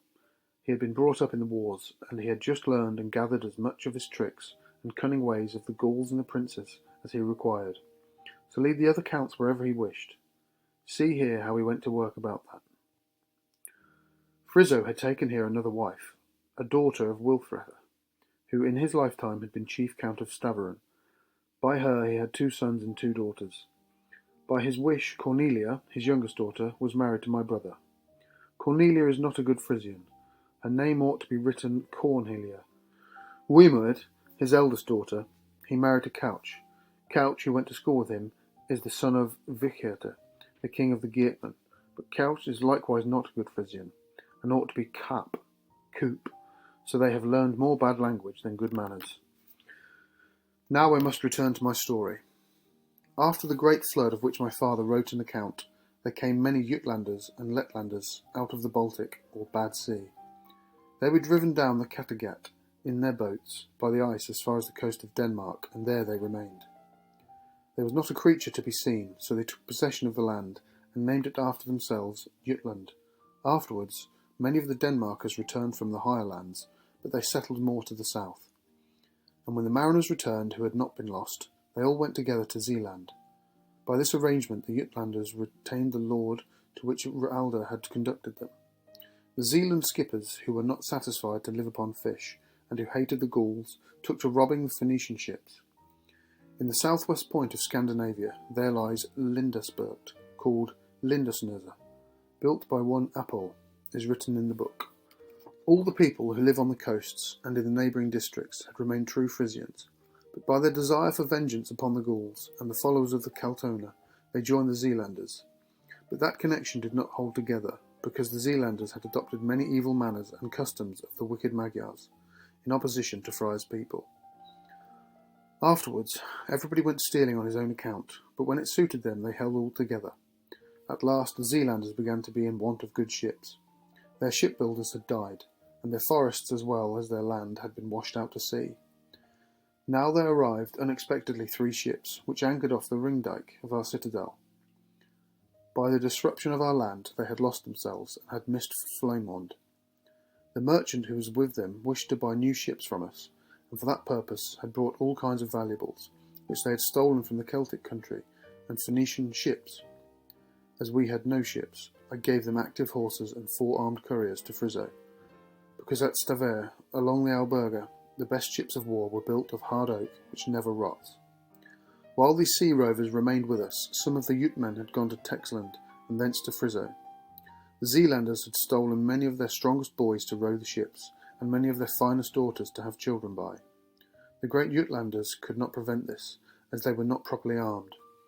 When they had related all their misfortunes, and a good deal of conversation had taken place, Frisian asked them at last if they had no good harbours in their country. "Oh, yes," they answered, "a beautiful one, created by Wralda. It is like a bottle, the neck narrow, but in the belly 1,000 large boats may lie.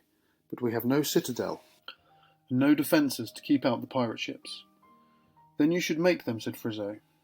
"That is very good advice," said the Jutlanders, "but we have no workmen and no building materials. We are all fishermen and trawlers." The others had drowned or fled to the higher lands. While they were talking in this way, my messengers arrived at the court with the Zealand gentlemen. Here you must observe how Frisian understood deceiving everybody, to the satisfaction of both parties, and to the accomplishment of his own ends. To the Zealanders he promised that they should have yearly 50 ships of a fixed size for a fixed price, fitted with iron chains and crossbows, and full rigging, as is necessary and useful for men of war, but that they should leave in peace the Jutlanders and all the people of Frya's race. But he wished to do more. He wanted to engage all our sea rovers to go with him upon his fighting expedition. When the Zealanders had gone, he loaded 40 old ships with weapons for wall defences, wood, bricks, carpenters, masons, and smiths, in order to build citadels. Witter, his son, he sent to superintend. I have never been well informed of what happened, but this much is clear to me, that on each side of the harbour a strong citadel has been built, and garrisoned by people brought by Frisian out of Saxon-Marken. Witter courted Sieghette and married her. Wilhelm, her father, was chief alderman of the Jutmen, that is, the chief grevetman or count. Wilhelm died shortly afterwards, and Witter was chosen in his place. What Frisian did further. Of his first wife, he still had 2 brothers-in-law who were very daring. Heto, that is Heat, the youngest, he sent as messenger to Wodin, which lies far in the Saxon Marken. Frisian gave him to take 7 horses besides his own, laden with precious things stolen by the sea rovers. With each horse there were 2 young sea rovers and 2 young horsemen, clad in rich garments, and with money in their purses. In the same way as he sent Heto to Wodin, he sent Bruno, that is Brown, the other brother-in-law, to Monogarda Urde. Monogarda Urde was written Monogarda Ford in the earlier part of this book, but that is wrong. All the riches that they took with them were given away, according to circumstances, to princes, princesses, and chosen young girls. When his young men went to the tavern to dance with the young people there, they ordered baskets of spice, gingerbread, and tons of the best beer. After these messengers, he let his young people constantly go over to the Saxon Marken, always with money in their purses and presents to give away, and they spent money carelessly in the taverns. When the Saxon youths looked with envy at this, they smiled and said, "If you dare go and fight the common enemy, you would be able to give much richer presents to your brides, and live much more princely." Both the brothers-in-law of Frisian had married daughters of the chief princes, and afterwards the Saxon youths and girls came in whole troops to the Flymere. The Burg maidens and old maidens, who still remembered their greatness, did not hold with Frisian's object, and therefore they said no good of him. But Frisian, more cunning than they, let them chatter. But the younger maidens he led to his side with golden fingers. They said everywhere, "For a long time we have had no mother, but that comes from our being fit to take care of ourselves. At present it suits us best to have a king to win back our lands that we have lost through the imprudence of our mothers." Further they said, "Every child of Frya has permission to let his voice be heard before the choice of a prince is decided. But if it comes to that you choose a king, then also we will have our say. From all that we can see, Wralda has appointed Frya for it, for he has brought him here in a wonderful way. Frya knows the tricks of the Gauls, whose language he speaks. He can therefore watch against their craftiness. Then there is something else to keep the eye upon. What count could be chosen as king without the others being jealous of him? All such nonsense the young maidens talked.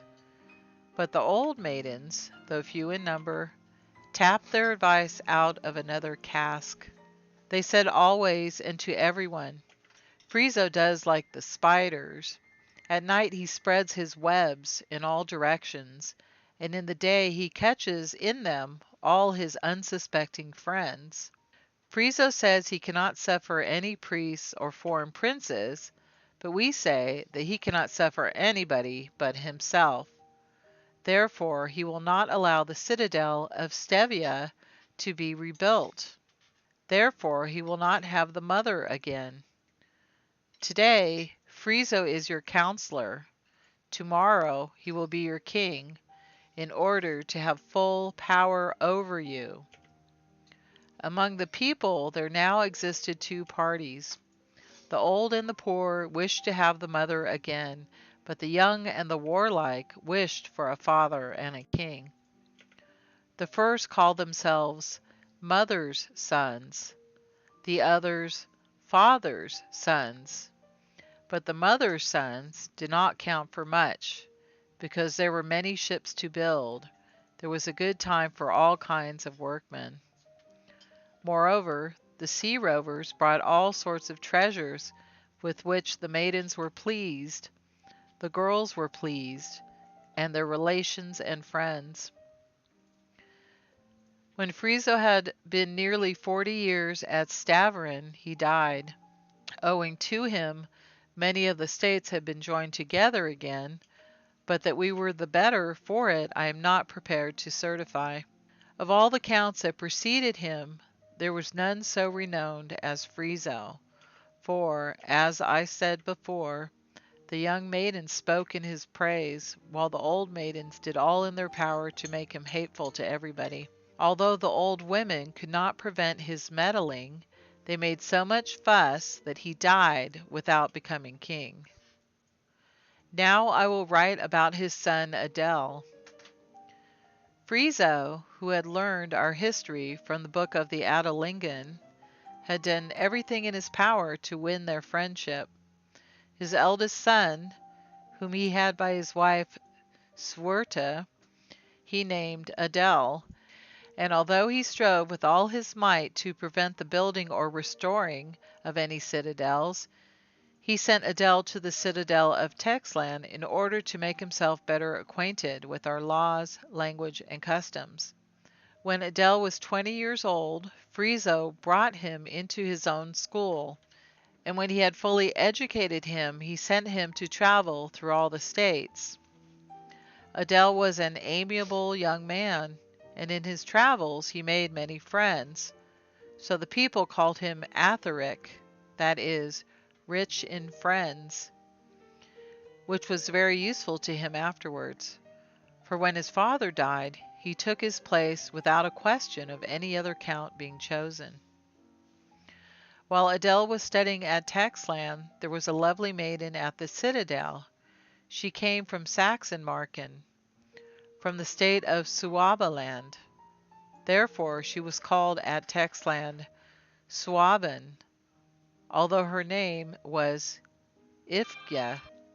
Adela fell in love with her, and she with him, but his father wished him to wait a little. Adela did as he wished, but as soon as he was dead, sent messengers to Berthold, her father, to ask her in marriage. Berthold was a prince of high-principled feelings. He had sent his daughter to Texland in the hope that she might be chosen burgmaid in her country. But when he knew of their mutual affection, he bestowed his blessing upon them. Ifgja was a clever Frisian. As far as I have been able to learn, she always toiled and worked to bring the Frya's people back under the same laws and customs. To bring the people to her side, she traveled with her husband through all Saxamarken, and also to Geermania, as the Geertmen had named the country, which they had obtained by means of Goss. Thence they went to Denmark, and from Denmark by sea to Texland. From Texland they went to Westflyland, and so along the coast to Valhallagara. Thence they followed the Zuidiren, the wall, till with great apprehension they arrived beyond the Rhine at the Marsaten, of whom our Apollonia has written. When they stayed there a little time, they returned to the lowlands. When they had been some time descending towards the lowlands, and had reached about the old citadel of Aachen, 4 of their servants were suddenly murdered and stripped. They had loitered a little behind. My brother, who was always on the alert, had forbidden them to do so, but they did not listen to him. The murderers that had committed this crime were Twisklanders, who had at that time audaciously crossed the Rhine to murder and to steal. The Twisklanders are banished and fugitive children of Frya, but their wives they have stolen from the Tartars. The Tartars are a brown tribe of Finda's people, who are thus named because they make war on everybody. They are all horsemen and robbers. This is what makes the Twisklanders so bloodthirsty. The Twisklanders who had done the wicked deed called themselves Frisian or Franken. There were many among them, my brother said, red, brown, and white men. The red and brown made their hair white with lime water, but as their faces remained brown, they were only the more ugly. In the same way as Apollonia, they visited Burgt and the Aldegamude. Afterwards, they made a tour of all the neighborhood of Stavia. They behaved with such amiability that everywhere the people wished to keep them. 3 months later, Adela sent messengers to all the friends that he had made, requesting them to send to him their wise men in the month of May. His wife, he said, who had been Magy of Texland, had received a copy of it. In Texland, many writings are still found which are not copied in the book of the Adelingen. One of these writings had been placed by Goss with their last will, which was to be opened by the oldest maiden, Albetha, as soon as Frisa was dead. Here is the writing with Gossa's advice. When Wralda gave children to the mothers of mankind, he gave one language to every tongue and to all lips.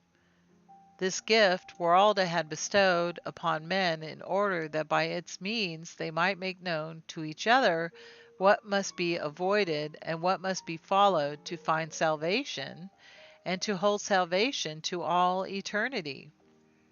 Wralda is wise and good and all foreseeing. As he knew that happiness and holiness would flee from the earth when wickedness could overcome virtue, he had attached to the language an equitable property.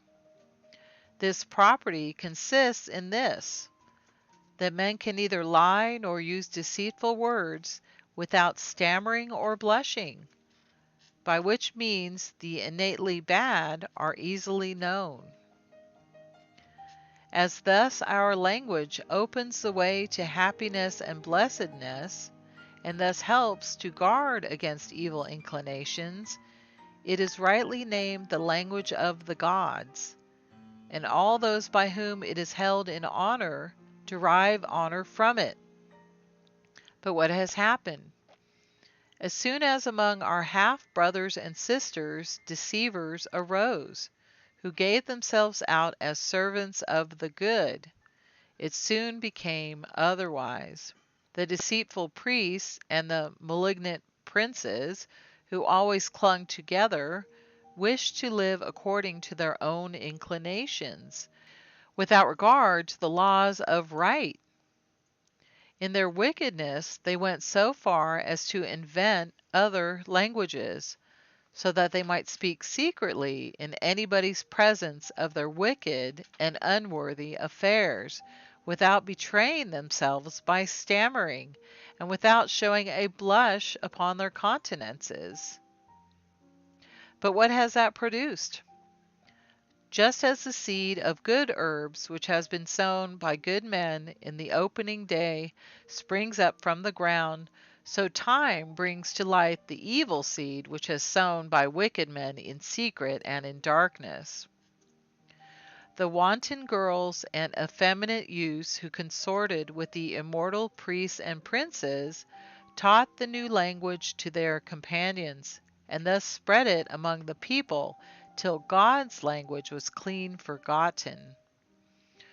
Would you know what came of all this? How that stammering and blushing no longer betrayed their evil doings? Virtue passed away. Wisdom and liberty followed. Unity was lost, and quarreling took its place. Love flew away, and unchastity and envy met round their tables. And where previously justice reigned, now it is the sword. All our slaves, the subjects of their masters, envy, bad passions, and covetousness. If they had only invented one language, things might possibly have still gone well, but they invented as many languages as there are states, so that one people can no more understand another people than a cow a dog, or a wolf a sheep. The mariners can bear witness to this. From all this it results that all the slave people look upon each other as strangers, as a punishment of their inconsiderateness and presumption. They must quarrel and fight till they are all destroyed. Here is my counsel. If you wish that you alone should inherit the earth, you must never allow any language but God's language to pass your lips, and take care that your own language remains free from outlandish sounds. If you wish that some of Lida's children and some of Finda's children remain, you must do the same. The language of the East Schoonlanders has been perverted by the vile Magyars, and the language of the followers of Kaltana has been spoiled by the dirty Gauls.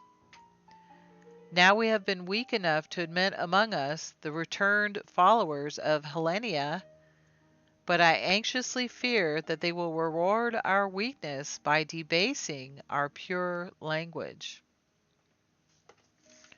Many things have happened to us, but among all the citadels that have been disturbed and destroyed in the bad time, Eartha has preserved Fryaburgt uninjured, and I may remark that Frya's, or God's language, has always remained here untainted.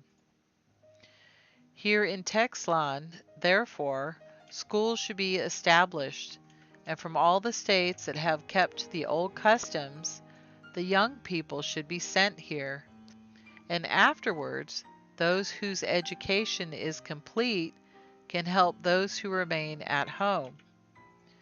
If foreigners come to buy ironwares from you and want to talk and bargain, they must come back to God's language. If they learn God's language, then the words to be free and to have justice will come to them, and glimmer and glitter in their brains to a perfect light, and that flame will destroy all bad princes and hypocritical dirty priests. The native and foreign messengers were pleased with that writing, but no schools came from it. Then Adel established schools himself. Every year Adel and Ifka went to inspect the schools. If they found a friendly feeling existing between the natives and foreigners, they were extremely pleased, If there were any who had sworn friendship together, they assembled the people, and with great ceremony let them inscribe their names in a book which was called the Book of Friendship, and afterwards a festival was held. All these customs were kept up in order to bring together the separate branches of Frya's race. But the maidens who were opposed to Adela and Ifya said that they did it for no other reason than to make a name for themselves, and to bring all the other states under their subjection. Among my father's papers I found a letter from Ludgard, the Geertman. Omitting some passages which only concern my father, I proceed to relate the rest. Punjab, that is, 5 rivers, and by which we travel, is a river of extraordinary beauty, and is called 5 rivers, because 4 other streams flow into the sea by its mouth. Far away to the eastward is another large river, the holy or sacred Ganges. Between these 2 rivers is the land of the Hindus. Both rivers run from the high mountains to the plains.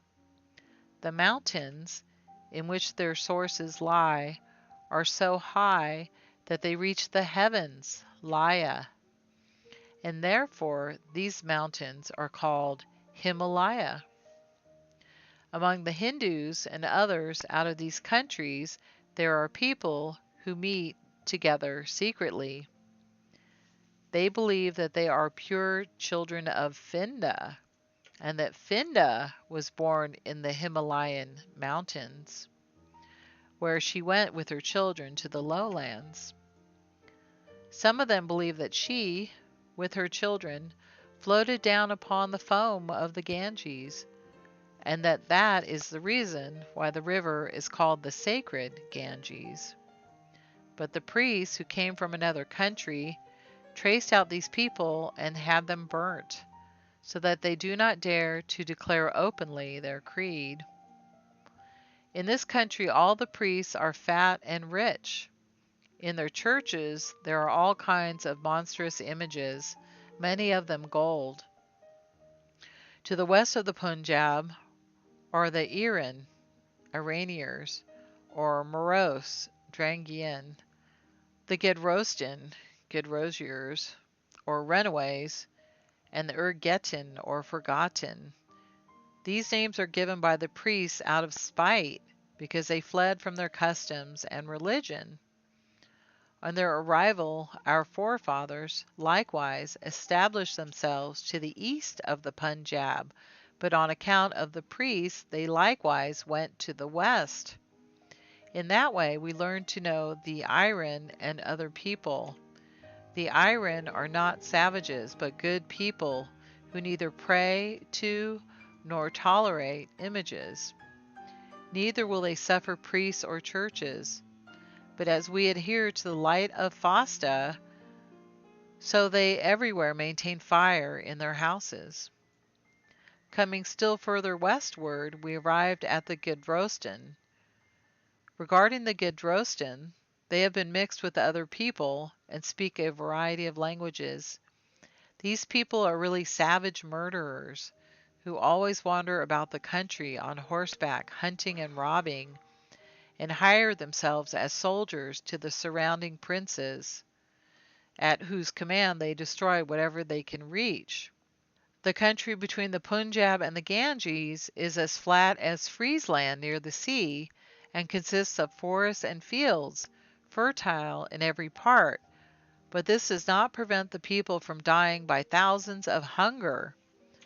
The famines, however, must not be attributed to Wralda or Eartha, but to the princes and priests. The Hindus are timid and submissive before their princes, like hinds before wolves. Therefore the Aryan and others have called them Hindus, which means hinds. But their timidity is frightfully abused.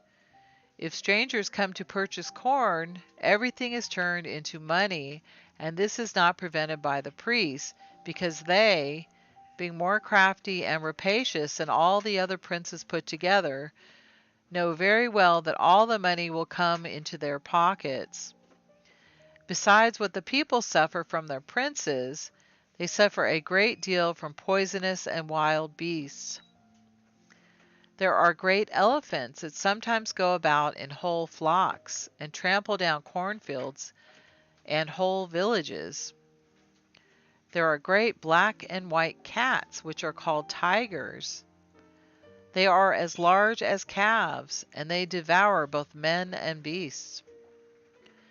Besides other creeping animals, there are snakes from the size of a worm to the size of a tree.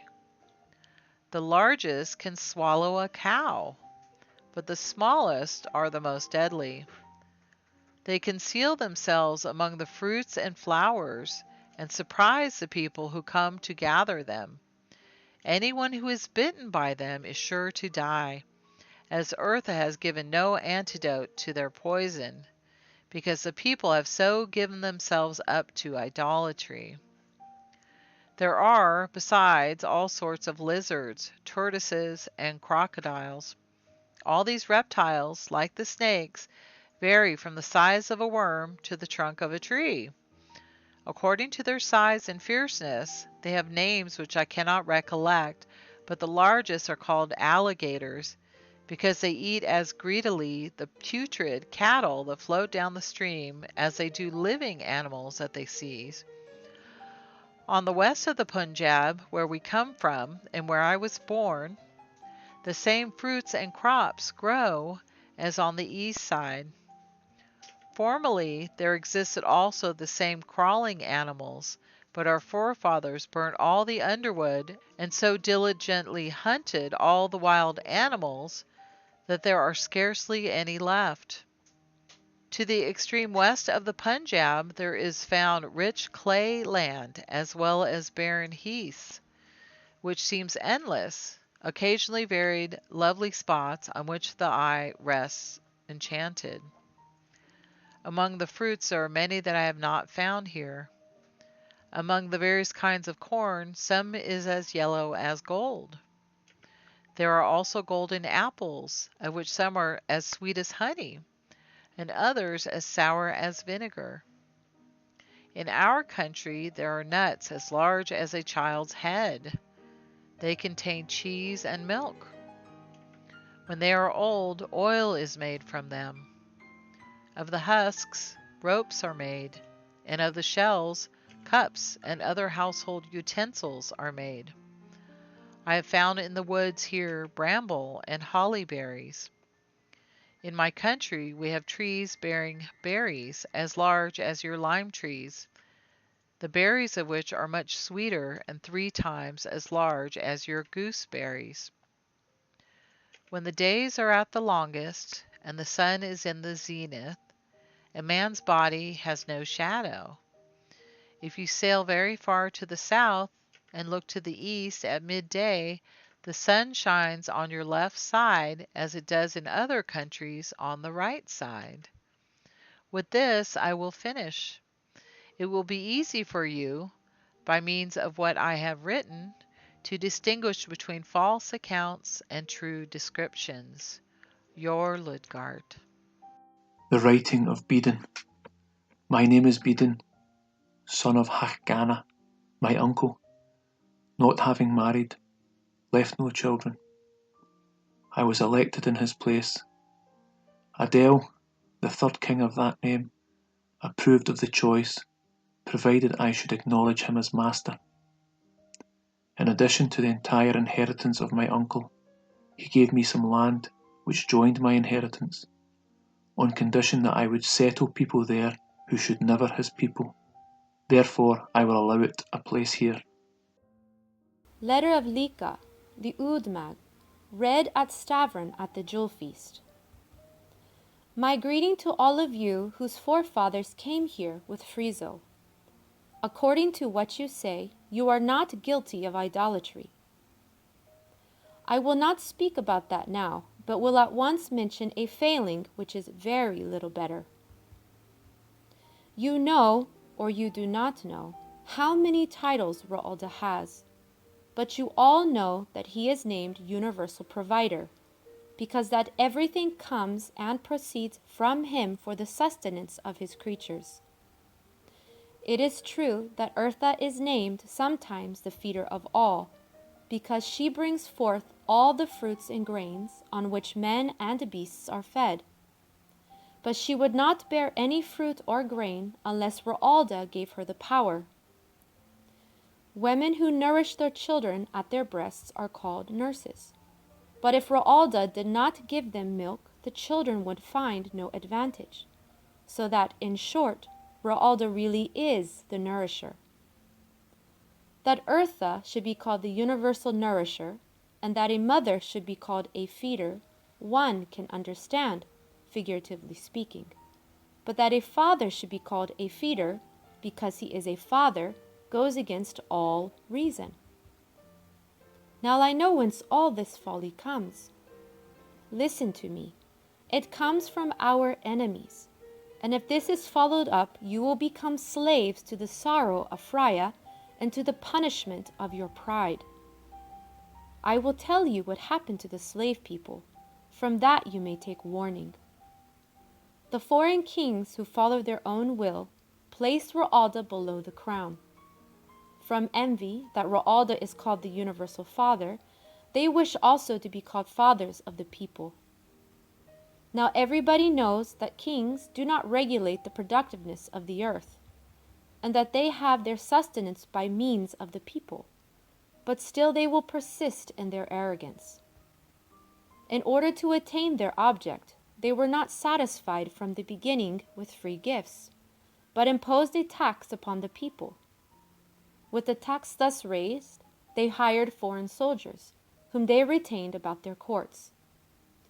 Afterwards, they took as many wives as they pleased, and the smaller princes and gentry did the same. When, in consequence, quarrels and disputes arose in the households, and complaints were made about it, they said every man is the father, feeder of his household. Therefore he shall be master and judge over it. Thus arose arbitrariness, and as the men ruled over their households, the kings would do over their people. When the kings had accomplished that, they should be called fathers of the people. They had statues of themselves made and erected in the churches beside the statues of the idols. And those who would not bow down to them were either killed or put in chains. Your forefathers and the Twistlanders had intercourse with the kings, and learned these follies from them. But it is not only that some of your men have been guilty of stealing titles. I have also much to complain of against your wives. If there are men among you who wish to put themselves on a level with Wralda, there are also women who wish to consider themselves equals of Frya. Because they have borne children, they call themselves mothers, but they forget that Frya bore children without having intercourse with a man. Yes, they not only have desire to rob Frya and the Aeromoders of their honorable title, with whom they cannot put themselves upon an equality, but they do the same with the honorable titles of their fellow creatures. There are women who allow themselves to be called ladies, although they know that that only belongs to the wives of princes. They also let their daughters be called Magden, although they know that no young girls are so called unless they belong to a citadel. Yon all fancy that you are the better for this name-stealing, but you forget that jealousy clings to it, and that every wrong sows the seed of its own rod. If you do not alter your course, in time it will grow so strong that you cannot see what will be the end. Your descendants will be flogged by it, and will not know whence the stripes come. But although you do not build citadels for the maidens and leave them to their fate, there will still remain some who will come out of the woods and caves, and will prove to your descendants that you have, by your disorderliness, been the cause of it. Then you will be damned. Your ghosts will rise frightened out of their graves. They will call upon Wralda, Frya, and her maidens, But they shall receive no succor before the jewels shall enter upon a pew circuit, and that will only be 3,000 years after this century. The end of Lika's letter. Fragment. This page begins in the middle of the sentence. There do not appear to be any missing pages in the source book. JBH. Therefore, I will first write about Black Adel. Black Adel was the fourth king after Frya. In his youth, he studied first at Textland and then at Stavia, and afterwards traveled through all the states. When he was 24 years old, his father had him elected a Sega Asker. As soon as he became Asker, he always took the part of the poor. The rich, he said, do enough of wrong means of their wealth, therefore we ought to take care that the poor look up to us. By arguments of this kind, he became the friend of the poor and the terror of the rich. It was carried so far that his father looked up to him. When his father died, he succeeded, and then he wished to retain his office as well, as the kings of the East used to do. The rich would not suffer this, so all the people rose up, and the rich were glad to get out of the assembly with whole skins. From that time there was no more talk of equality. He oppressed the rich and flattered the poor, by whose assistance he succeeded in all his wishes. King Askar, as he was always called, was 7 feet high, and his strength was as remarkable as his height. He had a clear intellect, so that he understood all that was talked about, but in his actions he did not display much wisdom. He had a handsome countenance and a smooth tongue, but his soul was blacker than his hair. When he had been king for a year, he obliged all the young men in the state to come once a year to the camp to have a sham fight. At first he had some trouble with it, but at last it became such a habit that old and young came from all sides to ask if they might take part in it. When he had brought it to this point, he established military schools. The rich complained that their children no longer learned to read and write. Askar paid no attention to it, but shortly afterwards, when a sham fight was held, he mounted a throne and spoke aloud.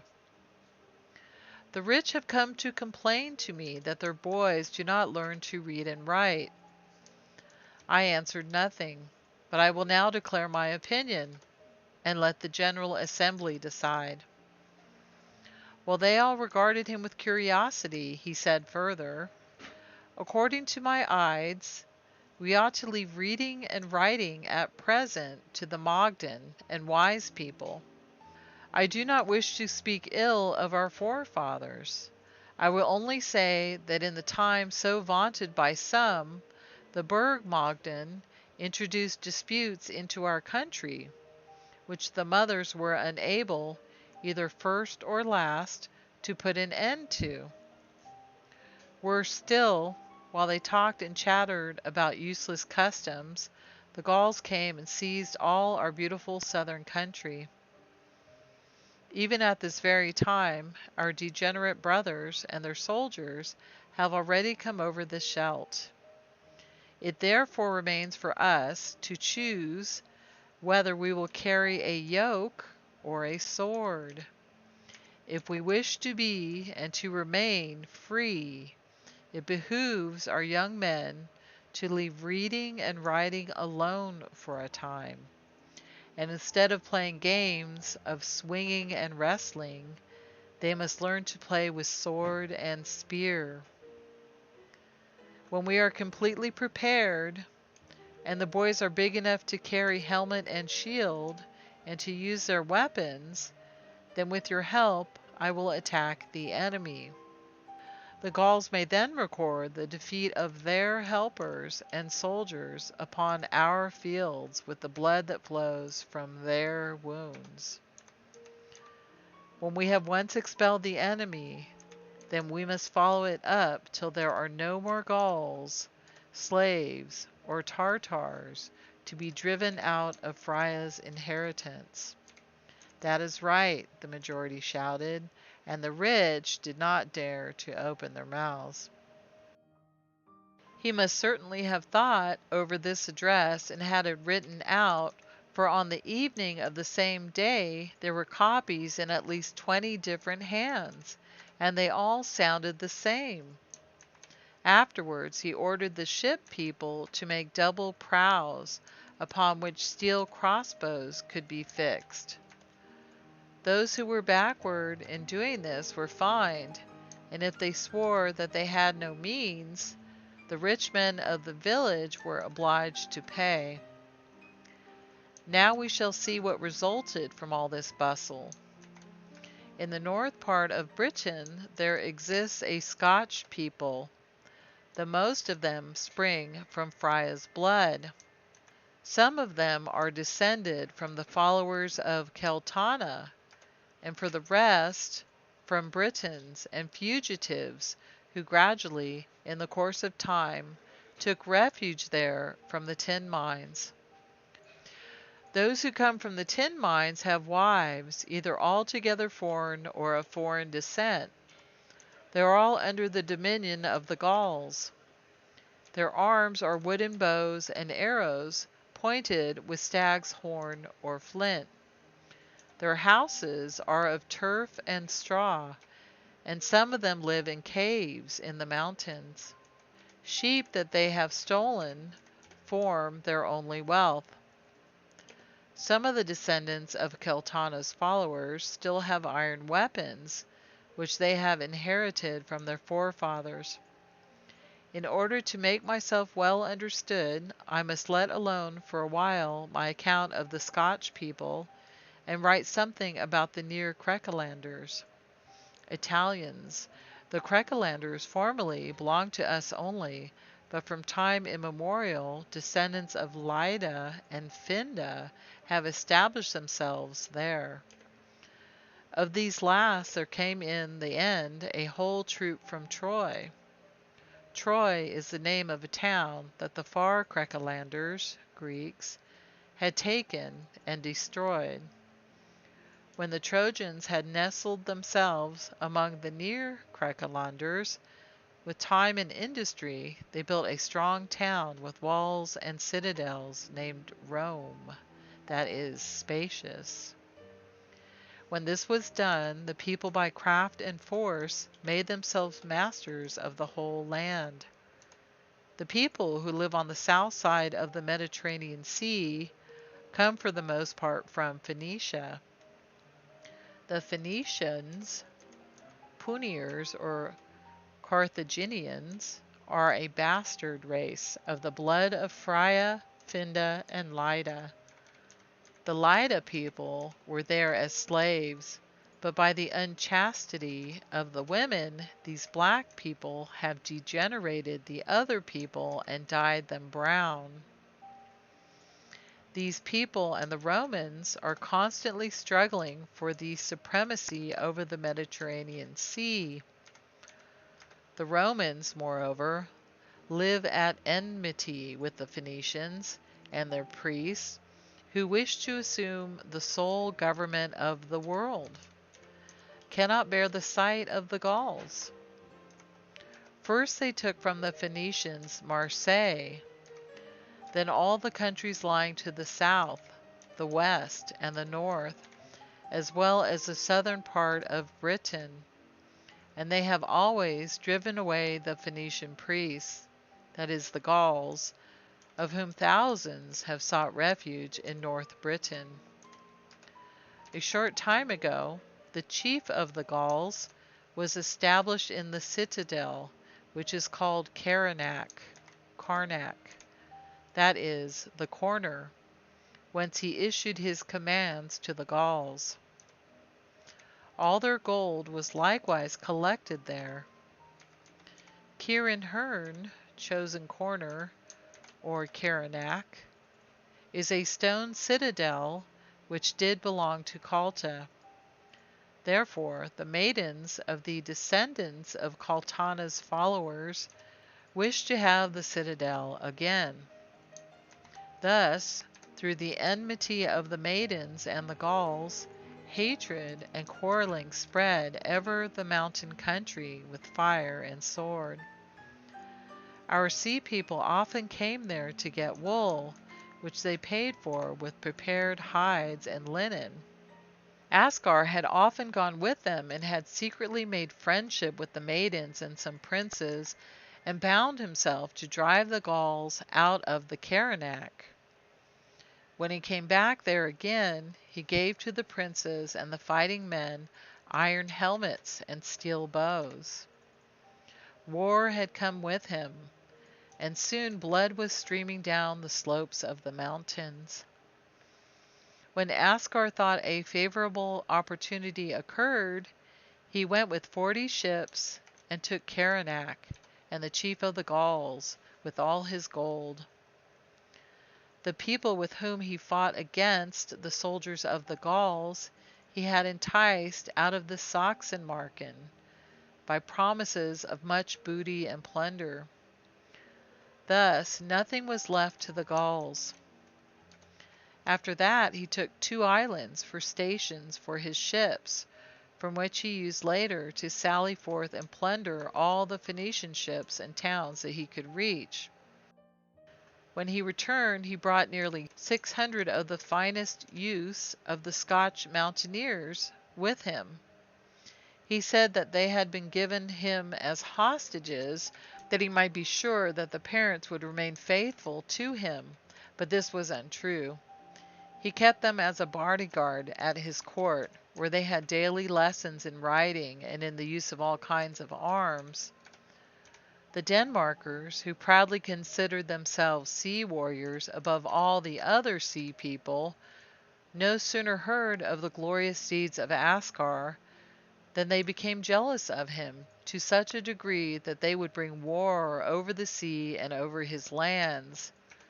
See here, then, how he was able to avoid a war. Among the ruins of the destroyed citadel of Stavia there was still established a clever burgmagd with a few maidens. Her name was Rentje, and she was famous for her wisdom. This maid offered her assistance to Ascar on condition that he should afterwards rebuild the city of Stavin. When he had bound himself to do this, Rentje went with 3 maidens to Hals, Holstein. She traveled by night, and by day she made speeches in all the markets and in all the assemblies. Wralda, she said, had told her by his thunder that all the Frya's peoples must become friends and united as brothers and sisters. Otherwise, Finda's people would come and sweep them off the face of the earth. After the thunder, Frya's 7 watchmaidens appeared to her in a dream 7 nights in succession. They had said, "Disaster hovers over Frya's land with yoke and chains. Therefore all the people who have sprung from Frya's blood must do away with their surnames and only call themselves Frya's children, or Frya's people. They must all rise up and drive Finda's people out of Frya's inheritance. If you will not do that, you will bring the slave chains round your necks, and the foreign chiefs will ill-treat your children and flog them till the blood streams into your graves. Then shall the spirits of your forefathers appear to you, and reproach your cowardice and thoughtlessness. The stupid people who, by the axe of the Magyars, were already so much accustomed to folly, believed all that she said, and the mothers clasped their children to their bosoms. When Rensha had brought the king of Holstein and the others to an agreement, she sent messengers to Askar, and went herself along the Baltic Sea. From there she went to the Lithauers, face-hewers, so called because they always strike at their enemy's face, the Lithuanians. The Lithauers are fugitives and banished people of our own race, who wander about in the Twisklanden. Their wives have been mostly stolen from the Tartars. The Tartars are a branch of Finda's race, and are thus named by the Twisklanders because they never will be at peace, but provoke people to fight. She proceeded on beyond the Sachsenmarken, crossing through the other Twisklanders, in order always to repeat the same thing. After 2 years had passed, she came along the Rhine home. Among the Twisklanders, she gave herself out for a mother, and said that they might return as free and true people. But then they must go over the Rhine and drive the Gauls out of Frya's south lands. If they did that, then her king Askar would go over the Scheldt and win back the land. Among the Twisklanders, many bad customs of the Tartars and Magyars have crept in, but likewise many of our laws have remained. Therefore they still have Mogden, who teach the children and advise the old. In the beginning they were opposed to Rensha, but at last she was followed, obeyed, and praised by them where it was useful or necessary. As soon as Askar heard from Rensha's messengers how the Jutlanders were disposed, he immediately on his side sent messengers to the king of Hals. The ship in which the messengers went was laden with women's ornaments, and took also a golden shield on which Askar's portrait was artistically represented. These messengers were to ask the king's daughter, Frethogundsta, in marriage for Askar. Frethogundsta came a year after that to Stavern. Among her followers was a Magy, for the Jutlanders had been long ago corrupted. Soon after Askar had married Frethogundsta, a church was built at Stavern. In the church were placed monstrous images, bedecked with gold-woven dresses. It is also said that Askar, by night and at unseasonable times, kneeled to them with Frethogundsta. But one thing is certain: the citadel of Stavia was never rebuilt. Rensha was already come back and went angrily to Prontlic the mother at Texland to complain. Prontlic sent out messengers in all directions who proclaim that Askar is gone over to idolatry. Askar took no notice of this, but unexpectedly a fleet arrived from Hals. In the night the maidens were driven out of the citadel, and in the morning there was nothing to be seen of the citadel but a glowing heap of rubbish. Prontlic and Rensha came to me for shelter. When I reflected upon it, I thought that it might prove bad for my state. Therefore we hit upon a plan which might serve us all. This is the way we went to work. In the middle of the Krigel wood, to the east of Ludward, lies our place of refuge, which can only be reached by a concealed path. A long time ago I had established a garrison of young men who all hated Askar and kept away all other people. Now it was come to such a pitch among us that many women, and even men, talked about ghosts, white women, and gnomes, just like the Denmarkers. Askar had made use of all these follies, for his own advantage, and we wished to do the same. One dark night I brought the Mogden to the Citadel, and afterwards they went with their serving maids dressed in white along the path, so that nobody dared go there any more. When Askar thought he had his hands free, he let the Magyars travel through his states under all kinds of names, and, except in my state, they were not turned away anywhere.